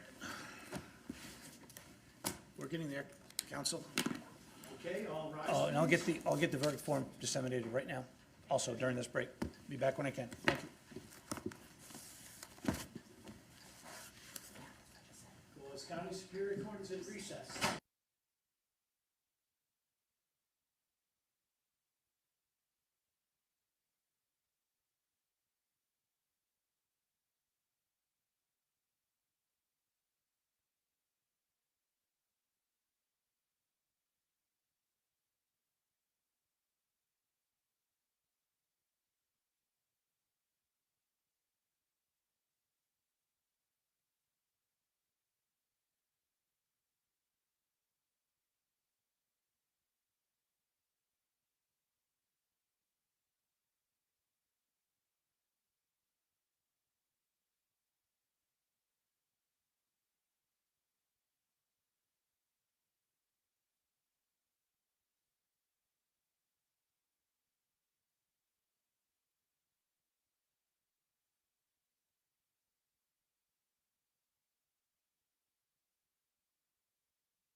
Once again, for those uninitiated in this process, the reason this takes so long is because we need to make sure that we have all the evidence in, number one.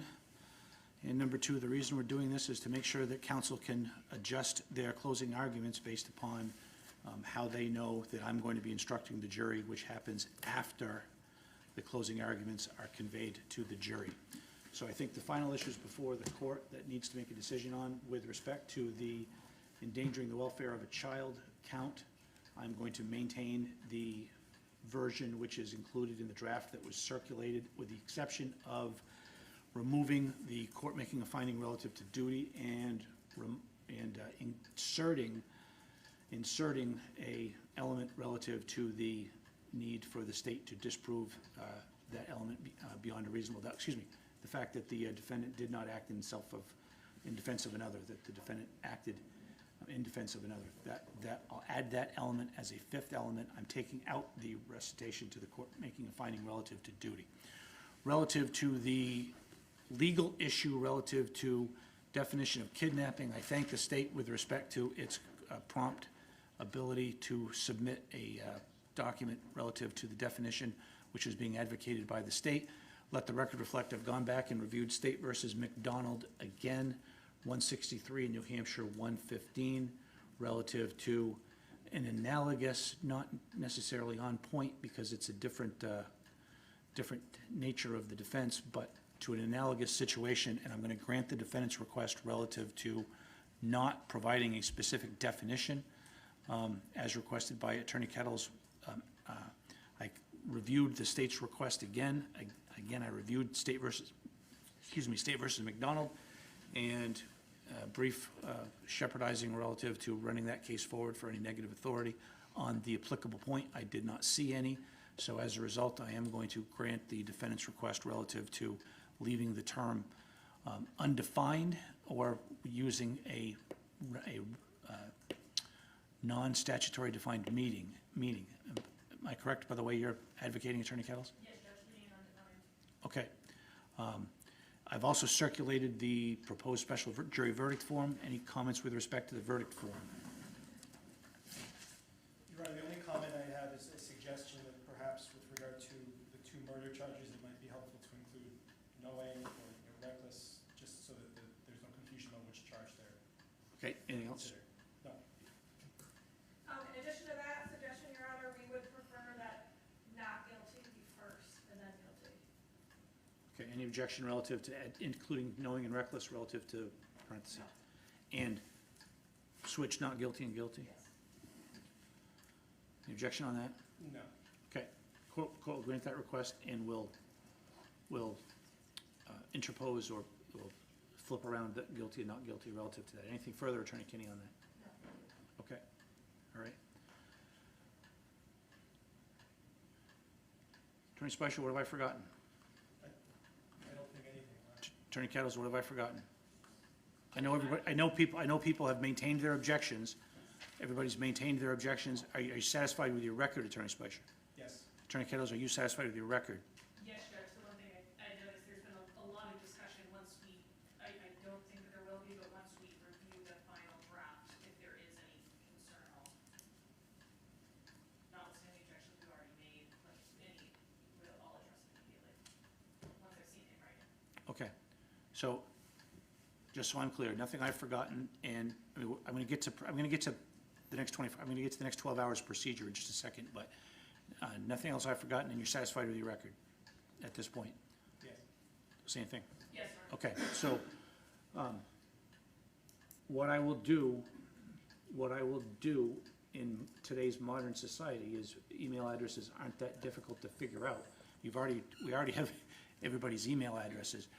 I will get this concluded. I'm not sure if it'll be concluded before 4:30, 5 o'clock. I'll get it concluded and get it emailed to folks. My only order, I'm going to be emailing it directly to all four council. The only thing I'm going to say is do not email me back. Do not email me back because I'm going to decline to respond. If there is an issue, if there's a typo issue, I encourage council to email each other and leave me out of it. If there is something, if any of my rulings are unclear, I hope they're not unclear, so you could prepare your closing arguments. But if there is a drastic issue which needs to be addressed, we will address it before closing arguments tomorrow. We'll get that fixed, but hopefully I've provided enough instructions right now relative to my rulings so that you can prepare for closings. I will email directly because my excellent monitor will be, I'm not going to get it done in the next half hour, but I want to take the time that it needs, that it deserves under the circumstances, under this important case, and very good lawyering by both parties relative to the issues at hand. Clerk Restaurants, anything I'm forgetting from your perspective? Okay. Do you want to ask them back at 8:45 tomorrow, just so we can see if Can there's... we, 8:45, just to be safe? 8:45, in other words, I'll be ready at 8:45 if we do have to address anything. If there is nothing to address, then we can proceed right to closings at 9 o'clock? Okay? Okay? Okay, all right. All right, thank you for your work today, and that's why we didn't hold the jury, and we'll see everybody at 8:45 tomorrow. Thank you. All right.